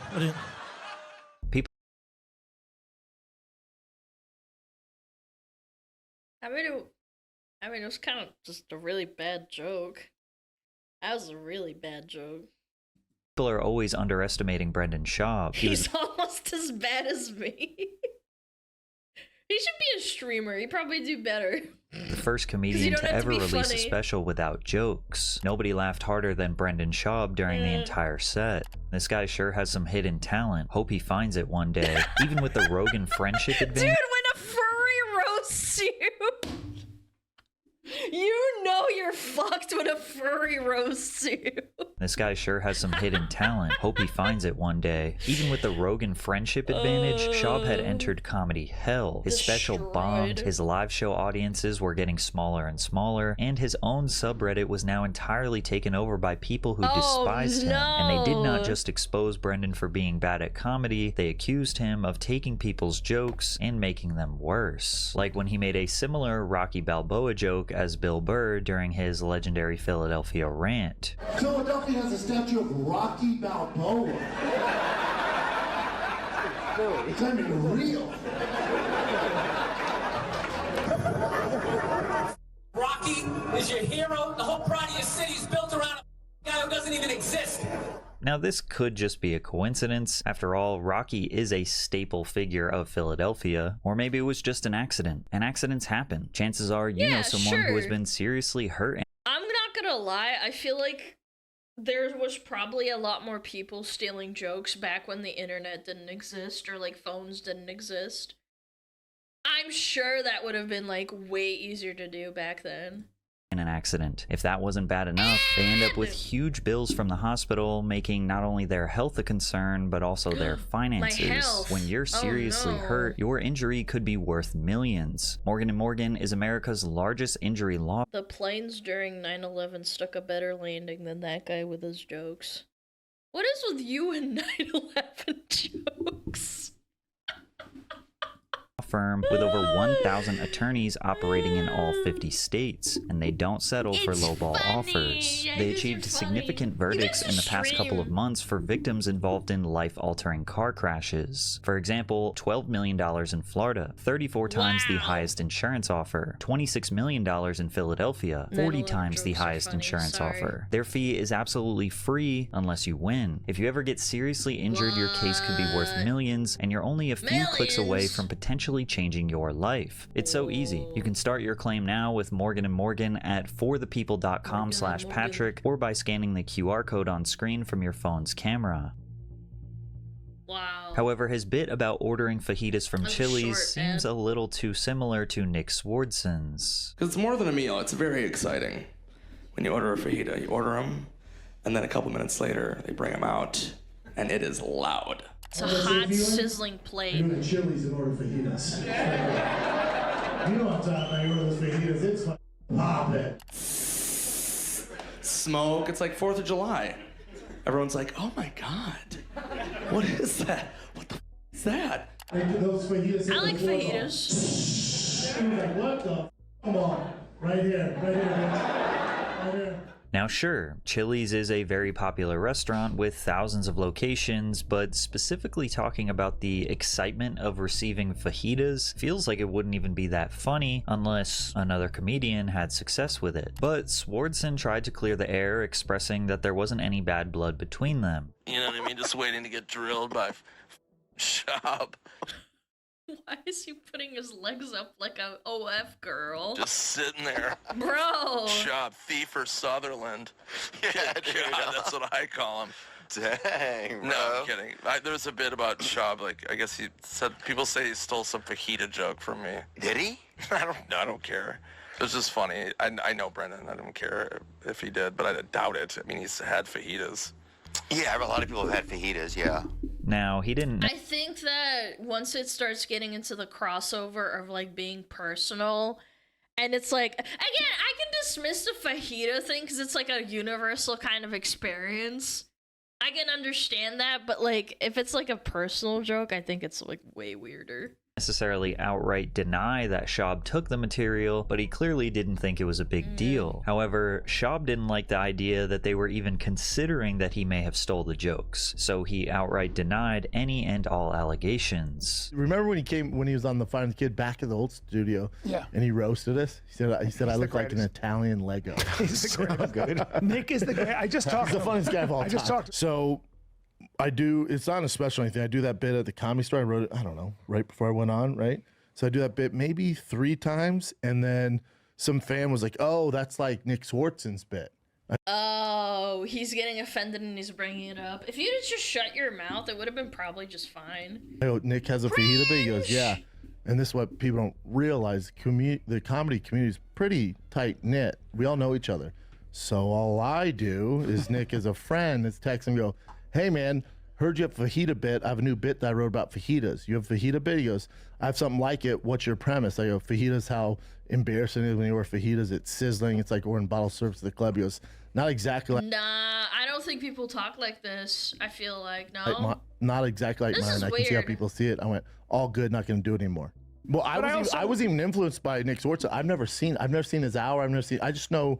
I don't watch a ton of comedy. I've never seen his I know. special. I've never seen anything. You don't steal jokes. We've had him on the That's no. so silly. This is a classic Schaub response that built him a reputation for being untrustworthy. He says how Nick Swardson is the funniest guy of all time and that they are friends, but then immediately contradicts that by saying he has never seen Nick's material, never seen his special, and doesn't watch comedy at all. Therefore, it's impossible he could have stolen his joke. So he is either lying about stealing the joke or lying about how he feels about Nick's comedy. From there, fans discovered that he was blatantly taking jokes from classic movies like Step Brothers. He's my... I'm the first one. Kobayashi. You mess with my nut, Brennan? Randy here is gonna eat your... Like Kobayashi. Yeah, this is so specific. Like, again, very specific niche joke, and you're repeating it. Now Very again, weird. to give him the benefit of the doubt, this could be interpreted as a reference, like him paying homage to a legendary Sure. comedy film. However, this next one is hard to defend, as Brendan may have snagged some material from a TikToker. Been drinking Bud Light for years, man. And I don't see how it makes you gay.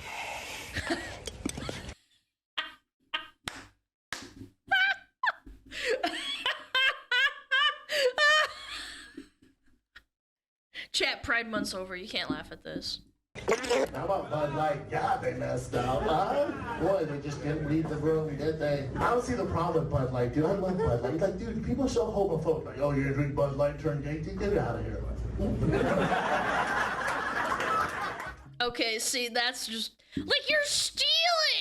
I'm not sure what's worse, stealing material from legendary comedians who will obviously find out, or being a professional comedian and looking for new jokes on TikTok. But if none of these were good enough examples, here's a moment where Brendan stole a joke from the TV show It's Always Sunny in Philadelphia about Hulk Hogan, and Rogan specifically asked Brendan when he came up with the joke, giving him the opportunity to essentially come clean and give credit to the original creator, but he doesn't, and he passes it off as his own. Hulk Hogan's hair. It's blonde and yet it's silken like that of a Chinese man. Ah, yes. That is Hulk Hogan's signature look. Blonde Chinese hair and the skin of a hot dog. It's awesome.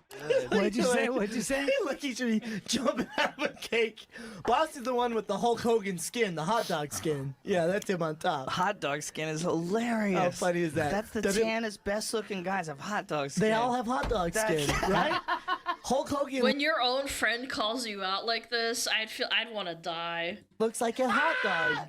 This is Dude, so hot dog skin is the best expression ever. When did you come up with that? For a while ago. A while ago. That's beautiful. That's how I describe Hulk Hogan. No. Congratulations. There's a few descriptions in my life that have really sunk home. With the overwhelming That was almost catty. Was that not catty? Like a little bit, chat? I don't know. I was vibing with that. amount of criticism from comedy fans, and after his best buddy Rogan Yeah, it was said like, his stand-up comedy wasn't even good, Schaub basically quit. Yeah, Damn, I think dude. this time I just I thought they were friends, and you just go like, don't care. That's where I'm at. I gotta be home more. I'm gonna pull back from touring so much, and I just gotta be home, man.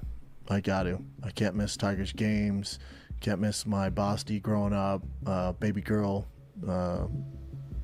I can't do it anymore. I'm tired, man. I'm tired. And while this seems like a valid reason to take a step back in other industries, it's clear that Schaub realized he didn't have the skill nor material to stay in the game. However, Schaub nabbing jokes from other comedians honestly wasn't surprising. He was new to the industry and oh my god, look at that cauliflower ear. I just realized. Sorry, this is about him stealing jokes, but I just realized he's got a massive cauliflower ear. Goodness gracious. Yeah, I don't know. I guess all that CT kind of got to his head, like, just stealing jokes like that. already hated by fans. But Dane Cook, that one shocked people. He was selling out arenas, hosting SNL, starring in movies. He was literally the face of comedy for a moment. So when the plagiarism accusations hit, the entire industry turned on one of its biggest stars. Dane Cook was one of the few comedians that legitimately became a superstar, and he did that by taking advantage of social media. Now today, obviously comics are going to use social media to grow their careers. You would be crazy not to. But back in the MySpace era, this was seen... MySpace? Bro, I didn't have a MySpace. Nope. No, that shit. My brother had a MySpace. I did not. I thought it was fucking cringe. As corny, and some industry comics felt Dane's success was undeserved. And while Dane saw a massive influx of young comedy fans, mostly college kids, traditional stand-up fans didn't really find Dane Cook's joke delivery that great. He stuck to observational humor, avoiding punchlines and resorting to cheap tactics to keep the audience laughing. I know, it is so true, and that's why it's funny. I never thought Dane Cook was that funny. That's why it's funny. Because it's so true, hence... I don't know, I never liked Dane Cook, not gonna lie. I don't know. It's funny. Then again, comedy... The more civilian Tosh.0, I think Tosh.0 was good as... Like, he didn't... Like, he was offensive, but, like, a safe offensive, if that makes sense. At least back then. Him repeating himself is a bit ugh. Is entirely subjective, and at the end of the day, the goal is to make people laugh. So if the crowd is laughing, then it's hard to say the comic is not funny, right? Dane saw the haters as just a natural side effect to his rapid rise to stardom, Sure, but even it some of his can be, own yeah. fans questioned if he deserved the platform he had after he released his special Retaliation, not because it wasn't funny, but rather because some of the jokes were not actually his. A few of Dane's jokes and premises were very similar to those explored on Louis C.K.'s 2001 album, Live from Houston, Texas. Oh my god, stealing from Louis C.K., that's sacrilege. Starting with the bit that they both did when choosing a weird name for their child. Name, you know? Like a name with no vowels, maybe, you know? Just like...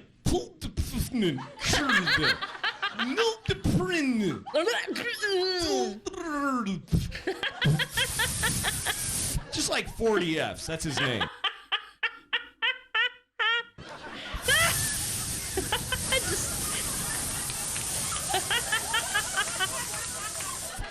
What are the names that you... Polish? Yeah, Polish is like all consonants and no vowels. Sounds like a TTS.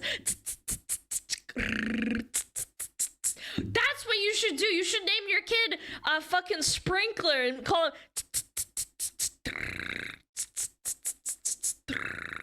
like that. That'd be That's funny. exciting right there. You get to both That'd be a good decide, one. hey, do you want to name that? No, I don't like that name. Right? It's like a little game. You try to come up. I already have names picked out. I don't even know. First kid, boy, girl, I don't care. The first one that comes out, I'm naming it. And if this was the only similar joke between Dane and Louis, it could have been seen as simply a coincidence. Even Steve Martin had a joke It in the wasn't even that funny. I feel like his one was so much funnier. 1970s where he discusses parents naming their kids. Some people think that Louis and Dane were actually both inspired by Steve Martin's classic joke. But then, two more jokes were spotted that made it even more suspicious. Like this one about an itchy beehole. Like I was staying in a hotel and the soap was really nasty, and I had an itchy asshole for like a week, and I could have won $1 million. I still would have been going, my ass. The other day, I don't know if you've ever gotten this. It was about 2:30 in the afternoon. I got the itchiest I've ever gotten on record, and I keep a record of my itchy ass. May 14th, 1985. I had a very itchy. Again? Bro, I don't know, maybe my humor's not like built that way, I guess, but like I don't know, it's I'm not trying to glaze like Louis C.K. like that fucking hard. I'm just saying the delivery is so much funnier in the context. Maybe just a coincidence. After all, anyone who has had an itchy behind knows this pain. But Chat, sorry. By the way, all that censoring and the bullshit, it's because of YouTube.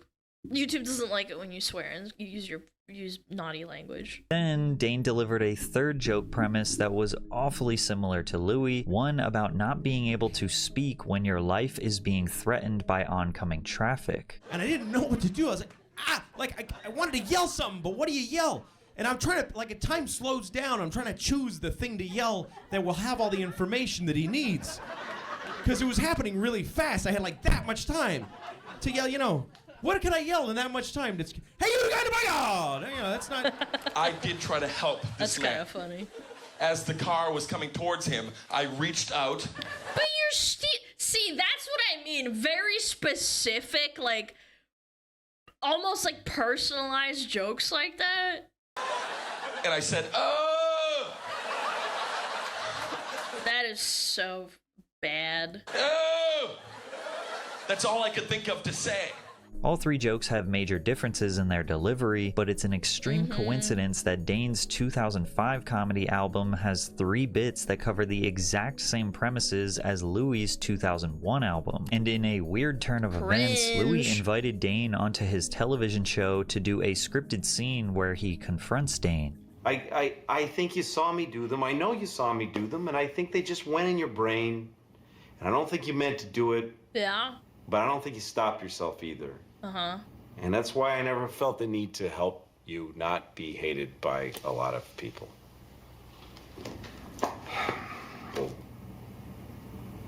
But I feel bad. I mean, I do. I feel bad. If this were the end of the accusations, maybe Dane could have gotten away with it. However, this was not his last offense. Dane was accused of taking material from Demetri Martin in 2006, where they both talk about asking for that's a blast from the past. shoe size, and the worker comes back with the wrong size, resulting in them having to cut a piece of their foot off. I went into a shoe store and I said, hey, can I get those in a 10? The guy said, sure, and he went in the back. Then a couple minutes later he came out and he goes, I don't have a 10, I have a 9. Great. Because while you were in the back, my toes were severed off. Again, recapping, do you have those in at 12, right? She goes into the stock room. She's in there for about a minute and a half, 2 minutes, right? She walks out. She comes up to me, you guys, so enthusiastic, such like optimism. She's holding a boot. She comes right up to me and she goes, we have it in 9. Great, you guys also have a bone saw anywhere nearby?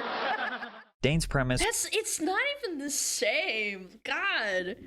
Yeah, I don't even like Demetri that much. Like, I think his jokes are a bit dry, but, like, that was kind of funny. Like, the punch was, like, good. Yeah, that was, like, straight up stealing. Again, I could even make a joke about how Chat made a joke out of the name about, like, you know, like how you don't have consonant vowels in your kid's name. So we made someone in chat said, like, why don't you just name them a Polish name? Because it'll be the same thing. Unpronounceable bullshit. Like, you can make a spin on it and make it your own joke, and he doesn't even do that.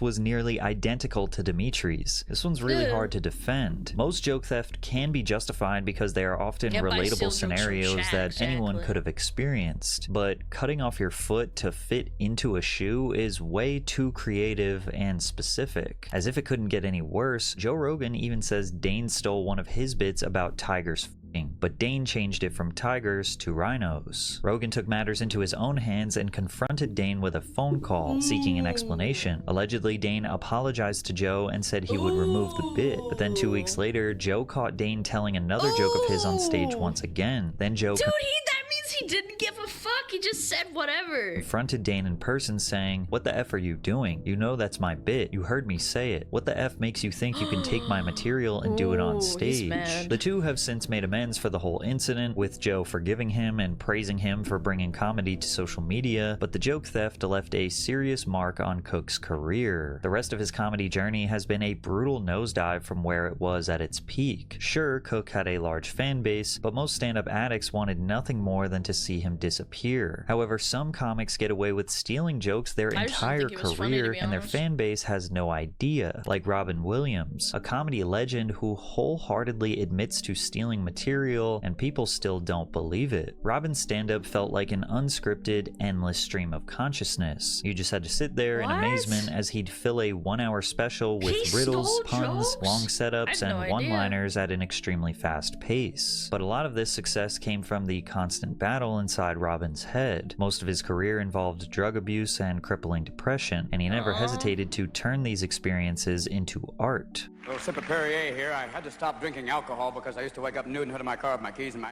Hi, can I help you? No, thanks. It's just flooded. I'll be okay. Beautiful, baby. Beautiful. Yeah.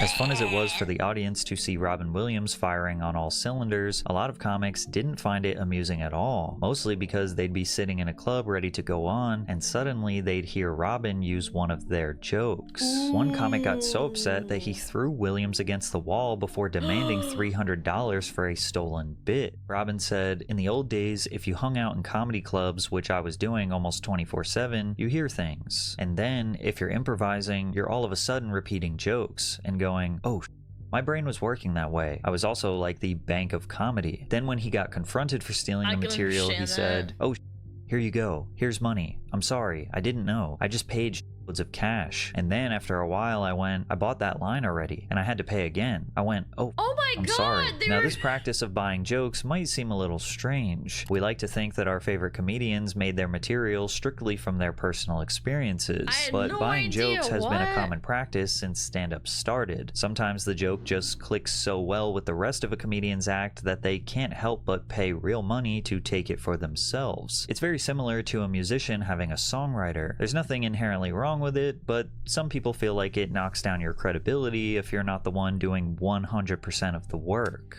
I can see that, but also Robin Williams' delivery is like insanely like unique and like self-deprecating, like his older stuff anyway. Yeah, it doesn't make it okay, but I get it. I get the principle of the matter. However, for Robin, he seemed to regret like, again, Jane Cook could have paid that guy that he stole jokes from, but he still's not, like, funny in any way. I thought they were cringe. The way he went about acquiring material. Every performance he gave on stage was like going into a trance, and he was so eager to make the audience laugh at every beat, he often blurted out material that wasn't his because it helped him avoid that horrible feeling of bombing. Oh my God, I hate that, dude. When you're giving a speech, okay, this is like an anecdotal thing, but it's not really like a comedy setup, but I had to do a delivery of a speech, and I did a really good job on my first delivery in front of a bunch of people when I was in like middle school or high school, and I locked eyes with a dude, and I even remember his face. I don't remember his name, but I locked eyes with him, and I all of a sudden like froze. And I was like, what the fuck is the next part? I was just like, ah! And like I freaked out in my head, and then the teacher said, okay, that's fine. Was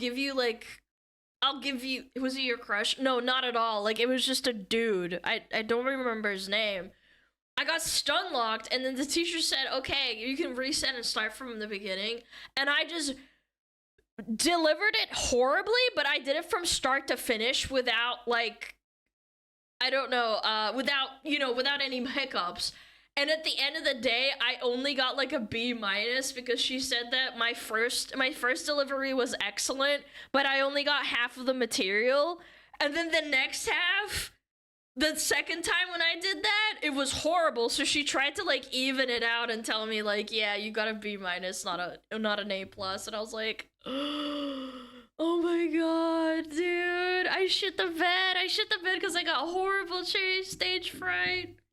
Happened to me when I had a test on the periodic table I knew beforehand and I couldn't answer in front of my teacher. Yeah, I don't know. Something happened to me. Like, my brain broke. Then you have to accept that idea that where they can, where kind of the same either as they laugh bombing. with you or they laugh at you. At some point, you have to be comfortable if they're laughing You're comfortable at you. with either one, of laughing at you. Can you tolerate that? And that's maybe sometimes where I go, oh, go. The insecure part goes, no. What are you afraid will happen? I guess it's that fear of you'll recognize that, as you know, how insecure are we really? Yeah. How desperately insecure that made us do this for a living. Now this temperament is what protected Robin Williams from the downfall that often follows being labeled as a joke thief. He was always brutally honest with himself, no matter how bad it made him feel. Before his tragic death in 2014, Robin made a habit of avoiding comedy clubs outside of performing. He started to realize that he was a sponge, unintentionally taking material from every experience he had and turning it into comedy without a second thought. And that's so sucky because like it's just like, what, it's not really his fault. He did say he hangs out like at comedy clubs 24/7. When it comes to comedy or the creative process in general, he is not alone. There's actually a psychological explanation for why comedians unknowingly take material from others, and it's called cryptomnesia. Cryptomnesia is a type of memory bias in which a person unconsciously remembers something and believes that they have thought of it themselves. Some people also refer to it in comedy as parallel thinking, and it happens all the time in your real life. Maybe you were at a party, sharing a great story about a personal experience with a close friend, only for that same friend to tell your story at another party next week, but with their own personal spin on it. And if you call them out, they'll give you a blank stare like nothing ever happened. And that's probably because they don't remember you telling them. They just unconsciously added it to their memory bank because laughter from others leads to an instant hit of dopamine, and they are looking for their next fix. Fun fact, like probably, I don't know, 6 or 8 months into me streaming, I was watching a lot of Fillion, and I realized after one of my mods pointed out that I did the laugh that Fillion does sometimes. And I didn't realize I was doing it because I watched her a lot, because she usually streams like right after I stream. And I did the and I was like, I like immediately had to stop myself because it's like, I can't. You're still doing something. Again, it's completely subconscious. I don't mean to do it at all.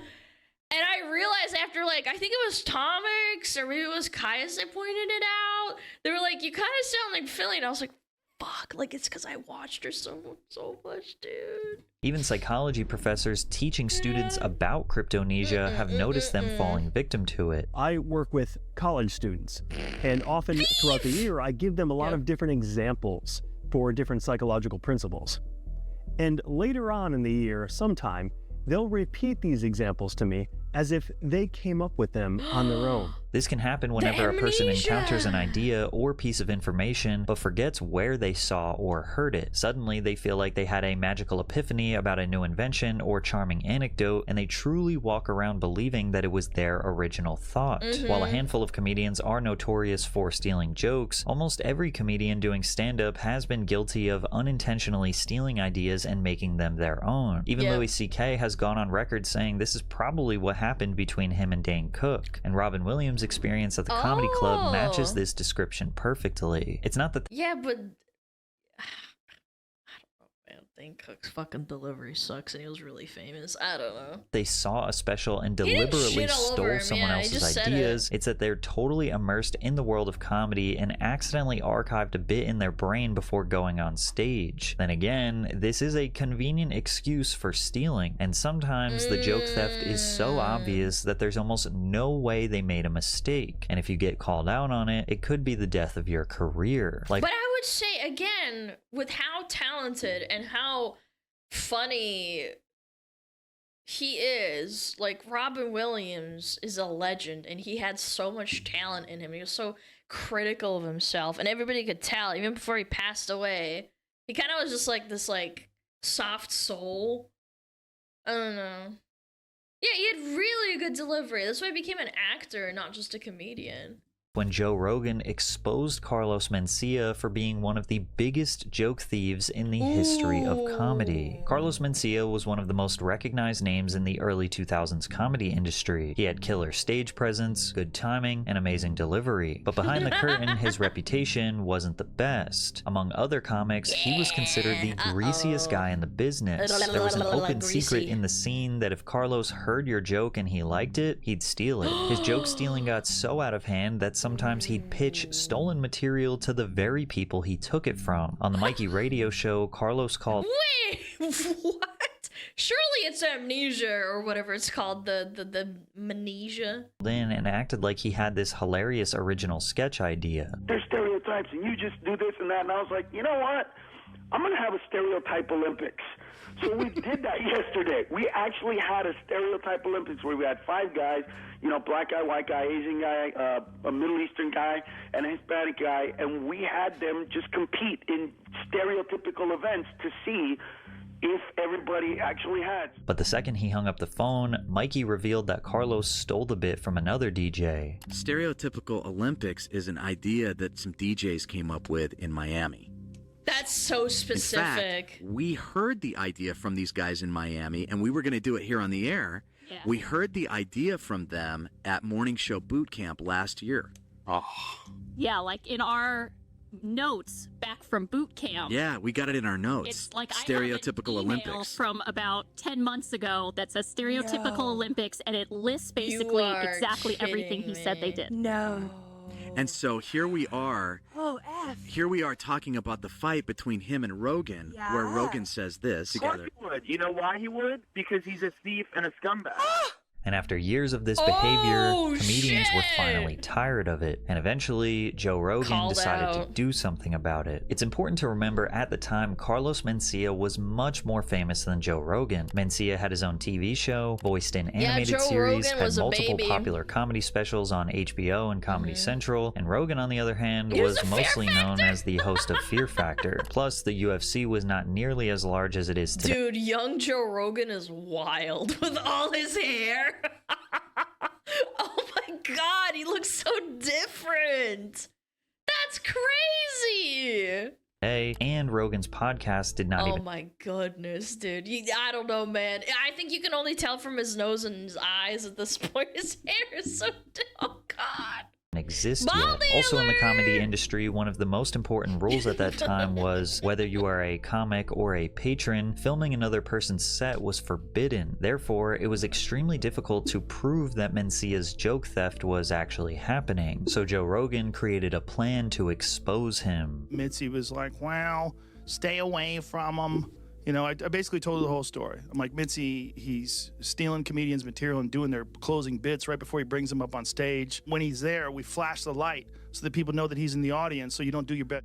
I would just do crowd work, and then Tommy would get mad at me all the time. Why don't you do your set? I'm not gonna do my set in front of that guy. Because he was notorious joke thief, and there were comics. A lot of my good buddies This would is not on go on record, stage if he was in huh? the room. Rogan's right-hand man today is young Jamie, but back in the day, it was comedian Brian Redband. At some point, Redband started secretly collecting footage of Carlos Mencia's thievery, with the intention of making a video and posting it to Rogan's website. But the final part of this expose would come in 2007 when Rogan stormed the stage during one of Mencia's live performances at the Comedy Store to reveal to the audience who he really was. I'm somebody important enough that he had to end the show by saying Carlos been stealing. That's who I am. Yo, bro, how difficult it is for comics. You don't know that nobody supports comics. You don't know that nobody... If someone steals a riff from a song, that's in the news constantly. Steal and make it on HBO, steal, put it on television. What are you saying? Carlos been stealing, bro.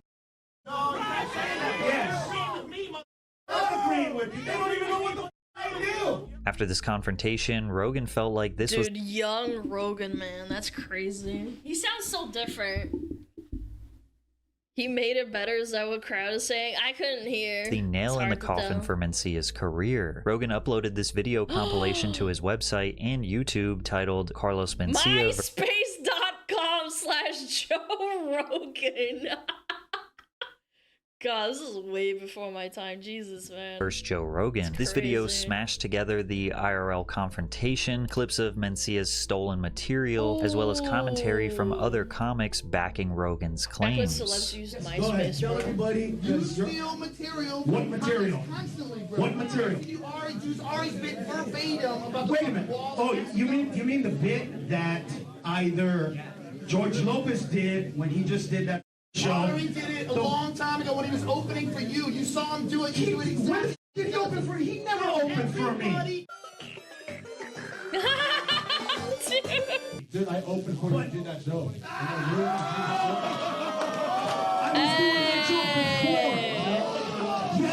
He's calling him out, bro! Here's this new thing. I don't know if you guys heard this. He wants to build a new wall all down the California-Mexico border. Like a 12-foot high brick wall. It's like 3 feet deep. So no Mexicans get in. But I'm like, dude, Arnold, who do you think's going to build that wall? Wait, Arnold Schwarzenegger wanted to build a wall in 2004?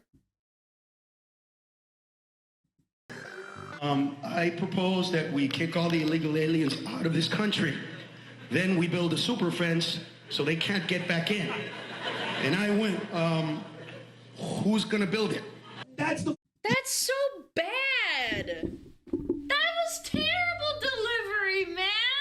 Again, isn't it something to say how bad the delivery is when you fucking steal a joke? Do you really That was think that a Jewish guy ass. came up with that joke before?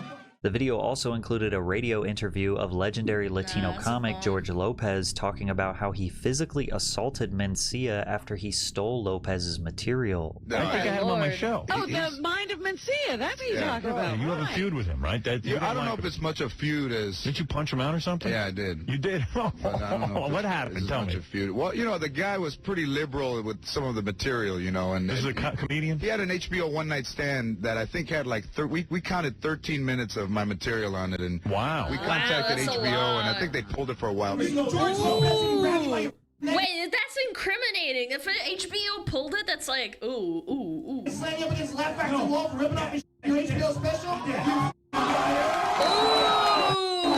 Yes, he did. But you know why he did it? Because you're a liar, bro. That's all right. Young Joe Rogan, man, that's wild. Give me a hug. What's up? George Lopez actually said on Howard Stern that he doesn't want any other Hispanic comedian to make it except for him. Yeah, maybe he said that.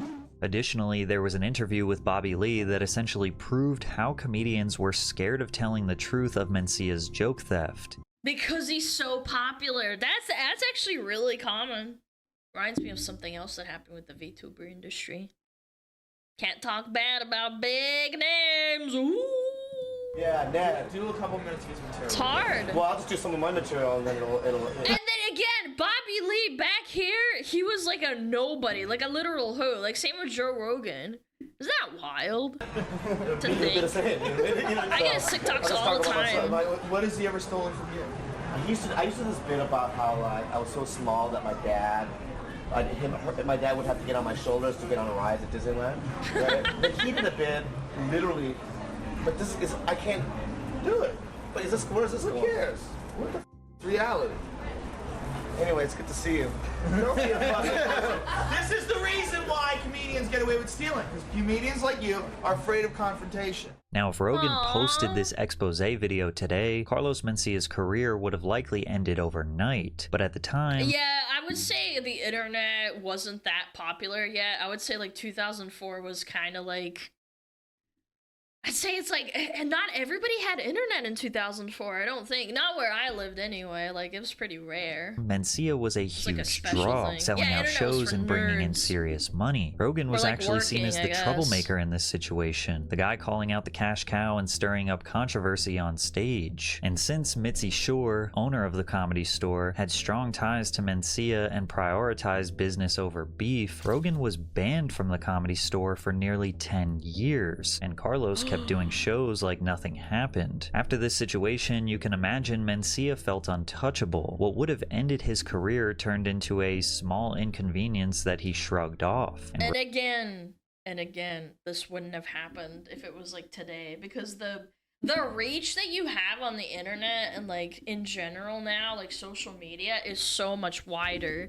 He just kept going. Like realistically, who the fuck is gonna listen to like Joe Rogan? Like some random dude on the internet showing some clips of him stealing jokes.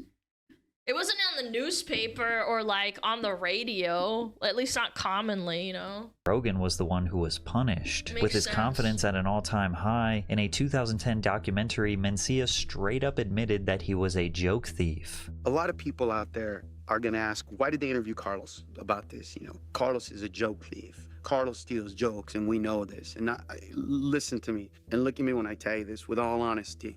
If you think that I steal jokes, yeah, you're right. Of course I steal jokes. Are you out of your mind? When I come to a comedy club, you better run.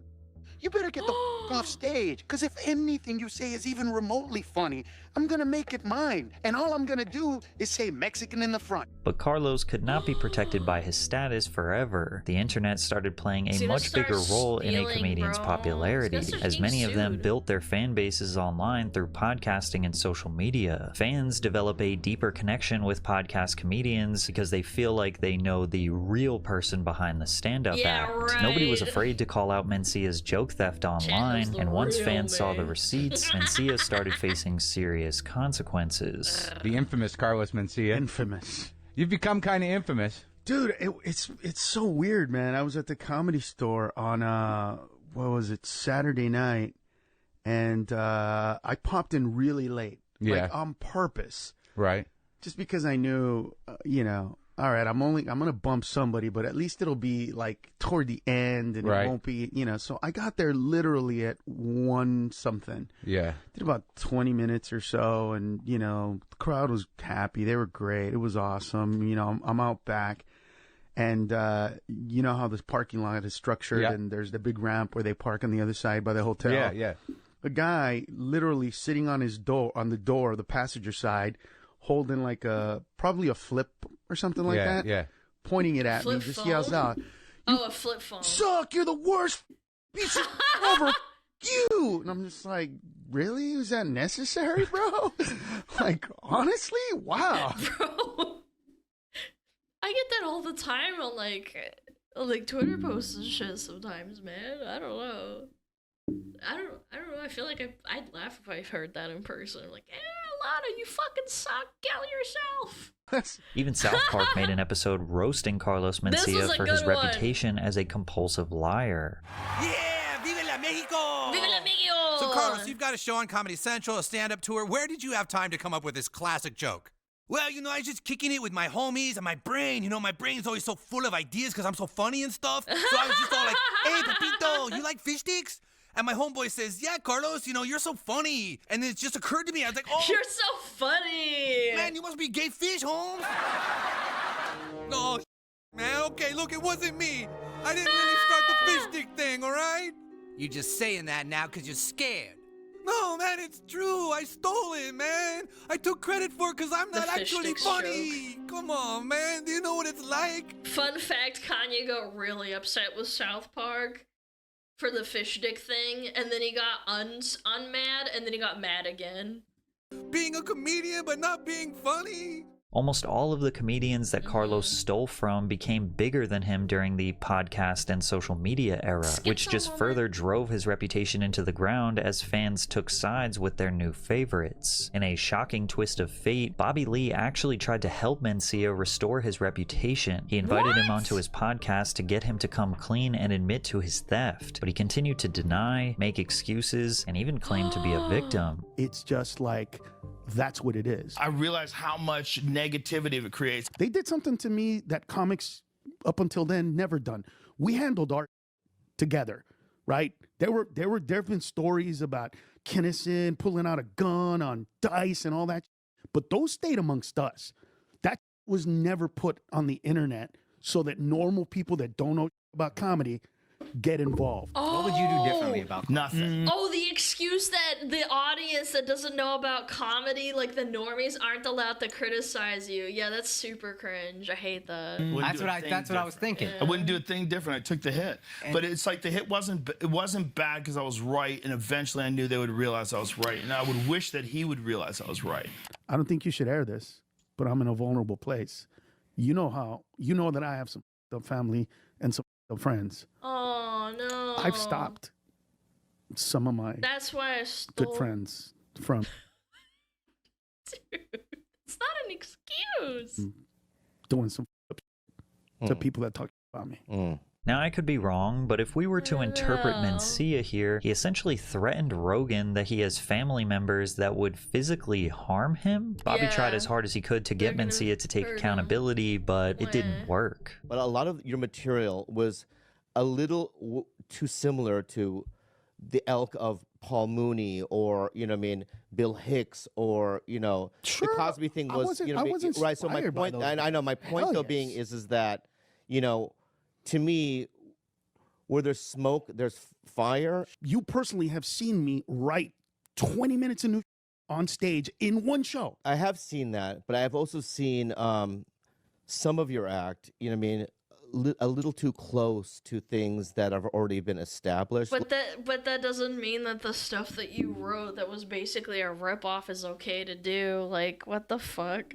No, I wrote this amazing novel in like 2 days, and you saw me do it. But like that Shakespeare thing, yeah, I don't know. Like, I don't know. It's different. Like the Bill Cosby bit. Yeah, I've never seen that one. So. I know. My point though is that it's so similar, right? Yeah. For me, there's certain codes that go on in comedy. Like for instance, I remember one time Johnny Sanchez said, you know, I'm doing this new bit about, you know, me walking through a spider web, but people from afar can't see you walk through the spider web. Right. And so, you know, they just think you're a crazy person, Yeah. right? Yeah. And I looked at him and I go, yeah, Brian Regan does that bit. And Johnny goes, oh, well, I'm not going to do it anymore, right? There's that like little code, right? And I believe that if you had written that bit, that you would continue to do it. And I just feel like it might be a situation where that's fair. it might be, you know, unfixable, which is a sad thing. Arguably, the only reason comedians were able to steal without punishment in the past was because they succeeded before everything was posted online. Yep, just like I said at the start. It's not an exaggeration to say that the internet basically put an end to joke theft completely, and nobody felt this change more than Amy Schumer when her reputation for stealing bits was posted all over YouTube. Amy Schumer exploded onto the comedy scene seemingly out of nowhere. She had an advertising campaign for Butterfinger, was a reoccurring guest on Fox News' Red Eye with Greg. I've never once in my life laughed at an Amy Schumer joke, and I've seen my vagina. Everybody laughs at the my vagina thing because it's so dog shit.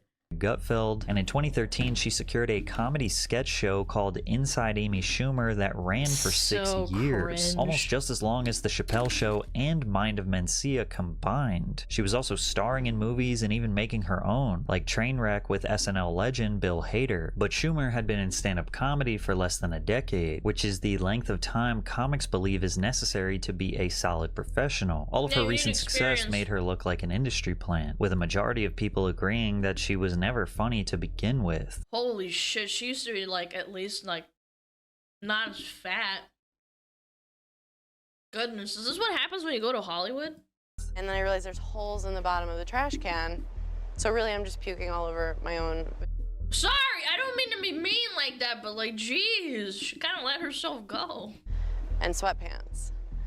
So we're engaged. No, just kidding. And while a lot of women have had a hard time being accepted in comedy, Schumer's jokes would fall flat. I'm gonna say it.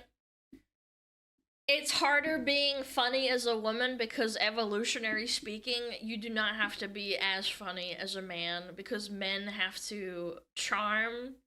They have to make jokes. They have to make you laugh as a mate. I think that there's a lot of evidence of men just being objectively funnier on the spot. I think women can be funny. I'm not denying that at all. I think that women have their funny moments, but I feel like the average, the median, skews towards males. Women should be as funny as men. I think women can be as funny as men. I'm just saying on a frequency level, I think, like, men on the spot, I think they can be way funnier. Shoe on head is funny, Scoo's funny. Guys, I'm not... Are you not understanding what I'm putting down? I'm saying, on a frequency level, I think that women don't have to be as funny. Like, from an evolutionary standpoint. Obviously. We can't read... I'm not writing anything. I'm listening. I'm telling you. Well, why don't you're so funny? That means you're a man. I'm not funny. I don't think I'm funny. Stop saying I'm funny. Anytime she wasn't surrounded by the fringe group that enjoyed her work. Most of her material was about vaginal hygiene, gross, and how she was a no-nonsense boss babe that deserved to be in the industry because she spoke her mind. Most of her material was about vaginal hygiene, gross. Why is that funny? I don't think... chat, I don't think that vaginal hygiene is supposed to be, like, joked about. I don't know. I think it's a little bit weird. Because vagina... Yeah, but, like, balls smelling is, like, okay, you can make one joke about that, or, like, your balls sagging or something because you're an old man. Like, what's funny about having a stinky vagina? and how she was a no-nonsense boss babe that deserved to be in the industry because she spoke her mind. And a lot of people resented her presence from the very start. She's living proof that literally anybody can become successful in comedy, even the unfunniest person on earth. I can't even tell if she's making a joke. And whenever she did come up with new joke premises, it was often mean-spirited and felt less like a joke and more like a personal attack. Like when she made fun of Steve-O from Jackass at the roast of Charlie Sheen, saying that he should have passed away instead of his late friend Ryan Dunn.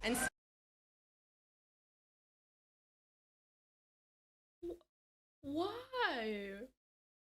Steve-O is like, he's so wholesome after, I mean, like, he was wholesome before the drugs, but I'm just saying, he got clean, and he's just like a really wholesome little guy, you know?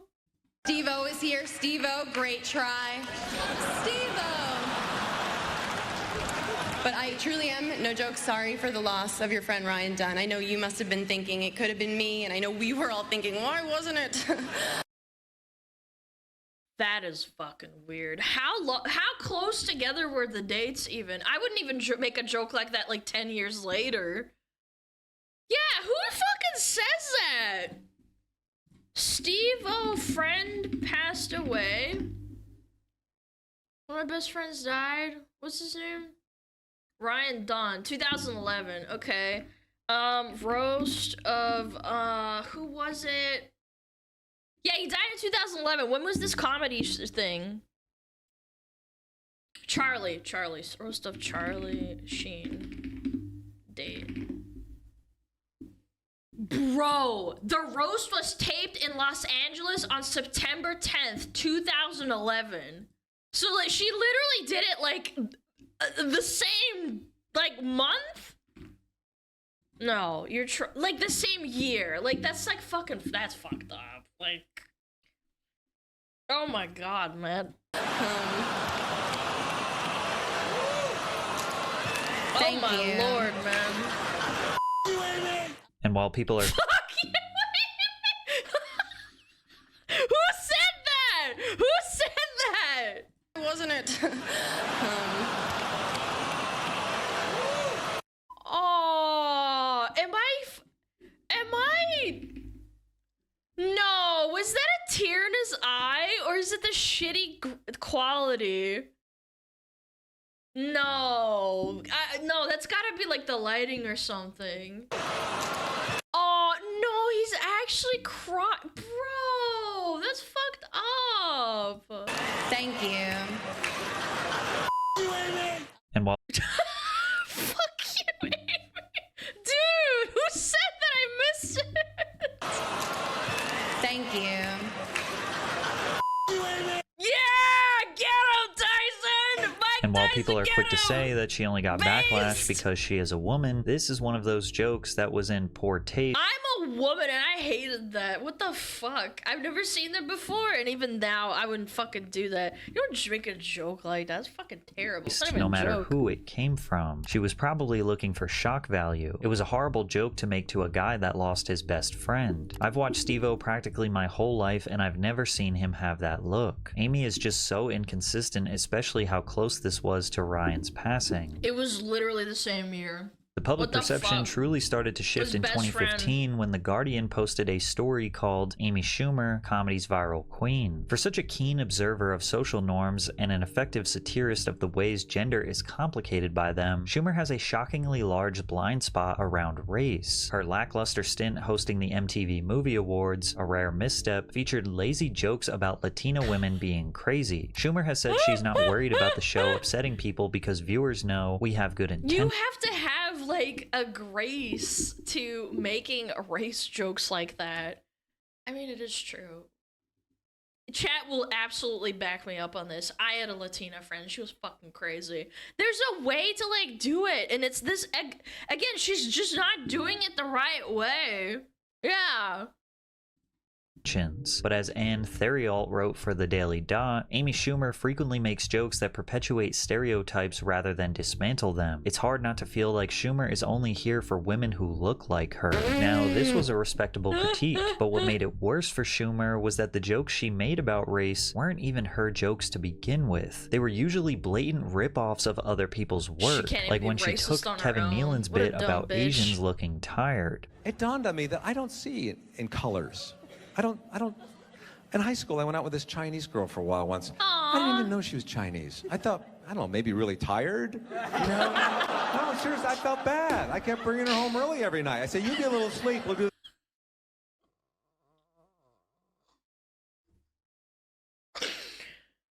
Oh my god, I don't know if I want to make that fucking...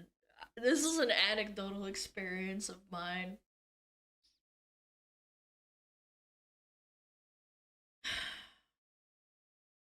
No, I'm not gonna say it. No. No. No, it didn't happen to me personally, but like it happened to my brother. You already started? My little niece, my brother told me this story. I wasn't there, but my little niece, she's half Chinese. My brother's, you know, Russian, Slavic. My little niece is like 2-3 years old, and she never saw like a black man before. And she walked up to him. Like, there was this guy, I don't remember what the story was, but she walked up to him, he's like working or something, and she says, "Why are you so dark?" And she's like 3 years old, and my brother like almost fucking cried. He's like, "I'm so sorry." I was like, no! He like retold me the story, and he was like scared of retelling it. I was like, can't say the darndest things kind of moment, because you're like so innocent, you don't get it. Like, why are you so dark? You just fucking walk up to someone and say that, little child. They have zero filter. I don't know, I thought it was so funny. This again another time. I'm not going anywhere. I'm not going anywhere. No, I couldn't be less racist. I mean it. I was at a party 2 weeks ago in LA, and who walks in but Michelle Kwan? And out of nowhere, she tells me that Oliver Stone, you know, the director, she's like, he has this huge Asian fetish, and I find it totally offensive. And I'm like, why, Kwan? That sounds awesome, you know? And she's like, well, I'm offended because I'm Asian. And I was just like, well, I'm sorry, but I didn't even notice that. This is such a bad, like... This is, like, I could pick apart this whole joke, and that's so... It's from start to finish really bad. I thought you were just, like, really tired. Or when... Yeah. No, that was way cuter when you frame it. Like, I don't know, there's just so much wrong with that shit, man. Her show Inside Amy Schumer took a Mad TV sketch about not recognizing a black retail worker. How's this? Oh, that's perfect. Oh my god, Mad TV in 2008, holy shit. They can ring you up right over there. Thanks so much. Sure.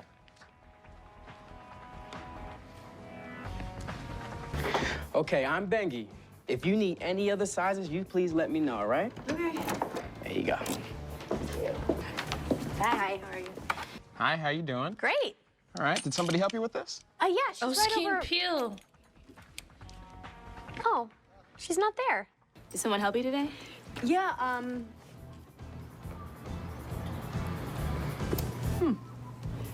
Who was it? You know, I don't see him. Oh, that's okay. What did she look like? She's... dark hair.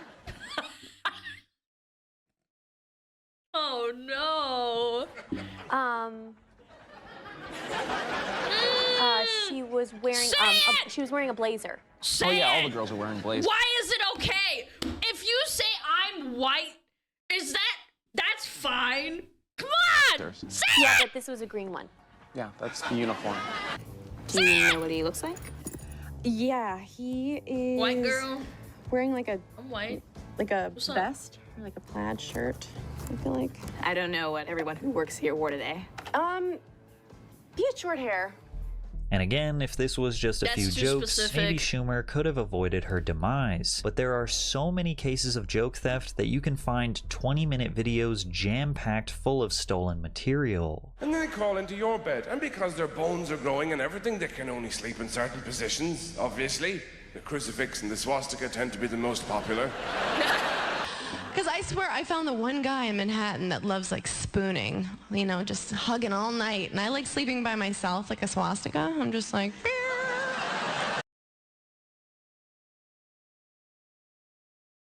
was that supposed to be funny? Sleeping in the shape of a swastika. Is that supposed to be funny? Am I retarded? Why did everybody laugh in the theater? Is too unique of a premise for it to be a coincidence, considering that is not at all a normal way of describing a sleeping position. She even stole one of Ellen DeGeneres' jokes and then delivered it right back to her on her own show. And something about the darkness, we just lose all of our inhibitions in the darkness. Is the popcorn really that delicious we must shovel handfuls of it into our mouth?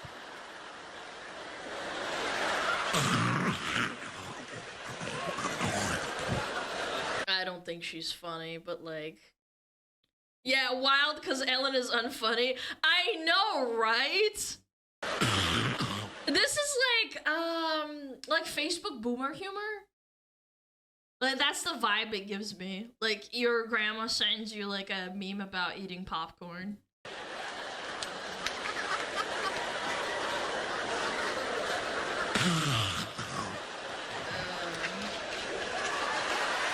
Boomers are funny sometimes.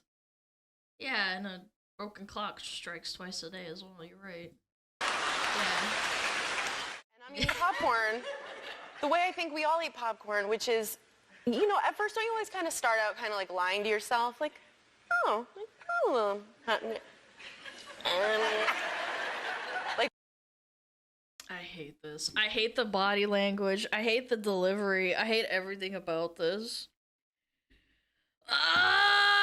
one piece at a time, you know, and then like you get a little more real, right? And then eventually you just like, you get real and it's just, like I've split my lip trying to get one more kernel. It's true. Do you eat popcorn like that though? Are you a popcorn lover? Yeah, I do, and I eat it exactly like that. Amy had a habit of promoting people's specials And you know Ellen would be fucking seething the whole time. and then stealing from them, essentially telling on herself. A tell is the best. A tell. Did you see his special road work? I heard it's awesome. It's so funny. Because balls are disgusting, aren't they? Wow. And they stink. Yeah, they do.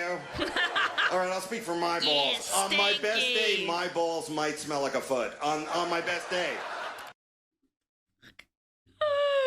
Chad thinks balls are funny. Here's why he's brave. On my best day, It's okay, hold on. I just had the perfect analogy. When a dude farts, it's fucking hilarious. When a girl farts, it's disgusting.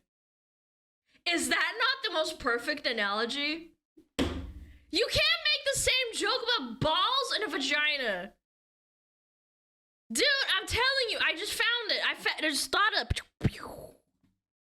kind of true. I'm telling you. like a small barnyard animal. Okay? But I'm not gonna be one of those crazy pregnant ladies who tries to get all back in shape right after they get pregnant. No. Hopefully, if you see me in a year, I will have the kind of body where if I do a nude scene on television, people will commend me for being courageous. I tweet out this Wait, that was actually kind of funny. photo of myself, okay? I'm holding coffee, I'm topless in just underwear. And it goes viral. And that's when I learned the word you don't want people to use when a nude photo of you goes viral.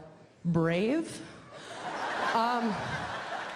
Amy Schumer's jokes are like when you copy and paste homework, but it sounds too smart, so you have to make it sound dumber. And despite the mounting evidence against her, Schumer made efforts to push back on the idea that she was stealing material. Anybody who writes on my show, we sit there, we think of ideas, and then we're like, oh, nope, that's a Key and Peele. Oh, no, that was this too some, you know, We've not done so many scenes because it was in a commercial, because one person saw a little bit of it somewhere else. I would never do anything that was even similar to anyone else. And like many other comedians before her, since she was a big enough draw, these stolen jokes did not end her career overnight. Really but it was more stupid. like death by 1,000 cuts. Her sad? Netflix special, The Leather Special, was flooded with 1-star ratings and labeled painfully unfunny. She claimed it was due to alt-right trolls review bombing. What does this sound like? This is 2017. Review bombing alt-right trolls, review bombing Ironheart. We literally saw that yesterday. The same exact wording. Special, but the backlash had already spread far beyond politics. Her film roles started drying up, her show ended due to low ratings, and she quietly stepped away from the spotlight. These days, Amy Schumer is still working, and I'm sure she still has a core fan base, but she is well past her prime with seemingly no chance of reaching the peak she once had. Well, that was fun. I actually really enjoyed that. That was fun. Da-da-da-da-da-dum. Boom. Alright, go check out Patrick CC, comedians who got caught stealing yolks. Yeah. Chat. I know, it's about that time, isn't it? Just acting in films now? I wouldn't call that acting. Chat! I know. It's time. It's around about that time. Yep. It's Wednesday tomorrow. Today's Tuesday. Wednesday tomorrow. We're gonna have a really good time tomorrow, as per usual. Who do we raid? Yeah, it's Car Crash Wednesday tomorrow. Yeah, that's right. Alright, chat.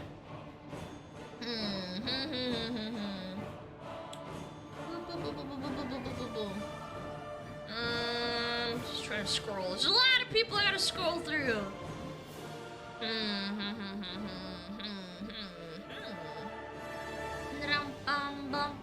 Okay. Oh!